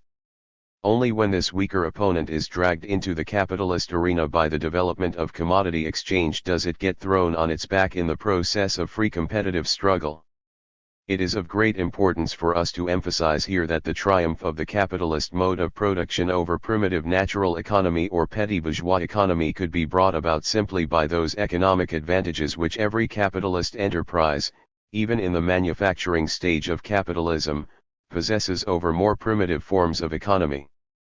Force played, in the main, an auxiliary role. It hastened the process of capitalist development mainly in that it facilitated the dragging of natural economy onto the battlefield. The Manchester school theories of the bourgeoisie were not only a product of defense against absolutism and its interference in the economic process to the harm of the third estate, but also a product of capitalism's awareness of its purely economic superiority to pre-capitalist forms, a superiority based on experience over many years of successful competition. Each capitalist enterprise, taken separately, was both technically and economically stronger than any craft enterprise or group of such enterprises. A length of cloth, made in X units of time in a capitalist enterprise, was a deadly weapon of capitalism in its struggle against the handloom weaver who took 2x or 3 units of labor time to make this same length. The issue of the battle was decided by the customer who, by buying the cheaper product, thereby voted for the capitalist mode of production and supported it against the crafts, becoming a purchaser of capitalist products. The state industry of the period of primitive socialist accumulation is in a quite different position from capitalist industry at the corresponding period. The individual enterprise of state industry is in a quite different position from a typical capitalist enterprise of the same kind. This must not be lost sight of for 1 minute when we face the burning question of how the process of the elimination of the capitalist form by the socialist form can and must develop. The vulgar idea according to which the socialist form, even in the initial period of its existence, will conquer the capitalist form in competitive struggle, just as the capitalist factory 126 conquered the crafts, is a crude, superficial, uncritical analogy with the past. This analogy does not throw light on the question, but only darkens it. Of course, it is much easier to make such superficial and uncritical analogies than to understand the peculiarities of the period of primitive socialist accumulation. These analogies have been plentiful enough in our economic literature since the ending of war communism, and they have enjoyed poor success. The economic policy of the proletarian state, insofar as it has been correct and has not gone astray along the track of some sort of socialist Manchesterism, has proceeded, gropingly and spontaneously, in just the reverse direction to what would follow logically and practically from such an analogy, which is a substitute for a scientific and Marxist analysis of our economy. At the present time, our state economy is both technically and economically weaker than the capitalist economy of Europe and America. The Soviet economy of Europe after the dictatorship of the proletariat has come to power in it will probably be weaker than the economy of capitalist America. In the initial period of its development, the socialist form, owing to the lack both of the material prerequisites needed for reconstructing its technical basis and of the necessary prerequisites of socialist culture and socialist education of the working proletariat, cannot develop all the advantages which are organically characteristic of socialism, rendering it historically more progressive than capitalism. In the period of preliminary accumulation, the socialist form, as we have said above, has not yet developed all its advantages, but it has lost some of the advantages of capitalist economy. Conversely, the latter stands arrayed in the full panoply of its fundamental advantages, which even in the period of the decline of capitalism make it impossible in general for the socialist form to compete with it on a footing of equality. For the state economy of the proletariat it would be utterly, and most stupidly, self-destructive to try to defeat capitalism in the arena of free competition at the present stage of development of socialist economy. The latter would be disintegrated and eventually beaten in this struggle.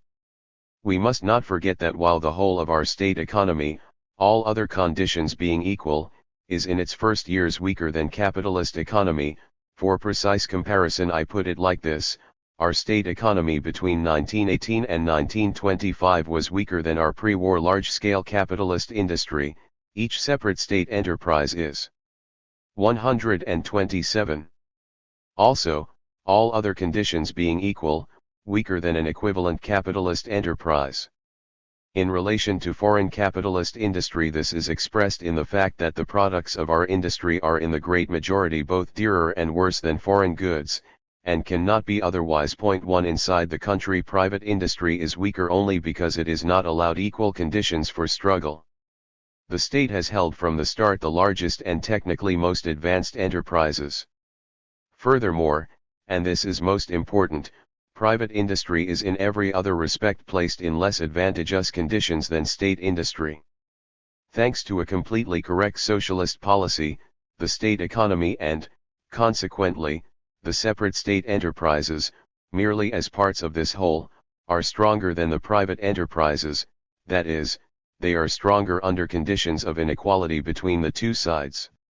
And if this is so, and it is, then it follows that the victory of the socialist form over the capitalist form in the period of economic and technical weakness of the state economy, that is, in the period of primitive socialist accumulation, cannot at all take place as a result of competition between separate state enterprises or groups of these and separate capitalist enterprises of the same kind. The state enterprises lack for victory this way the main thing which capitalist enterprises had when they were struggling against the crafts: they have no individual economic and technical superiority over the enterprises of the historic ally lower form. But if the socialist form is bound to win, and it is already winning, gradually, at the stage of primitive socialist accumulation, This accumulation, that is, expanded socialist reproduction, is itself a product of the struggle, one of its trophies, then there must be other causes for this, outside the sphere of competition between the individual enterprises of the two differing economic systems. What are these causes, and what is it that distinguishes socialist expansion from capitalist expansion and makes the socialist form the more stable in its struggle against the capitalist form? The first and most important factor is that the state economy goes into action, and cannot but go into action, only as a unified whole. An individual state enterprise, detached from the whole and hurled into the arena of competition would probably not survive, but would be crushed. But the same enterprise forming part of the unified complex of state economy has behind it all the power of this complex, and for this reason it is now not at all an isolated enterprise or trust of the old capitalist type, even when it has gone over to business like accounting * and to the outward eye looks like an individual enterprise in a commodity economy, or a capitalist trust. Just as labor on the basis of cooperation is something more than the sum of the individual labor powers united by this cooperative work, so the united complex of state economy is something more than the arithmetical sum of all the enterprises and trusts which it comprises. An additional power appears as the result of very large-scale cooperation of a new type, the result of the operation of a great, organized economic mass. When our trusts were set up and passed over to business like accounting, the outward appearance of these trusts, their capitalist profile and capitalist methods of calculation, gave occasion to a number of vulgar economists to propound a sort of theory * of competition between individual state enterprises and capitalist enterprises, a theory which, in a suspicious way, united Marxists who were educated, or at least literate, with the smatterers and philistines of bourgeois science *. But the practical requirements of the huge machine of the state economy and its separate links, practical politics, dictating economic necessity to this machine, are a far more solid thing than these paltry philistine opinions, which are an attempt to represent as the normal type of relations among the trusts, and between them and the private market, what were only temporary and superficial phenomena occurring at the time of the transition of the state economy from war communism to the period of socialist accumulation, or as we customarily say, to NEP, 1, that is, phenomena of a certain disorganization and disconnectedness of the trusts, lack of direction of these trusts, and so on. However, as soon as the period of reorganization, the period of adjustment of the economic forces of the state economy to conditions of commodity exchange, was concluded, and the first steps had been taken in the new situation, there began the process of gathering together * of the state economy, as a unified whole, of groping to find and utilize those advantages which are given by the cooperation of great economic masses, and lastly, of the gradual contraction of the field in which free competition * goes on between state and private economy. 1. Another source of stability for the socialist form in its struggle against the capitalist form, and one which has nothing in common with free competition, but quite the opposite, is the fusion of the state power with the state economy. In the period of primitive capitalist accumulation, the state often helped this process on, sometimes by forcible measures, but this cooperation between the state and capitalist development, and likewise the opposition of the feudal state to this development, are not to be compared to the role that the proletarian state plays in the economic process. Some idea of this kind of thing in the past can be given only by the period of state war economy during the imperialist war. The tremendous extent to which fusion of the capitalist state with capitalist economy can increase the strength and stability of a given politico-economic mechanism was shown by the experience of state war capitalism in Germany in 1914–18. Under the proletarian dictatorship, this process of fusion goes very much further. The proletarian state and the proletarian economy form a single whole in the fullest sense. This welding together of political and economic might increases to an enormous extent both the political strength of the state and the economic strength of the state economy. We have already noted what a big role is played by non-economic methods of socialist accumulation. The power of the proletarian state over the surplus product of private economy, to the extent, of course, that is economically possible and suitable, and technically attainable, is not only itself an instrument of primitive accumulation but is also a constant reserve for this accumulation, so to speak, the potential fund of the state economy. Likewise, the monopoly of foreign trade and our defensive barrier of customs duties, against which the waves of the law of value of world economy break, is an achievement due to the internal political power of the proletarian state and the external support given to it by the world proletariat. The use of these powers in this sector is of directly decisive importance for the entire existence of the socialist form of economy in its infancy. And so we come to the conclusion that while there is formal similarity between capitalist and socialist expansion, and that both forms possess an imminent striving to develop not only by the expenditure of their own resources but also, inevitably, through ousting historically backward modes of production and subjecting them to regular exploitation, nevertheless the methods of struggle against the old forms are quite different as between capitalism and socialism.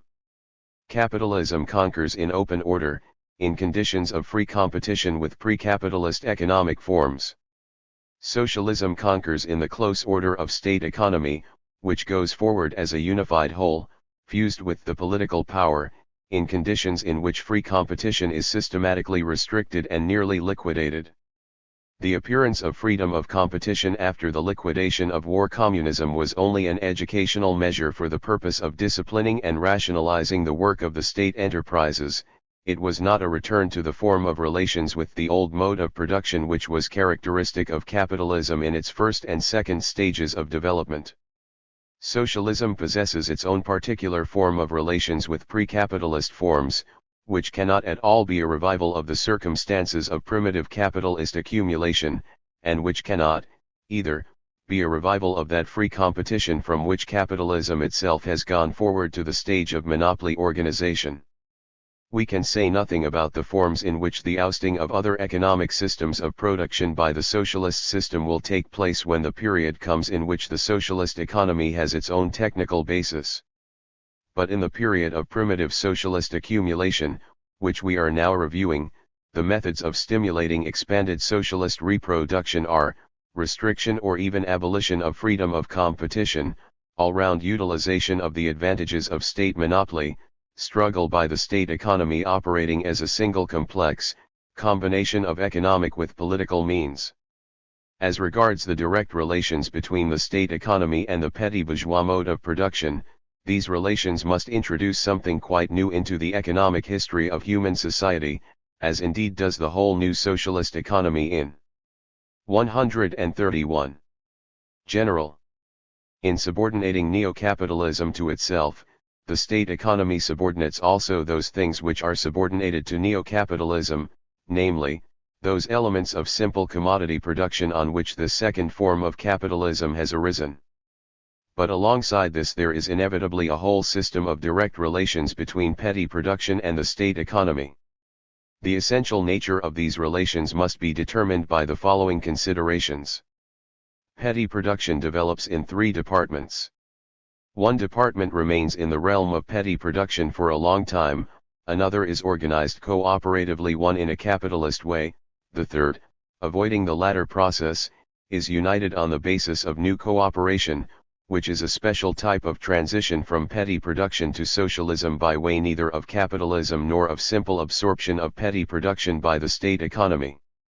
This new form of cooperation under the dictatorship of the proletariat, among the varieties of which are, of course, the peasant communes and artels, is still only about to develop.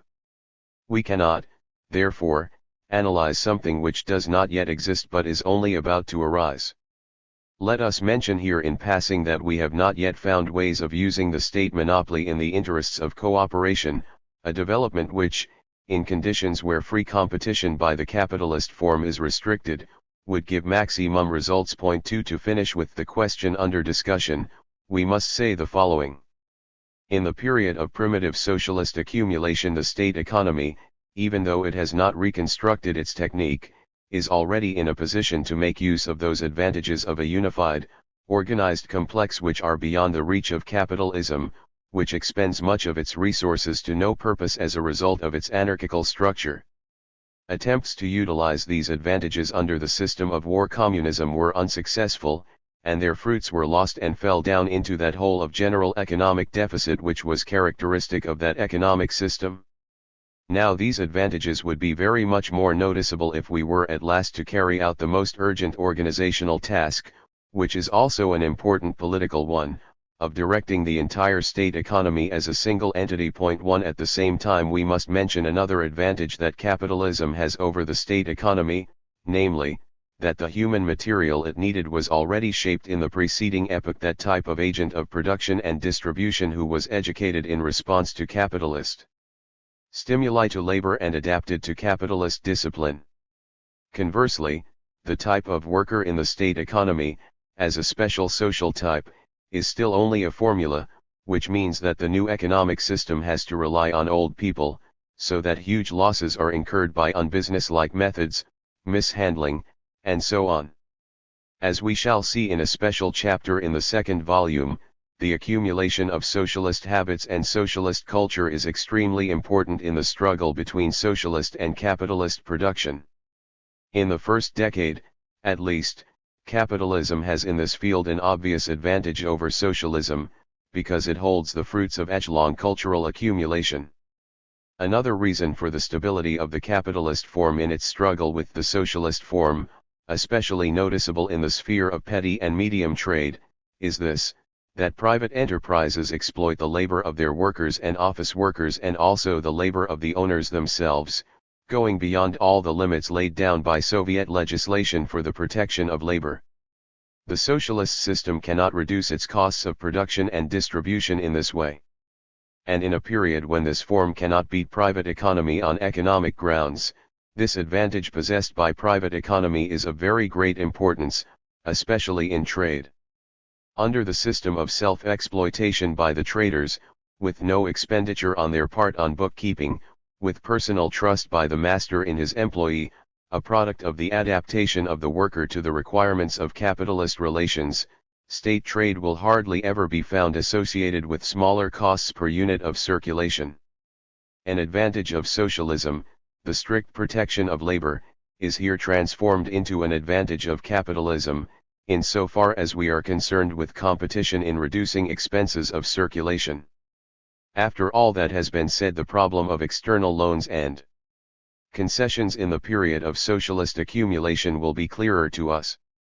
On the one hand, a long-term loan obtained abroad is one of the forms under which the young new economy is exploited by foreign capital. But, on the other hand, it can to a very large extent accelerate the process of socialist accumulation. It means an increase, a non-recurring, discontinuous, increase, in the socialist accumulation fund. It accelerates the process of technical re-equipment of the state economy, and consequently it shortens the period during which state industry has to remain in the preparatory class of socialism. It gives the possibility of employing many tens of thousands of unemployed workers who are at present lost to production because of the shortage of material elements of production in the hands of the state, and thereby it makes them participants in socialist accumulation. Considered theoretically, foreign loans constitute a synthesis of capitalist and socialist accumulation. But in the period of the decline of capitalism they can be to a very much greater extent a factor in socialist than in capitalist accumulation. The interest which the state economy will pay for the credit will amount, unquestionably, to much less than the new values which will enter the fund of socialist accumulation. It is, of course, implicit that the state is completely free in disposing of the credits, and that the obligation to pay interest is the only tie between borrower and creditor. It is curious to recall that investment of capital by economically decrepit countries in younger, developing capitalist organisms abroad played a very big role in the period of primitive accumulation. Thus, for example, when Venice had lost the hegemony of Mediterranean trade, the resources accumulated by Venetian merchant capital were invested in the trade and industry of Holland. After a certain time, however, this capital began to move to England, and later it moved from England to America. By the beginning of the 18th century the Dutch manufactures were far outstripped. Holland had ceased to be the nation preponderant in commerce and industry. One of its main lines of business, therefore, from 1701 to 1776, was the lending out of enormous amounts of capital, especially to its mighty rival, England. The same thing is going on today between England and the United States. A great deal of capital which appears today in the United States without any certificate of birth, was yesterday, in England, the capitalized blood of children. 1 In any event, if, for example, the resources of decrepit European capitalism were able to migrate on a large scale to the young Soviet economy, in the interval between now and the proletarian revolution in Europe, this would be something positive not for capitalism but for socialism. If in this process the cunning of Hegel's world spirit has to appear in the bait offered by the interest on this capital, it would not be worthwhile regretting even a higher rate of interest than usual. 1 With concessions it is a different matter. Here the relation between socialist and capitalist accumulation is rather the reverse. The organizer of accumulation is private capital, the state receives interest in the forms of a share in the product, of rent, of taxes, and of the right to purchase at advantageous prices, and so on. But the negative side of the concessions consists in the fact that the state receives less of the surplus value than the capitalist does. Under a favorable concession arrangement the state receives nothing in its accumulation fund, generally speaking, where nothing would have been obtained without the concessionaire, who has increased by a still greater amount the national income of the country, made up of V plus S. The fundamentally negative side of a concession is that here the state economy in the period of primitive socialist accumulation, that is, in its period of maximum weakness, comes into direct contact with foreign capital, which marches along armed in its panoply of technique, with its surpluses of fixed and circulating capital, and possessing great reserves of capital in its bourgeoisie. When large concessions are granted in basic branches of state industry which suffer from a shortage of capital, it becomes clear from the very start that these concession enterprises are not on equal terms with the state enterprises. They immediately realize the advantages which developed foreign capitalist industry has over our own. Here we have a way round our customs cordon and a contrast between the two economic systems with a relation of forces unfavorable to the state economy. The result of this may be such that a too large dose of concessions taken into the organism of the state economy may begin to disintegrate it, just as in its time capitalism disintegrated the weaker natural economy. This disintegration is expressed, among other ways, in the fact that the workers in the capitalist enterprises enjoy better material conditions than the workers in state industry, a fact which will undoubtedly have political consequences. All this applies, of course, only to the first period of the existence of the state economy, the period of primitive accumulation. When the socialist form is consolidated economically and technically, concessions will no longer be a danger to us. But they will then be less necessary, because only our extreme need for fresh capital compels us to grant them at all. What has been said does not apply, of course, to concessions taken in moderate doses, away from the economic centers of the USSR and the decisive branches of production. An example of the most useful and least dangerous type of concession is provided by the timber concessions. At all events, caution in the field of concessions policy is an expression of the same economic necessity which obliges the economy of the USSR to maintain by every means the monopoly of foreign trade and the system of very strict protectionism. Here again the object is to ensure the necessary preconditions for socialist accumulation. And here, therefore, we come to the struggle between the law of socialist accumulation and the law of value of world capitalist economy. The struggle between the two laws. We proceed now to the last problem, which is the most interesting from the theoretical standpoint, the question of the struggle between the two laws, the law of value and the law of socialist accumulation within the economy of the USSR. It is clear from what has already been said that the entire economic policy of the Soviet state and the economics of the state economy are subordinated to the law of socialist accumulation.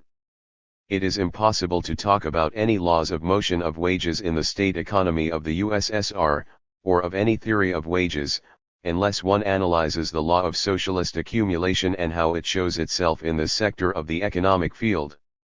To this law are subordinated, and in so far as they are not yet so subordinated, they must with iron necessity be subordinated in future the price policy with regard to the products of state industry and the system of railway and water transport charges. The structure of the revenue side of the budget is subordinated to the law of socialist accumulation. 136. Laschen, for instance, in the system of taxation of private economy for the benefit of socialist economy, allowing, of course, for adjustments to accord with economic possibilities arid political expediency, so is the structure of the expenditure side of the budget. The monopoly of foreign trade and the system of socialist protectionism is a defense of the socialist economy at the present stage of its development, that is, a defense of the definite area which has been secured for socialist accumulation, against any encroachment upon its limits by the bearers of capitalist accumulation. Our entire credit system is subordinated to the law of socialist accumulation, by its methods of organization and by the principles underlying its policy, especially the principles governing distribution of the country's credit resources. Our trade policy inside the country is subordinated to this same law, in its constant endeavor to oust private economy from circulation and its introduction of a number of measures aimed at regulating the domestic market. This regulation one is a struggle for another form of organization of labor, and where the distribution of material resources is concerned it also constitutes either a restriction on the rate and amount of capitalist accumulation in the circulation process, or an increase in socialist accumulation in this sphere, or else the realization of both of these together. Our labor protection policy is, on the one hand, a policy of preserving and qualitatively improving the most important productive force, the most important factor in socialist accumulation, namely, the labor power of the proletariat, and, on the other hand, in its extension to private economy, it imposes a restriction on the rate and amount of capitalist accumulation. In short, all the basic processes which go on within the state economy, and the general principles of the economic policy of the proletarian state, are subordinated, at the present stage of development, first and foremost to the economic necessity of all-round accumulation and all-round saving and thrift. This policy is not being carried out in all spheres with sufficient fullness and consistency, for example, in the struggle against unproductive consumption and so on, but this is only a question of time. The state economy of the USSR is, however, only part of the total economic entity of the country. A large part of the values produced are created in the private sector, or, more precisely, in the sphere of simple commodity production, as we shall see in the next volume, from a detailed numerical analysis of our economic budget. Our economy taken as a whole is a socialist commodity system of economy. The law of socialist accumulation is rooted in the chief socialist links of the economy, that is, in the state economy, but it extends its influence in a certain degree to private economy, though only as into an alien milieu. Conversely, the immanent law of simple and capitalist economy is the law of value, which likewise extends its influence to the state economy as well. As the economy of the USSR is an example, never before seen in economic history, of the coexistence of two systems of economy which are different and by their very natures antagonistic, with different regulatory mechanisms, this economy must inevitably be the arena not only of struggle but also of a certain equilibrium, and so, in practice, of a certain coexistence of two different economic laws. The law of socialist accumulation is limited by the democracy of commodity economy, with the tendencies of development and methods of regulation which are inherent in it. Commodity economy is limited, surrounded, gripped, if you like, by the law of socialist accumulation, by the laws of development of the socialist body which is alien to it. For this reason our economy, while not yet socialist, is at the same time no longer simply a commodity economy. The question of how to describe our system of economy in scientific economic terms has been the cause of many disputes and will continue to be so for some time yet. Let us hope that it will not be a long time. There was a period when it was considered the height of business-like realism and communist courage to treat our economy as one of the varieties of commodity economy, only slightly distorted as a result of the state ownership of large-scale industry. This standpoint tacitly assumed the existence in our economy of only one fundamental law, that which operates in commodity economy, the law of value. If things had really been like that, then under the influence of this law, pressing both from 138 inside and from outside, state industry necessarily would have been in process of dissolution in the waters of NEP, if not already quite dissolved by now. The state monopoly would have had to become more and more fictitious, enterprises working at a loss would have had to be closed down, leaving only the profitable ones in being, and so on. In particular, transport and metal working would have had to be left in the hands of foreign capital, or handed over to it, and so on. We do not observe that this is happening, but we do observe how an exactly reverse process is gradually developing and becoming consolidated along with the development of commodity production by peasant economy. Why is this? If this process is developing not along the line of the regulator of commodity economy but in opposition to it, if state industry is developing and becoming consolidated in opposition to the operation of the law of value, this can only be because some other law is counteracting the law of value, so that it is modified, caused to deviate or even partially suppressed. What law this is we have already partly seen. This conclusion is of very great importance in principle for the correct understanding of our economic system and its basic tendencies of development. But by recognizing the presence in this economy of two fundamental laws, we still have not given any answer to the question of the relative economic weight and dynamic of each of these laws. This will have to be the subject of a special analysis. We must merely observe that it is only if we start from the recognition of these two laws, as the presupposition of every concrete investigation of the general tendencies of our economy, that we shall be in a position to grasp correctly the mass of new and unique features which is presented by this economy. These new features and phenomena cannot be deduced from the development of commodity economy as such. For this reason, whoever sees our economy as merely a commodity economy is obliged either to leave these phenomena without explanation, or to pile up a heap of exceptions which call out for some general law, or else, which happens most often, to ascribe them, with an air of profundity, to the peculiarities of an economy in which the dictatorship of the proletariat exists. I consider that we have outgrown this sort of theoretical analysis, and the repetition over several years in succession of the same phrases about NEP has long since disgusted us with its emptiness and sterility. 139.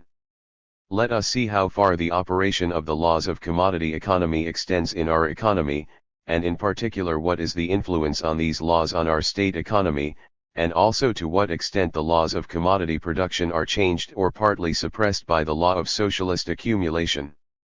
We will begin with the laws of commodity production. Commodity production, whether it be the simple form or the capitalist form, is production for the market. Since the ending of war communism, the sphere of circulation in our country has been dominated by the exchange of goods for money. This prevails not only within the whole of private economy, except, of course, natural economy, not only when there is exchange between the state economy and private economy, but also to a very great extent when exchange takes place within the state economic sector. Now, this form of exchange of goods for money, which is almost universal in our country, and the monetary calculation which goes with it, are taken by many as an index to the field of application and the dominating power of the law of value as regulator of all our economic processes. This undoubtedly is at the root of all that overestimation of the role and significance of the laws of commodity economy which has prevented and still prevents many from grasping the true essence of our economic system. However, it is quite wrong to say, the field in which exchange of goods for money prevails equals the degree of importance of the law of value. This is wrong even in relation to simple capitalism, in so far as in the monopolistic period of capitalism the law of value has already been partially abolished, along with all the other laws of commodity production which are connected with it. Very great changes take place in the very foundations of commodity production. Quoting the bourgeois economist Kestner's description of the changes which the period of monopoly capitalism brings into the system of trade, Lenin wrote in his pamphlet Imperialism, the highest stage of capitalism, Translated into ordinary human language, this means that the development of capitalism has arrived at a stage when, although commodity production still reigns and continues to be regarded as the basis of economic life, it has in reality been undermined / emphasis mine, EP. And in the same pamphlet Lenin writes, in another place, the old capitalism, the capitalism of free competition, and its indispensable regulator, the stock exchange, are passing away. A new capitalism has come to take its place, which bears obvious features of something transitory, which is a mixture of free competition and monopoly. The question naturally arises, to what is this new transitory capitalism leading? But the bourgeois scholars are afraid to raise this question. One we know now, by experience, after the October Revolution, to what * monopoly capitalism is leading *. It is leading not, at all events, to free competition, but to monopoly, a very much wider and all-embracing monopoly than that of the American trusts. It is leading to state monopoly in all large-scale and medium industry, transport, the credit system and wholesale, and in part retail, trade, a state monopoly which surrounds itself with a powerful cooperative network.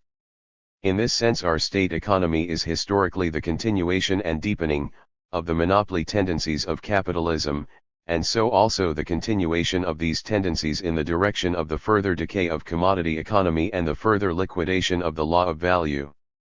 If already in the period of monopoly capitalism commodity economy was, in Lenin's expression, undermined *, then to what extent have it and its laws, consequently, also its basic law of value, been undermined in the economic system of the USSR? Between our simple commodity production and our state economy there are extremely weak intermediate links of capitalist production, and only in the field of exchange is there a very big link in the form of private merchant capital.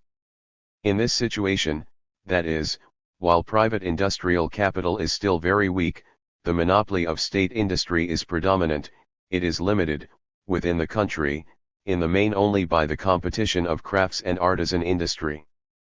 But this competition, in relation to state industry as a whole, is itself limited by the technical superiority of the latter, and in relation to heavy industry it is quite impossible. But if one must not judge the strength and significance of the specific laws of commodity production by the amount of commodity exchange for money, because this approach to the problem would be purely formal and superficial, it would be equally formal and superficial to draw conclusions about the influence of 141. The laws of commodity production on the state economy by taking as the yardstick of this influence the quantity of commodities which move from the private sector into the state sector and vice versa. The American farmer takes part, to a greater degree than our peasant, in commodity exchange with the industry of his country. His grain and raw materials are needed by this industry, which also needs him as a consumer. This nevertheless does not alter the fact that the farmer, subjected by the economic relation of forces, finds himself in bondage to merchant capital, the trusts and the banks, and knows no equivalent exchange with the town. One cannot say that the more commodity exchange between town and country develops in the USSR, the more state industry will fall into dependence on commodity economy and the more it will be subjected to the operation of the laws of that economy. In some connections exactly the reverse is true. Our industry would have found itself in a worse situation, the more peasant economy had transformed itself into natural economy. As proof of this we have the epoch of war communism. Conversely, the more commodity exchange develops between town and country, the more the balance of forces is decided by the degree of organization respectively possessed by the two sides. In this case, therefore, peasant economy will fall into ever greater dependence on the state economy, provided only that industrialization proceeds at a normal rate. A more detailed and more profound analysis is needed for evaluating the influence of the laws of commodity production on the state economy. We provide this analysis in the following chapter, and also when we deal with the economics of agriculture and the system of exchange in the USSR. Here we shall point only in a preliminary way, and in passing, to the most fundamental aspect.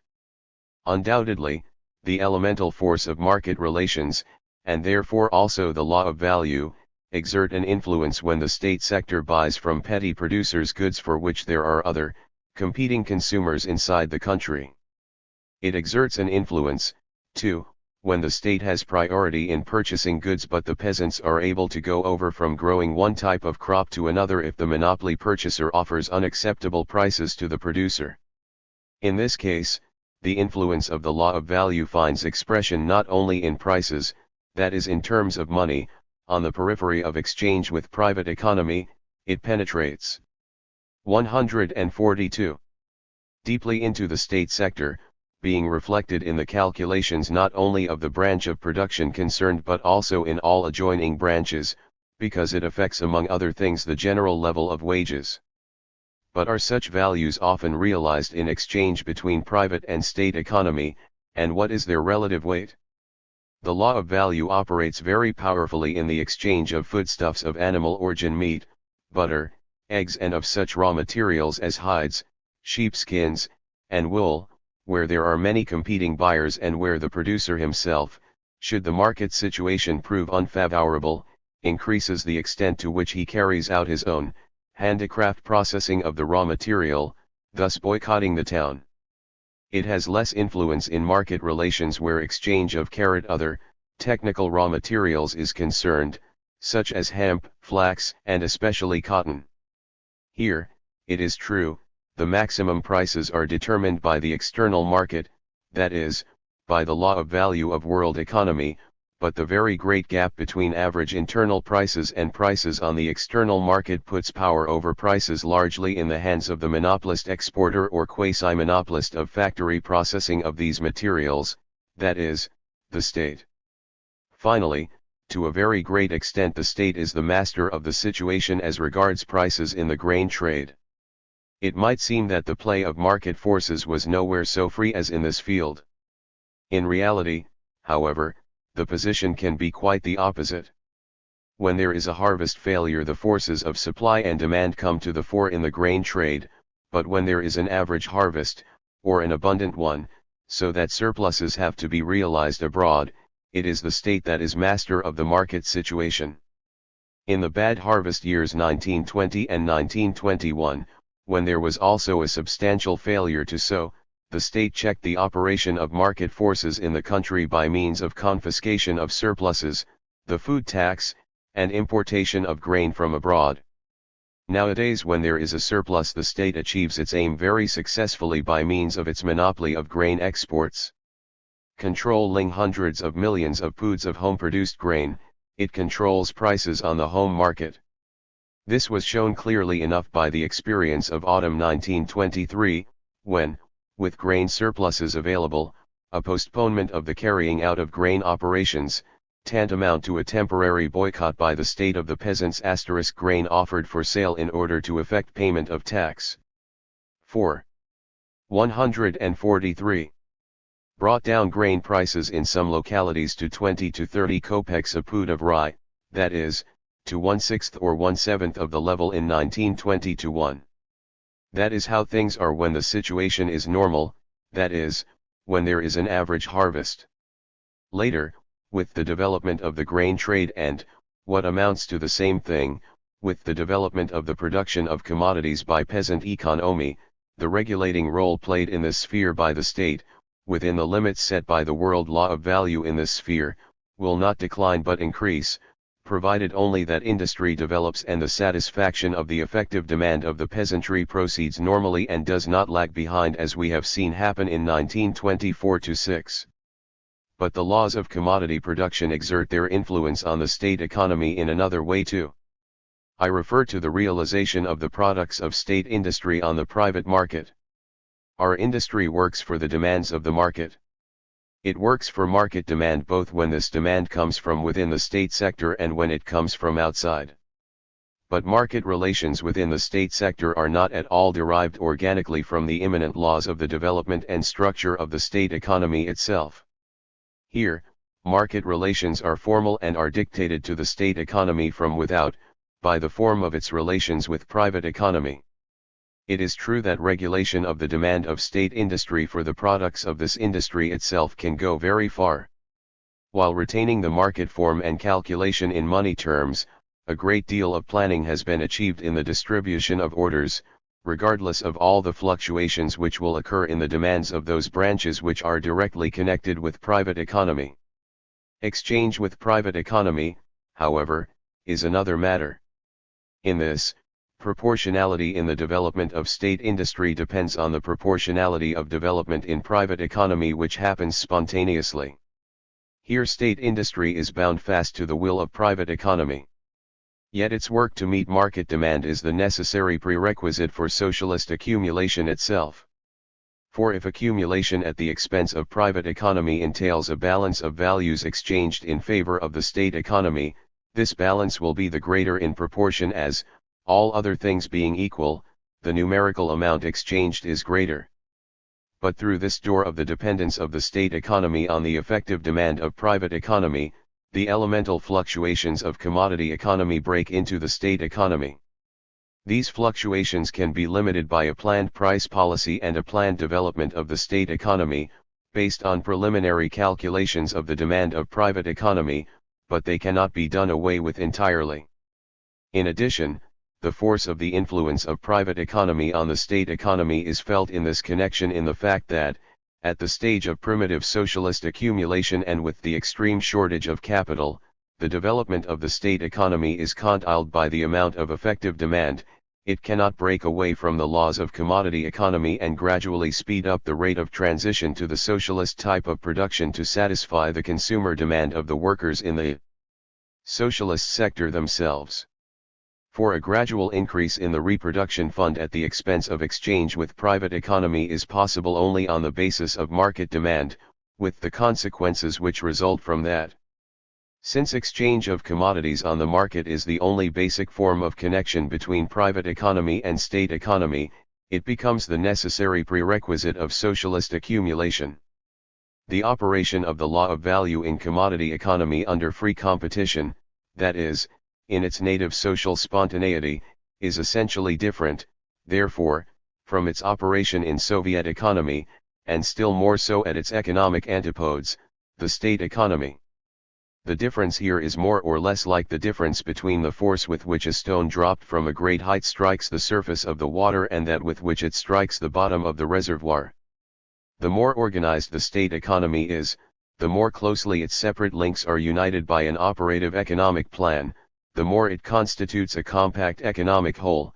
By so much the stronger is its resistance to the law of value, the greater is its active influence on the laws of commodity production, the more is it itself, with its iron law of socialist accumulation, transformed into the most important factor of regularity in the entire economy, including the private sector. Summing up this preliminary balance of the operation of the law of value and the law of socialist accumulation in our economy, we arrive at the conclusion that no scientific analysis of our economy is possible if one does not recognize the existence of these two AWS and if one does not study the outcome of their interaction. Now we are in a position to give a fuller formulation of the law. 145. Of primitive socialist accumulation than that already given, insofar as this law not only dictates to us with objective inevitability a certain volume of accumulation of material resources for expanded reproduction from state and private economy, but also opposes the law of value along the whole battlefront, presenting itself as the regulator of another type of economy, antagonistic to commodity production. This definition, particular aspects of which will be more precisely shaded in later, when we analyze the law of value in our economy, can as a whole be reduced to the following. By the law of primitive socialist accumulation we mean the entire sum of conscious and semi-spontaneous tendencies in the state economy which are directed towards the expansion and consolidation of the collective organization of labor in Soviet economy and which are dictated to the Soviet state on the basis of necessity. 1. The determination of proportions in the distribution of productive forces, formed on the basis of struggle against the law of value inside and outside the country and having as their objective task the achievement of the optimum expanded socialist reproduction in the given conditions and of the maximum defensive capacity of the whole system in conflict with capitalist commodity production. 2. The determination of $proportions of accumulation of material resources for expanded reproduction, especially at the expense of private economy, insofar as the determined amounts of this accumulation are dictated compulsorily to the Soviet state under threat of economic disproportion. Growth of private capital, weakening of the bond between the state economy and peasant production, derangement in years to come of the necessary proportions of expanded socialist reproduction and weakening of the whole system in its conflict with capitalist commodity production inside and outside the country. The following are inevitably subordinated to the law of primitive socialist production: the amount of surplus product alienated from private economy, the level of wages in the state economy, price policy, the regulation of internal and external trade, tariff system, credit policy, the structure the budget, the structure of import plans, and so on. Let us now examine what is the relative weight of the law of value in our economy and to what extent the categories of Marxist political economy apply in our commodity socialist system. 146. 3. The law of value in Soviet economy. General remarks. Analyzing the prerequisites of primitive socialist accumulation, we showed that the law of socialist accumulation is not the only fundamental law of Soviet economy. The peculiarity of the commodity socialist system which exists in our country consists in the fact that within its confines there operate at one and the same time two laws with diametrically opposite tendencies. The second of these two laws is the law of value. While the tendencies of the future of our economy are expressed in the first law, in the second law our past weighs upon us, stubbornly striving to remain in existence and to turn back the will of history. In the law of value are concentrated the entire sum of the tendencies of the commodity and commodity capitalist elements in our economy, and also the entire sum of the influences of the capitalist world market on our economy. We will now examine in more detail how the law of value manifests itself in our economy, what its relative weight is, how the conflict between the two laws proceeds, and what social results are engendered by this conflict, which arises from the interaction and obligatory coexistence of the two basic tendencies in the country's economic organism. In the chapter on the law of socialist accumulation we have already touched on this question in passing. Now we have to analyze methodically and systematically the operation of the law of value in our economy. This will best be done if, after a few general remarks, we analyze the fundamental categories of political economy and establish what degree of influence they have on our economy. The law of value is the law of spontaneous equilibrium of commodity capitalist society. In a society without commanding centers of planned regulation, thanks to the operation